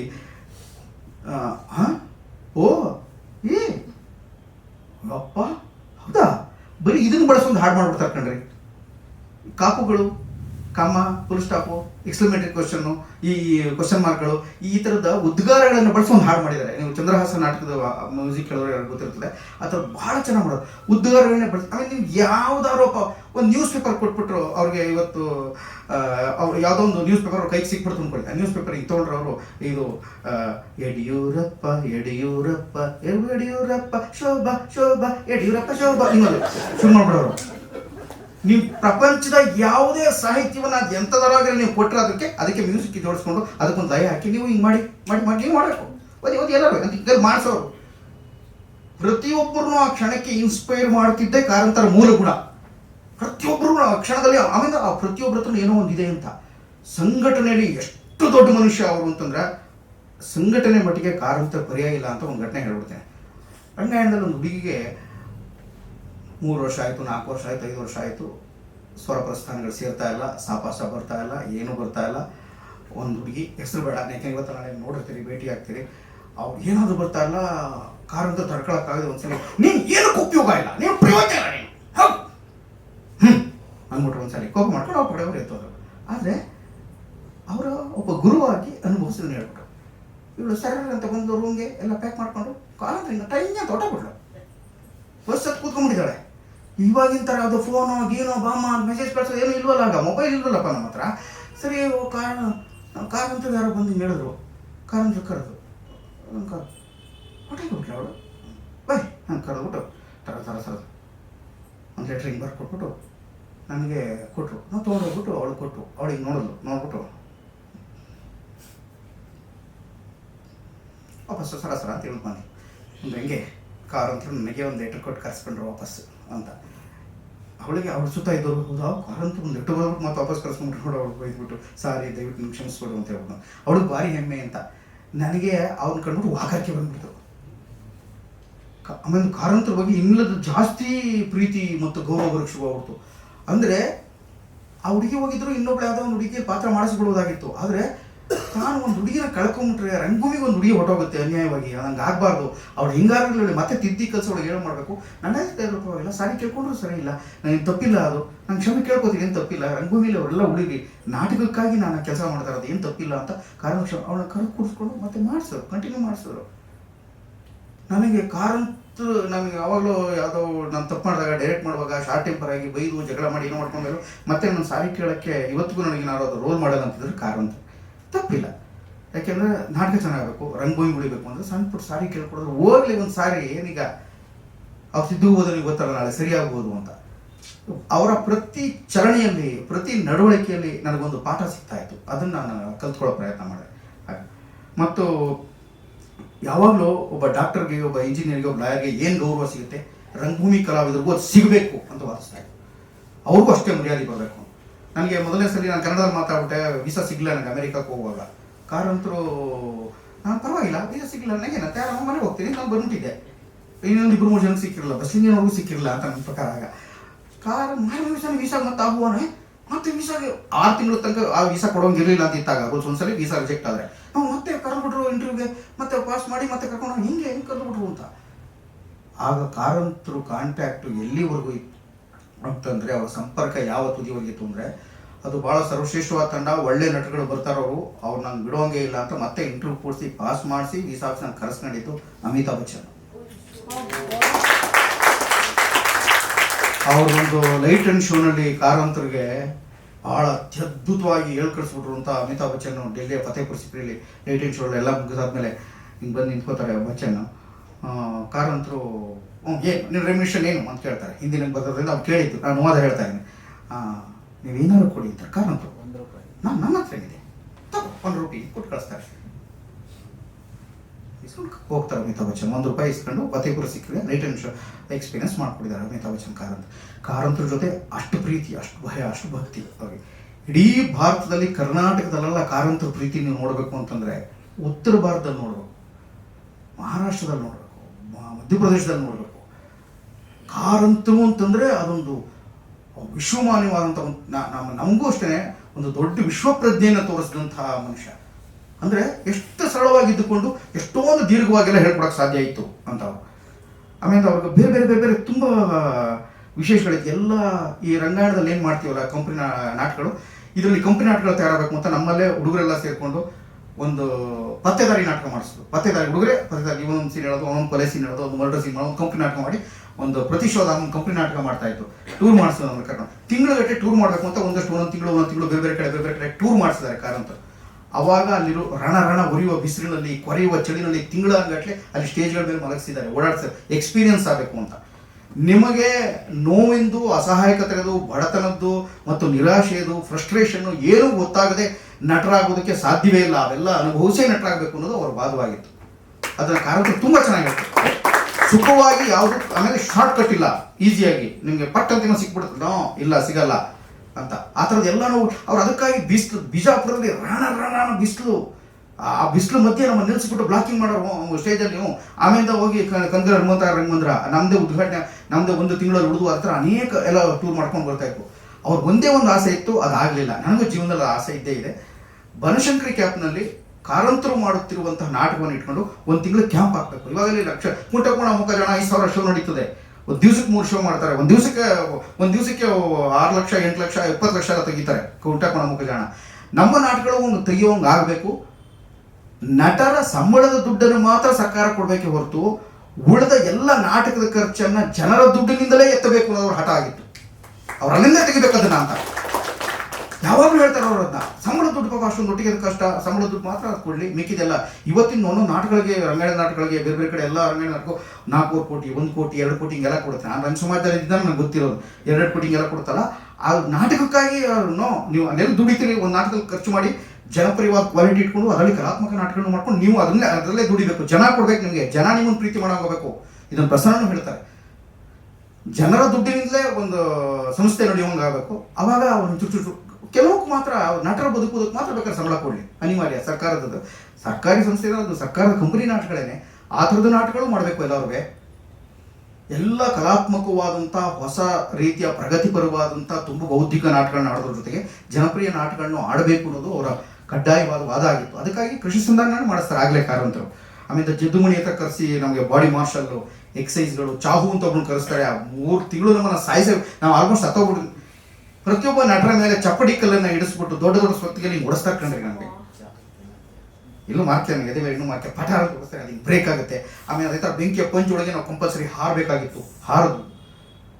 ಅದೆಷ್ಟು ಜನ ಹೆಣ್ಮಕ್ಳು ಕೂದಲು ಸೂಟೋಯ್ತು, ಅದೆಷ್ಟು ಜನ ಬಿದ್ದರು, ಏಟಾದರು, ಅನೇಕ ಆ ಥರದ್ದು ನೂರಾರು. ನನ್ನ ಮೊದಲ 3 ವರ್ಷದ ಎಕ್ಸ್ಪೀರಿಯನ್ಸ್ನ ಯಾರಿಗೊಬ್ಬಂಗೆ ಬರೆದಿಟ್ಬಿಟ್ಟು ಒಂದು 48 ಪುಟ ಆಗ್ಬಿಟ್ಟು ಕಡೆಗೆ ನಾನು ಅದನ್ನು ಕಳ್ಸೋಕ್ಕೆ ಕಾಸಿಲ್ದೇನೆ ಅವಾಗ ಎಲ್ಲೋ ಬರೆದಿಟ್ಕೊಂಡಿದ್ದು ಒಂದು ಆರ್ಟಿಕಲ್.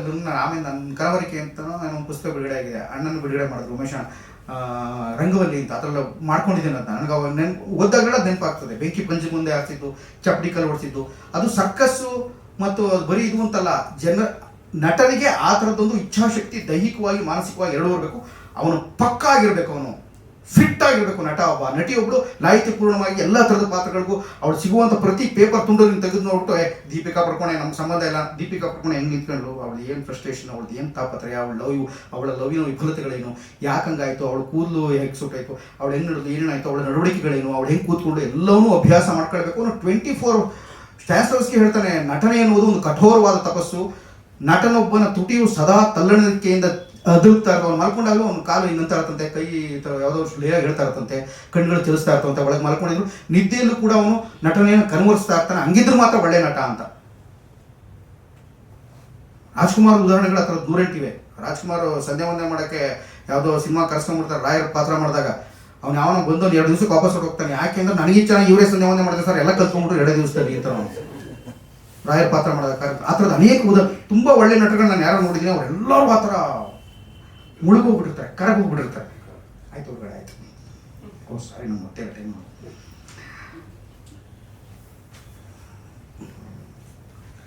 ಸ್ನೇಹಿತರೆ, ಕಾರಂತರ ಬಗ್ಗೆ ಮಾತಾಡ್ತಾ ಇದ್ರು ಹೋಗ್ತಾನೆ ಇರುತ್ತೆ, ದಯವಿಟ್ಟು ಕ್ಷಮೆ ಇರಲಿ. ನಾನು ಆಗಲೇ ಹೇಳಿದಾಗೆ ತುಂಬ ಇನ್ನು ಕಾರಂತರು ರಜಾ ಕೊಡ್ತಾ ಇರಲಿಲ್ಲ. ಅವರು ರಜಾ ದಿವಸಗಳು ಅವ್ರಿಗೆ ಯಾರಿಗೂ ರಜಾ ನಮಗೆ ಕೊಟ್ಟ ರಜಾ ದಿವಸದಲ್ಲೇ ನಾನು ಅವ್ನ ಹೆಂಡತಿ ರಂಗಾಯಣದಲ್ಲಿ ಇದ್ದಿದ್ದರಿಂದ ಅವ್ರು 3 ದಿವಸ ರಜಾ ಕೊಡ್ತೀವಿ ಅಂದರು. ಮೊದಲನೇ ದಿವಸ ಇನ್ವಿಟೇಷನ್ ಫಿಕ್ಸ್ ಮಾಡಿಸಿ ಸಂಜೆ ಹೊತ್ತಿಗೆ ಎಲ್ಲೋ ಮಾಡಿ ಮತ್ತೆ 3 ದಿನದ ಮದುವೆಯಾಗಿ ವಾಪಸ್ ಬಂದ್ಬಿಟ್ರು. ನಾವು ರಜಾ ಕೊಡ್ತಿಲ್ಲ, ರಜಾ ಇಲ್ಲ. ಯಾಕೆ ರಜಾ ಅನ್ನೋರು, ಸರ್ ಮಗಳು ಹುಡ್ತಾ ಇದ್ದಾಳೆ, ಇರೋ ಹೆರಿಗೆಗೆಲ್ಲ ರಜಾ ಕೊಡೋಕ್ಕೆ ಸಾಧ್ಯವೇ ಇಲ್ಲ ನಾವು ಅಂತಂದ್ರು. ರಜಾ ಕೊಡಲಿಲ್ಲ ಅವರು. ಆದರೆ ಅವರು ಯಾಕೆ ಅಂದರೆ ನೀವು ಕಷ್ಟಪಟ್ಟು ಕೆಲಸ ಮಾಡೋದ್ರಿಂದ ಹೆರಿಗೆ ನಾರ್ಮಲ್ ಆಗುತ್ತೆ, ಡೋಂಟ್ ವರಿ ಅಂತ ಹೇಳಿದ್ರು. ಆ ಥರದ್ದು ವಿಚಿತ್ರವಾದ ಬೇರೆ ರಿಯಾಲಿಟೀಸ್ ಆಯಿತು. ಆದರೆ ಎಲ್ಲದ್ರ ಹಿಂದೆ ನಟ ಕಷ್ಟಪಡಬೇಕು, ನಟಿ ಕಷ್ಟಪಡಬೇಕು. ಅವಳು ಹೆಚ್ಚು ದೈಹಿಕ ಶ್ರಮ ಮತ್ತು ಬೌದ್ಧಿಕವಾದ ವಿಚಾರಶೀಲತೆ ತೆಗೆದುಕೊಳ್ಳೋದ್ರಿಂದ ಮತ್ತಷ್ಟು ಹೆಚ್ಚು ಪ್ರಖರವಾಗಿ ಬದುಕೋದಕ್ಕೆ ಸಾಧ್ಯ ಇದೆ ಅಂತ ಕಾರಂತರು ಹೇಳ್ತಾ ಇದ್ರು. ಅಂಥ ಕಾರಂತರು ರಂಗಾಯಣ ಬಿಟ್ಟು ಹೋದ ಮೇಲೆ ನಾನು ಖಾಲಿ ಅನಿಸ್ಬಿಟ್ಟೆ. ನನಗೆ ಅಲ್ಲಿರುವುದರಲ್ಲಿ ಯಾಕೋ ಖಾಲಿ ಅನಿಸೋದಕ್ಕೆ ಶುರುವಾಯಿತು. ನಿಧಾನವಾಗಿ ಸ್ವಲ್ಪ ದಿನ ನೋಡಿ ಅಷ್ಟರಲ್ಲಿ ನಾಗಭರಣ ಅವರು ಪಿಕ್ಚರ್ ಮಾಡ್ತೀರಾ ಅಂತಂದರು. ನಾನು ಪಿಕ್ಚರ್ಗೆ ಬಂದೆ. ನನಗೆ ಮೊದಲು ಅವಕಾಶ ಕೊಟ್ಟರು. ಇದ್ದಕ್ಕಿದ್ದಾಗೆ ಎಷ್ಟೋ ದಿವಸಗಳ ಮೇಲೆ ವಾಪಸ್ ಬಂದರು ಕಾರಂತರು. ಸುಮ್ಮನೆ ಬಂದರು. ಹಾಗೆ ಬಂದಾಗ ನಾಗಮಂಡಲ ನೋಡಿದೆ ಅಂದರು. ನಾನು ಹಿಂಗೆ ಮುಖ ನೋಡ್ತಾ ಇದ್ದೆ, ಏನು ಬೈದ್ಬಿಡ್ತಾರೋ ಅಂತ. ನಾಗಮಂಡಲ ಮಾಡಿದ್ಮೇಲೂ ನಿಮಗೆ ಇಲ್ಲೇ ಇರಬೇಕು ಅಂತ ಅನಿಸುತ್ತಾ ಅಂದರು. ಅಷ್ಟೇ ಅನ್ಸಿ, ಇಲ್ಲೇ ಇರಬೇಕು ಅಂತ ಅನಿಸುತ್ತಾ ಅಂದರು. ಓ, ಇದು ಬೇರೆ ಸೂಚನೆ ಬರ್ತಾ ಇದೆ ಅಂತ ನಾನು ಹೊರಗಡೆ ಹೊರಟೆ. ಬ್ಯುಸಿ ಆದೆ. ಆಮೇಲೆ ನನಗೆ ಮೇಡಮು ಇನ್ನೊಂದು ನಾಟಕ, ಯಾವುದೋ ನಾಟಕವನ್ನು ಟೆಲಿಫಿಲ್ಮ್ ಮಾಡ್ತಾನೆ ಬಾ ರಮೇಶ್ ಅಂದರು. ಹೋಗಿ ಮಾಡಿದೆ. ನಾನು ಬೆನಕಾದ್ದು ಒಂದು ಉತ್ಸವ ಮಾಡ್ತಾನೆ 25ನೇ ವರ್ಷದ್ದು. ನನಗೆ ದುಡ್ಡು ಬೇಕು ಅಂದರು ಬೇಮಕಾರಂತರು. ನನ್ನ ಕೈಲಿದ್ದಾಗ ಒಂದು 10,000 ರೂಪಾಯಿ ಕೊಟ್ಟೆ. ನೀವು ಬರಬೇಕು ಅತಿಥಿಯಾಗಿ ಅಂದರು. ಕಲಾಕ್ಷೇತ್ರದಲ್ಲಿ ಕಡೆಯವಾಗಿ ನಾನು ಕಾರಂತರನ್ನ ನೋಡಿದೆ. ತುಂಬ ಹಣ್ಣಾಗಿದ್ದರು. ಕುಡಿಯೋದನ್ನು ಕಡೆಗಾಲದಲ್ಲಿ ಬಿಟ್ಟಿದ್ದರು ಅವರು. ನನಗೆ ಚೆನ್ನಾಗಿ ನೆನಪಿದೆ. ತುಂಬ ಸುಸ್ತಾಗಿದ್ದರು. ಭಾಳ ಅತ್ಯದ್ಭುತವಾದಂಥ ನನ್ನ ಜೀವನದಲ್ಲಿ ನೋಡಿದ ಒಂದು ಪಾತ್ರ, ಮೌನವಾಗಿ ಸದಾ ಜೀವನೋತ್ಸಾಹದಿಂದ ನಳನಳಿಸುತ್ತಿದ್ದ ಆ ಪಾತ್ರ ಚೇರ್ನಲ್ಲಿ ಕೂತಿತ್ತು.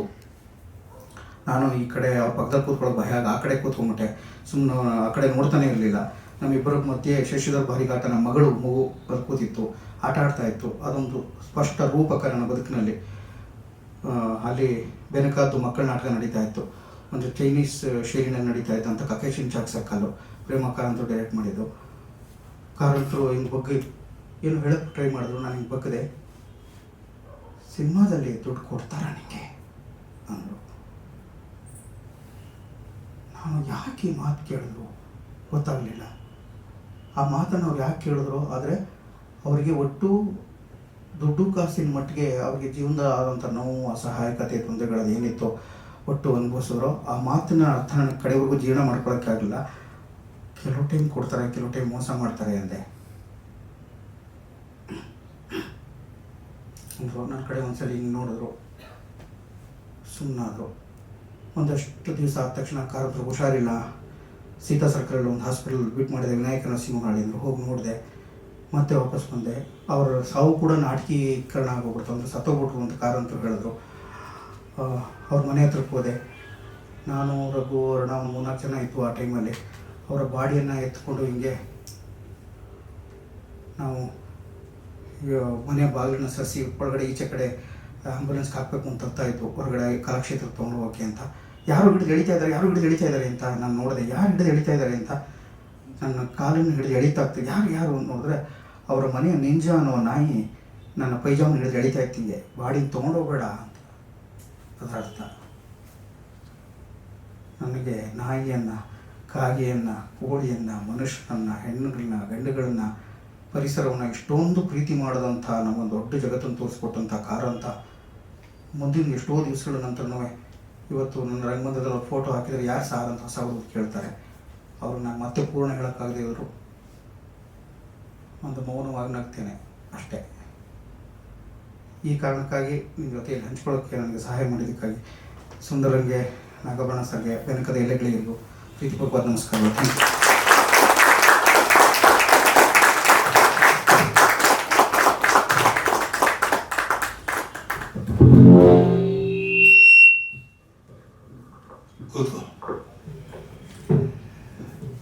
ಇವತ್ತು 2 ಉಪನ್ಯಾಸನ ಕೇಳಿದ್ದೀವಿ.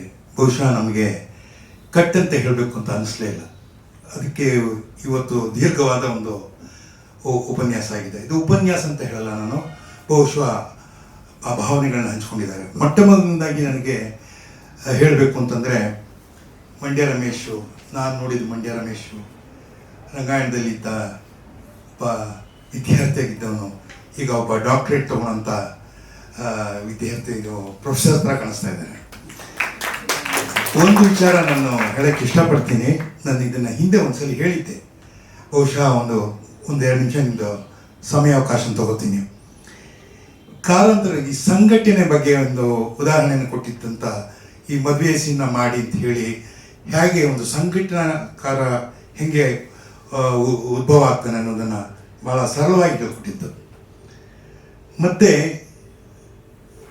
ಕಂಬಾರ ಬಗ್ಗೆ ಒಂದ್ಸಲಿ ಹೇಳಿದ್ದೆ. ಅನುಭವ ಬೇಕು, ಅನುಭವ ಇಲ್ಲದೆ ರಂಗಭೂಮಿ ಇಲ್ಲ ಅಂತ, ಅನುಭವ ಬಹಳ ಮುಖ್ಯ ಅಂತ ಹಿಂದೆ ಹೇಳಿದ್ದೆ. ಇದೇ ರೀತಿ ನಾಟಕ ಆದಮೇಲೆ ಭೋಪಾಲಲ್ಲಿ ನಡ್ಕೊಂಬರ್ತಾ ಇದ್ದಾಗ ಕಾರಂತರು ಮೊದಲು ಬಿದ್ದುಬಿಡ್ತಾರೆ. ನಾನು ಅವ್ರ ಹಿಂದೆನೇ ಇರ್ತೀನಿ. ಆಮೇಲೆ ಹಿಂದೆ ಬರುವಾಗ ಕಂಬಾರ ಬರ್ತಾ ಇದ್ದಾರೆ. ಅವ್ರಿಗೆ ಎಚ್ಚರಿಕೆ ಮಾಡ್ಬೋದಾಗಿತ್ತು, ನೀವು ಬಿದ್ದುಬಿಡ್ತೀರಾ ಅಂತ. ಆದರೆ ಕಾರಂತ ಹೇಳ್ತಾರೆ, ಬೇಡ ಬೇಡ ಅವ್ರು ಬರಲಿ ಅಂತ. ಅವರು ಬೀಳ್ತಾರೆ. ಬಿದ್ದ ಮೇಲೆ ಇವರು ಅಯ್ಯೋ ಅಂದಾಗ ಹೇಗಿದೆ ಅನುಭವ ಅಂತ. ಇದು ರಂಗಭೂಮಿ. ರಂಗಭೂಮಿನಲ್ಲಿ ಎಲ್ಲವೂ ಅನುಭವಗಳಾಗಬೇಕು, ಇಲ್ಲದ್ರೆ ಅದಕ್ಕೆ ಕಾರಂತರು ಯಾವಾಗಲೂ ನಮ್ಮಲ್ಲಿ ಜೀವಂತವಾಗಿರ್ತಾರೆ.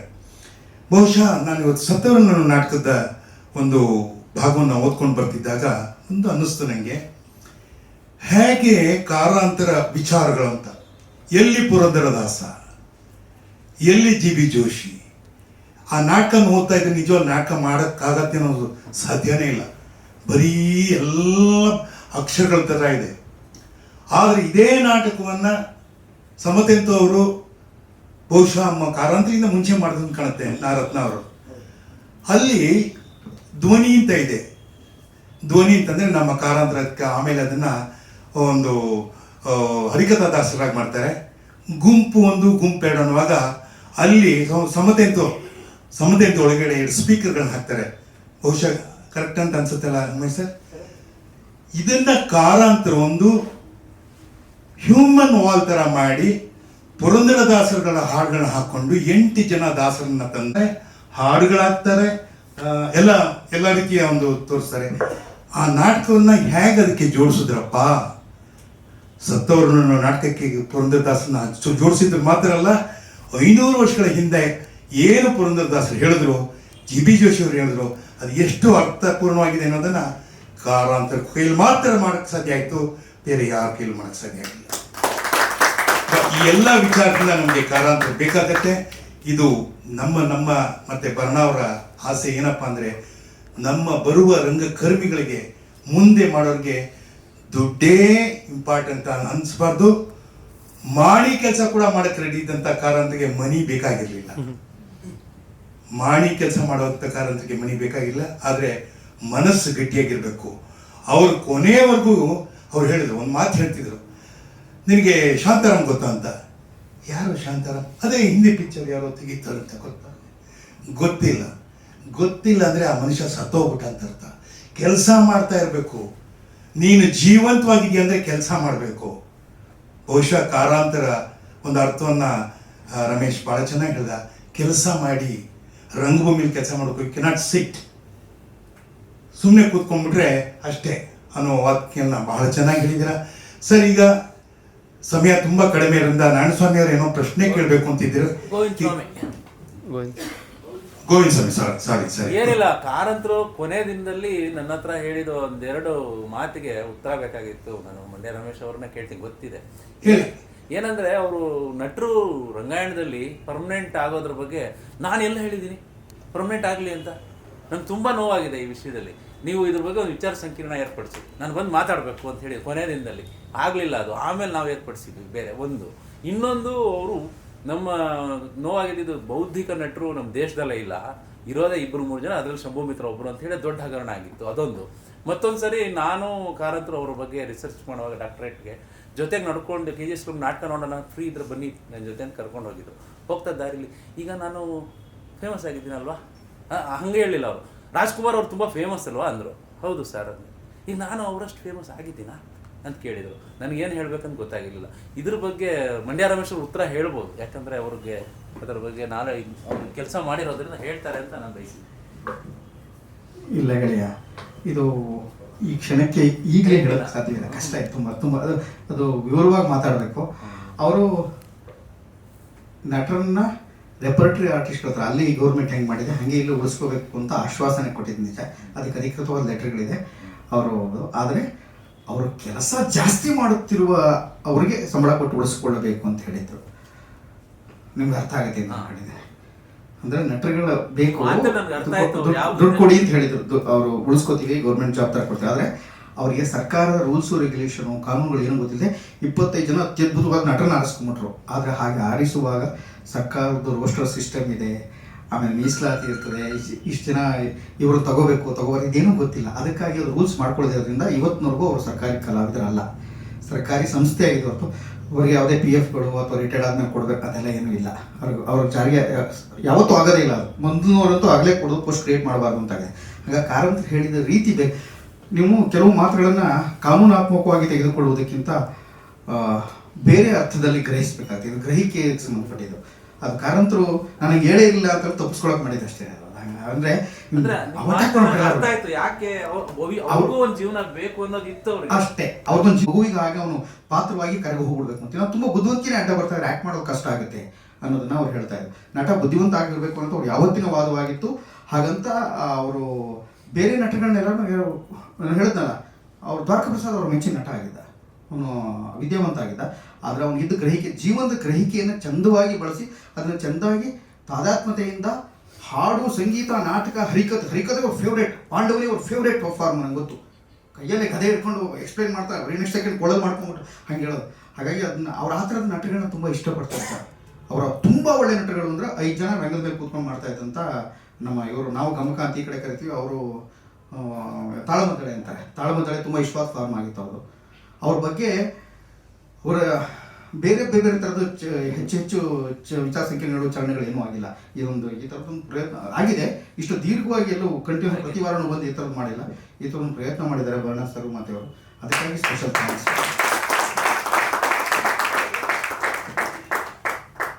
ಸ್ನೇಹಿತರೆ, ಇವತ್ತಿನ ಮುಖ್ಯ ಉಪನ್ಯಾಸಕರಾಗಿ ನಮ್ಮ ಸ್ನೇಹಿತರು ಎಚ್ ಉಮೇಶ್ ಅವರು ಬಂದು ಮೈಸೂರಿನಲ್ಲಿ ಕಾರಂತರನ್ನ ಇಡಿಯಾಗಿ ನಮಗೆ ಹೇಳಿದ್ದಾರೆ. ಯಾಕಂದರೆ ಅದನ್ನೇ ಹೇಳಿದ್ದು, ಕಾರಂತರು ಪ್ರತಿಯೊಬ್ಬರಿಗೆ ಹೇಗೆ ಕಾಣಿಸ್ಕೊಂಡಿದ್ದಾರೆ ಅನ್ನೋದು ಅದನ್ನು ಕಾರಂತರ ಶಿಷ್ಯರಾಗಿದ್ದರೂ ಕೂಡ ಅವರು ಮೈಸೂರಿನಲ್ಲಿದ್ದು ಅವ್ರು ಮಾಡಿರೋ ಕೆಲಸದ ಬಗ್ಗೆ ಸಾಕಷ್ಟು ವಿವರಗಳನ್ನ ನಮಗೆ ಕೊಟ್ಟಿದ್ದಾರೆ. ದಯಮಾಡಿ ವೇದಿಕೆಗೆ ಬಂದೊಂದು ಕಿರು ಕಾಣಿಕೆ ಇದೆ, ಅದನ್ನು ಸ್ವೀಕರಿಸಬೇಕು. ನಮ್ಮ ನಿರ್ದೇಶಕರು ಮತ್ತು ಮೆನಕಾದ ಅಧ್ಯಕ್ಷರಾದಂಥ TS ನಾಗಬಣ್ಣ ಅವರು HS ಉಮೇಶ್ ಅವರಿಗೆ ಒಂದು ಕಿರು ಕಾಣಿಕೆಯನ್ನು ಕೊಡಬೇಕು ಅಂತ ಕೇಳ್ಕೊತಾ ಇದ್ದೀನಿ. ಹಾಗೂ ಮಂಡ್ಯ ರಮೇಶ್,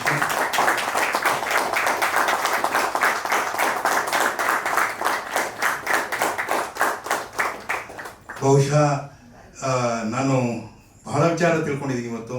ಯಾಕೆಂದರೆ ಕಲಿಯೋದಕ್ಕೆ ಏಜು ಇಲ್ಲ, ಆಮೇಲೆ ಅದಕ್ಕೆ ಟೈಮು ಎಷ್ಟು ಬೇಕಾದ್ರೆ ಕಲಿತಾ ಇರ್ಬೋದು ಅಂತ ವಿಚಾರಗಳನ್ನು ಹೇಳಿದ್ದೀರಾ. ಸ್ನೇಹಿತರೆ, ಮುಂದಿನ ಗುರುವಾರ ನಮ್ಮನ್ನು ಉದ್ದೇಶಿಸಿ ಮಾತಾಡ್ತಾ ಇದ್ದಾರೆ ನಾರಾಯಣ ರಾಯಚೂರವರು. ಇದೇ 6 ಗಂಟೆಗೆ ಇರುತ್ತೆ, 6ರಿಂದ 7. ದಯಮಾಡಿ ಹೆಚ್ಚಿನ ಸಂಖ್ಯೆಯಲ್ಲಿ ಬರಬೇಕು. ಮತ್ತು ವಿಚಾರಗಳನ್ನ ತಮ್ಮ ಅದೇ ಮೊದಲು ಹೇಳಿದ್ರಲ್ಲ, ಮೊಬೈಲ್ನ ರಾಕ್ಷಸರು ಅಂತ ಹೇಳಿದ್ದಾರೆ. ನಾವು ಈಗ ರಾಕ್ಷಸನ ಸರಿಯಾಗಿ ಬಳಸ್ಕೊಳ್ಳೋಣ, ಅದರಿಂದ ಎಲ್ರಿಗೂ ತಲುಪಲಿ ಅಂತ ಹೇಳ್ತಾ ನಾಗಬಣ್ಣವರು ಒಂದೆರಡು ಮಾತಾಡ್ತಾರೆ. ಮುಂದಿನ ಗುರುವಾರ ಬಾಪು ಪದ್ಮನಾಭ ಅವರು BV ಕಾರಂತರ ರಂಗ ಸಂಗೀತದಲ್ಲಿ ಅನುಭವ ಅನ್ನುವುದರ ಬಗ್ಗೆ ಮಾತಾಡ್ತಾ ಇದ್ದಾರೆ. ಮಿಸ್ಟಿಸಿಸಮ್ ಇನ್ ರಂಗ ಸಂಗೀತ, ಅದು BV ಕಾರಂತರ ರಂಗ ಸಂಗೀತದಲ್ಲಿ ಮಿಸ್ಟಿಸಿಸಮ್ ಹೇಗಿದೆ ಅಂತ ಅದನ್ನು ಅವರು ವಿತ್ ಪರ್ಫಾರ್ಮೆನ್ಸ್ ನಿಮಗೆ ಪ್ರೆಸೆಂಟ್ ಮಾಡ್ತಾ ಇದ್ದಾರೆ. ಹಾಗಾಗಿ ಸುಮಾರು 1 ಅವರ್ ಅವರಿಗೆ ಮೀಸಲಾಗಿದೆ. ಅದಕ್ಕೆ ಮುಂಚೆ ರಾಯಚೂರವರು ಮಾತಾಡ್ತಾ ಇದ್ದಾರೆ. ಕಪ್ಪಣ್ಣ ಕೂಡ ಇದ್ದಾರೆ ಲಿಸ್ಟಲ್ಲಿ, ಬಟ್ ಅವ್ರು ಮುಂದಕ್ಕೆ ಹೋಗ್ತಾರೆ ಅಂತ ಕಾಣುತ್ತೆ.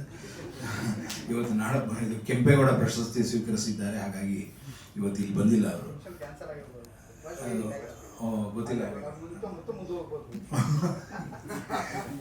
ಒಟ್ಟಿನಲ್ಲಿ ಬಂದವರೆಲ್ಲರಿಗೂ ಆಭಾರಿಗಳು. ಮತ್ತು ಇಡೀ ಫೆಸ್ಟಿವಲ್ ಸೆಪ್ಟೆಂಬರ್ 11ರಿಂದ 23ರವರೆಗೆ ಇದೆ ಅನ್ನೋದು ತಮಗೆಲ್ಲರಿಗೂ ಗಮನದಲ್ಲಿರಲಿ. ಇನ್ನಷ್ಟು ಜನರನ್ನ ಸೇರಿಸಿ ಅಂತ ಕೇಳ್ಕೊತೇನೆ.